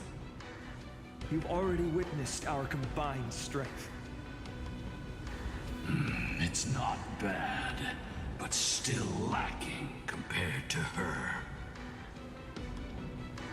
Soulless, let go of your ego and accept their kindness.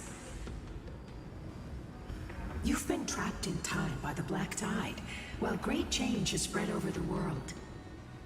If I'm not mistaken, the god of war Nikador also fell to the hands of these warriors.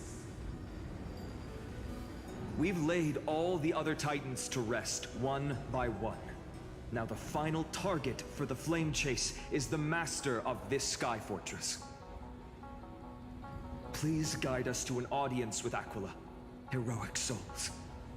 Seliosi initiated the era of slaying gods and attaining their flames. Even if she could not witness the end of this era, you will all at least bear witness on her behalf. Confidence and fierceness. Yes, I do indeed see a shadow of her in you.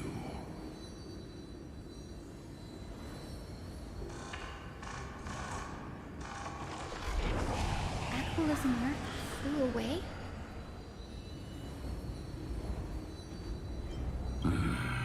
Maybe they detected our awakening. Well, perhaps our presence stirred memories of the fierce battle from 1,000 years ago. We learned from past memories that the Sky Titan fears dark clouds. Would you know more about this topic? What the memo sprite said is true, but you all still need a guide. Follow me, Hyacinthia and fellow warriors. Let the hunt for the gods start again. Is Lady Lunabis not going with us? I will be waiting for you all at the next destination, Hyacinth.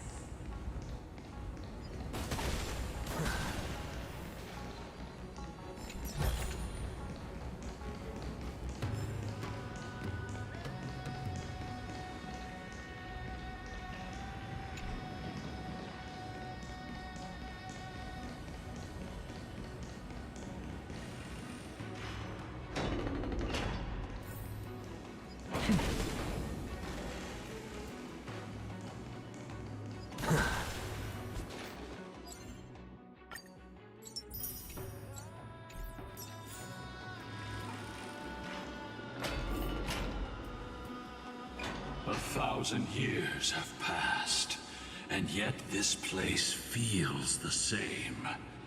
Just that there is no more human clamor.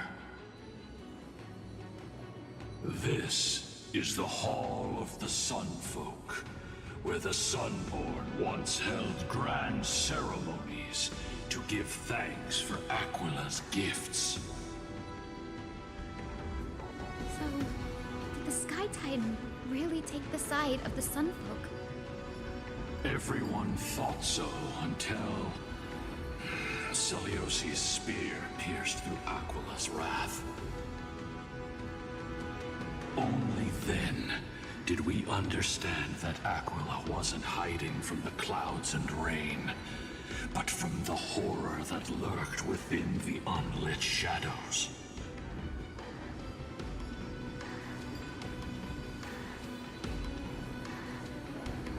The Black Tide's threat has forced the Chrysos heirs to complete our flame chase journey, heading toward the prophecy's miracle of Genesis.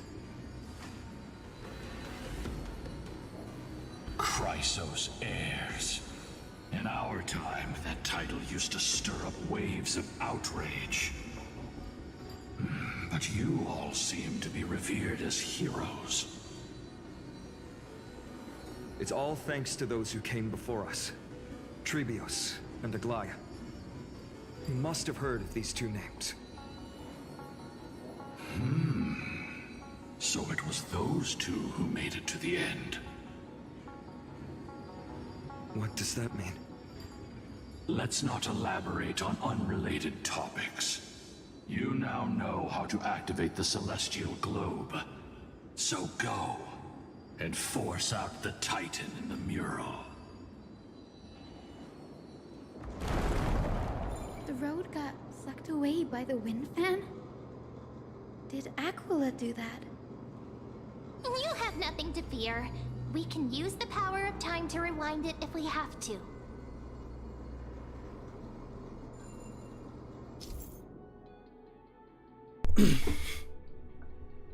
There are some wind currents in the Eye of Twilight. Platforms that pass through them will be pushed by the air currents. Change the direction of the wind by rewinding the nearby device that controls the wind currents, allowing the platforms to move to the other side. After using the shrine to enhance prayers, this rewind process will not have a time limit and remains continuous.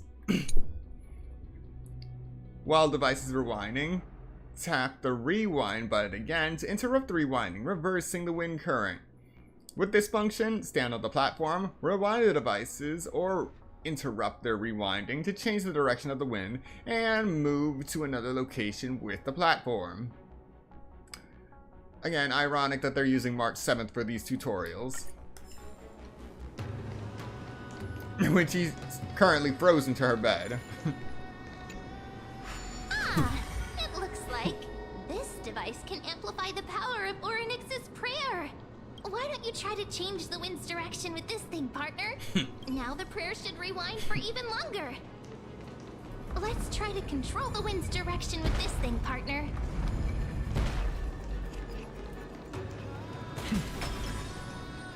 The celestial globe is right ahead. Let's go and force Aquila to come out.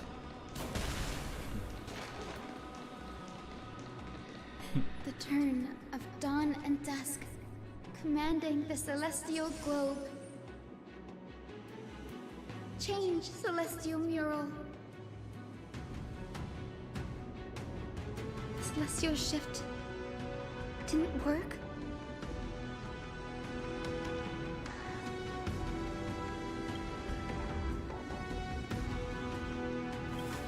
These circuits all seem to be corroded by the black tide. Here's hoping those two prophecy tablets can help us out.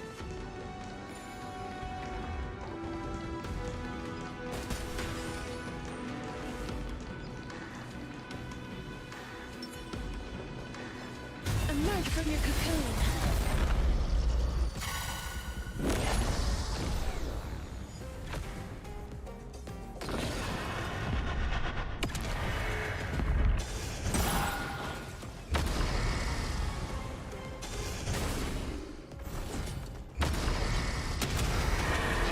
May death protect us!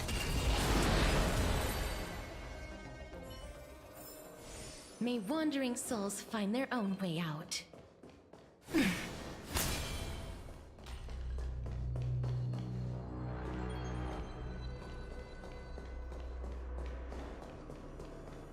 Emerge from your cocoon.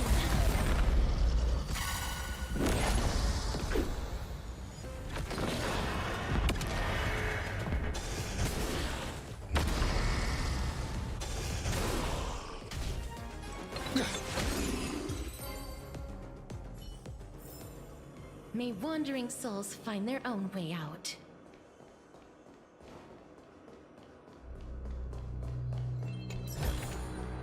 I want to make something with it.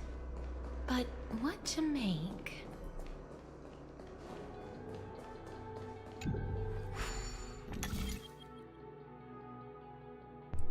At least make it a challenge.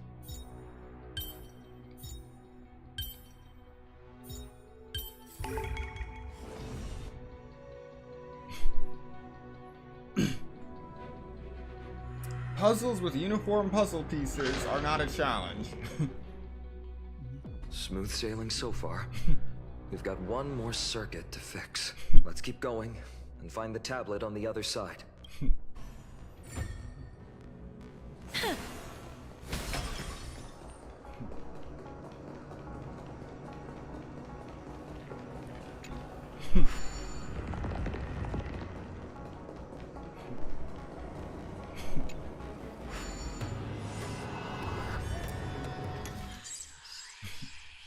Better.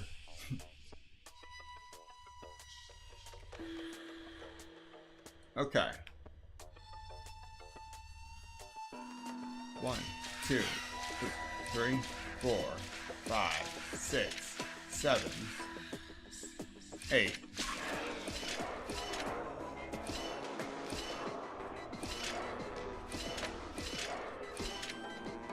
All right.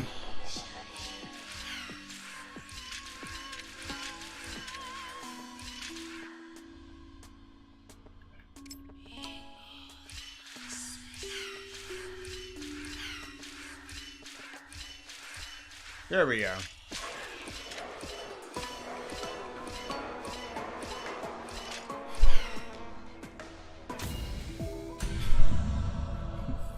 See? This one makes you think a little.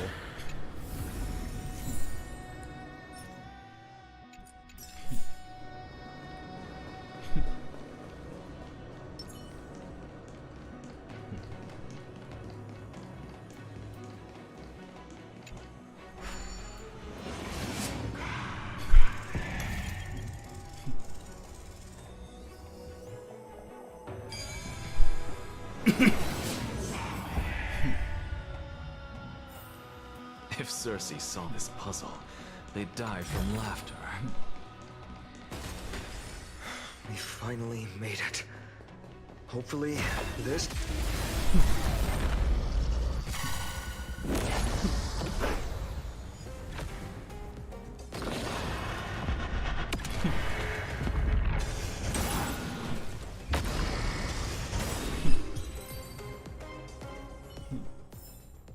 May wandering souls find their own way out.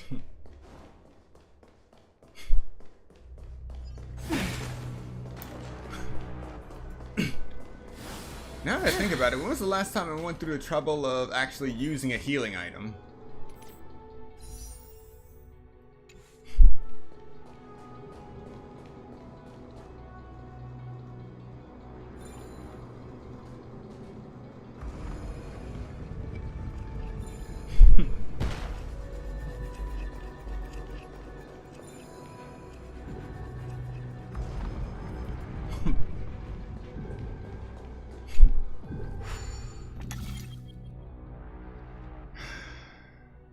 Again, make it challenging.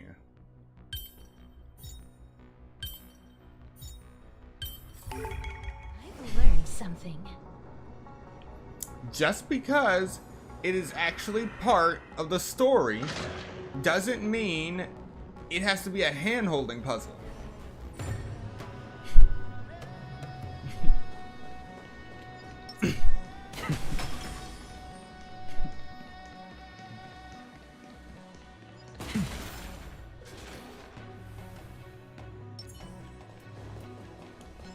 Emerge from your cocoon.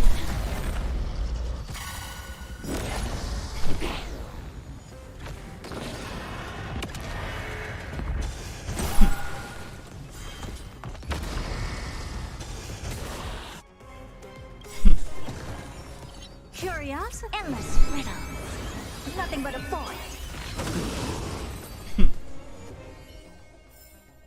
May wandering souls find their own way out. That might have been overkill for a lurker. Maybe.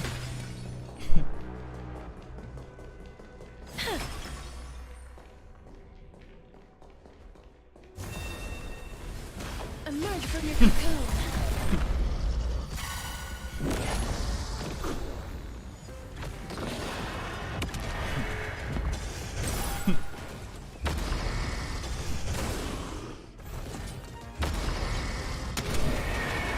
May death protect us! I have it under control. This is being in sync? I choose you. Open sesame. As you wish. May wandering souls find their own way out.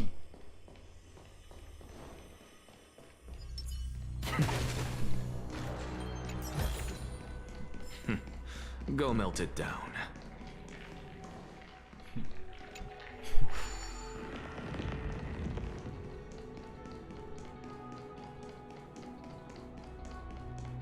And we're good.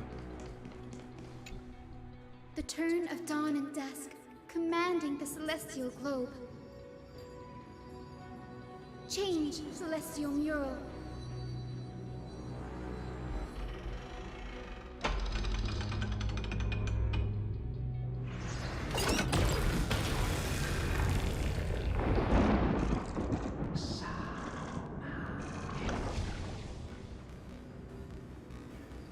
Looks like they're still avoiding us.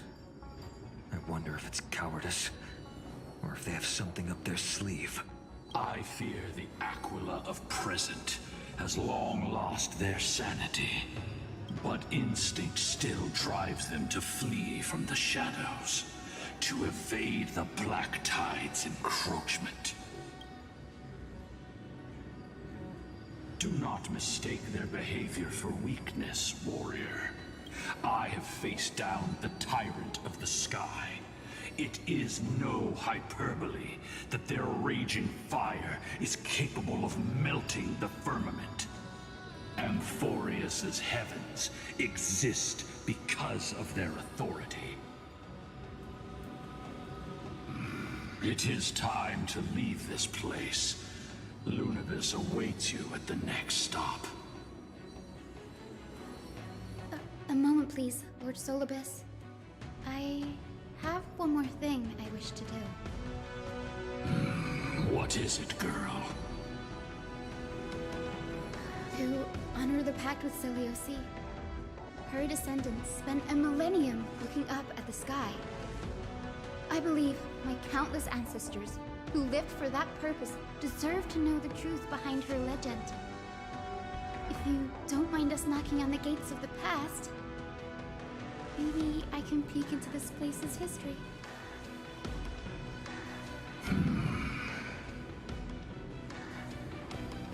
You are the ones who hold Orynyx's miracle. I have no authority to prevent you from delving into the past. Memi, Gray, could I please ask you for this favor? I want to show the truth to my ancestors waiting on the other side. Then there must be a reason behind its falsehood, right? The scene here and the previous memories gave me a bad feeling. What else did the Skyfolk encounter after Selioci challenged the god? I must figure out the truth behind the legend, even if it's for my ancestors' sake. Hyacinth, you're such a good child. Don't worry, I'm here. Oh, the memories surging here are even more intense than at the entrance. I'll gather them up now, and mold them, and mold them. Huh, all done.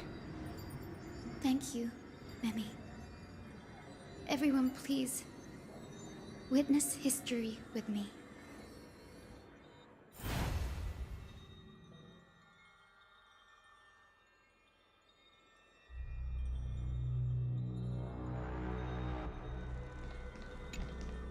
Daughter of Dusk, have you finally gone mad?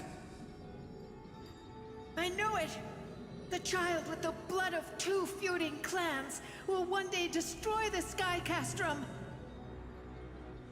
Will you really point the tip of your spear at our god? Stay your hand. Your recklessness will only bring divine retribution.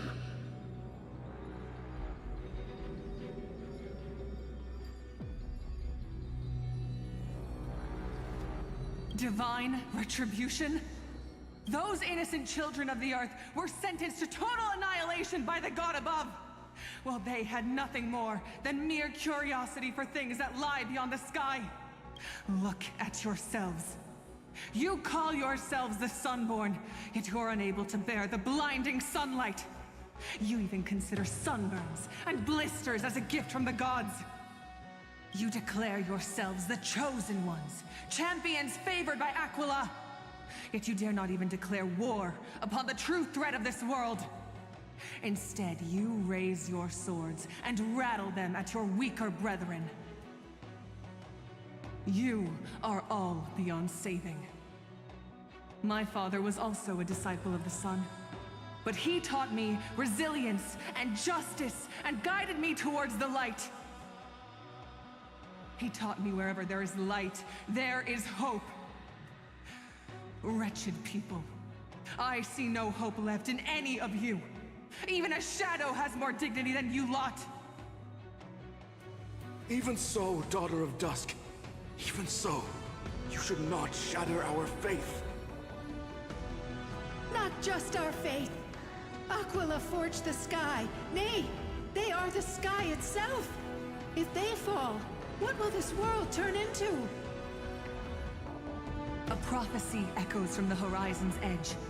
It heralds the advent of a new age. One not ruled by the Titans, but created by mortal heroes. I choose to believe in that prophecy. I must believe in any sign that promises to break the chains imposed on us by the old era. Any sign that will lead us to a new chapter of the world. If you wish to stop me from slaying the god, you'd better muster your courage and draw your bows. Let's see if I will be pierced by a hail of arrows first, or if you will be burned to ash by Solobis! How can we even fight you? You're the powerful Day Thunder Knight, a warrior goddess capable of trampling all lands. I am not a god, but the only mortal in this cage who is brave enough to defy the Warden.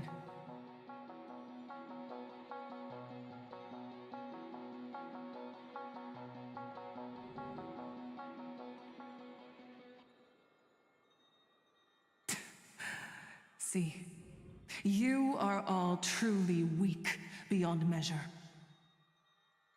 The hunting ground beckons. Come, Solobis! The hero Seliosi, disillusioned by the Sunfolk's deeds, decided to sever the source of it all. The god they so blindly placed their faith in. She was brimming with compassion at that time.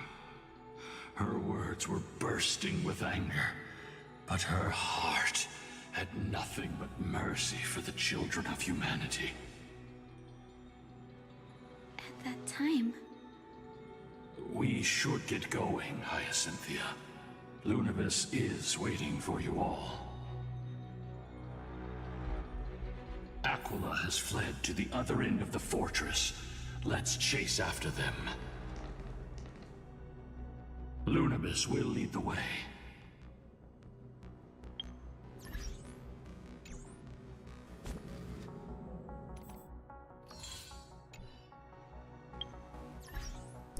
Alright, we are going to stop here for today, and hopefully we'll continue this later. Once again, thank you so much to everyone who came to watch this stream today, and those who come to watch the playback later. As always, be sure to like, comment, subscribe, and turn on notifications so you'll be notified of the next Honkai Star Rail stream. And for those of you forsaken by the YouTube algorithm, no longer receiving notifications in a proper manner, think about joining the Sunset Grove Discord, the link of which is in the description of all of my streams, where I post a notification about an hour ahead of most of my streams. Sometimes if it's something I can really plan out, it'll be 3 hours ahead of time. Gives you plenty of time to decide if you have time to watch it live or if you want to watch the playback. Once again, thank you for watching, and I will see you next time.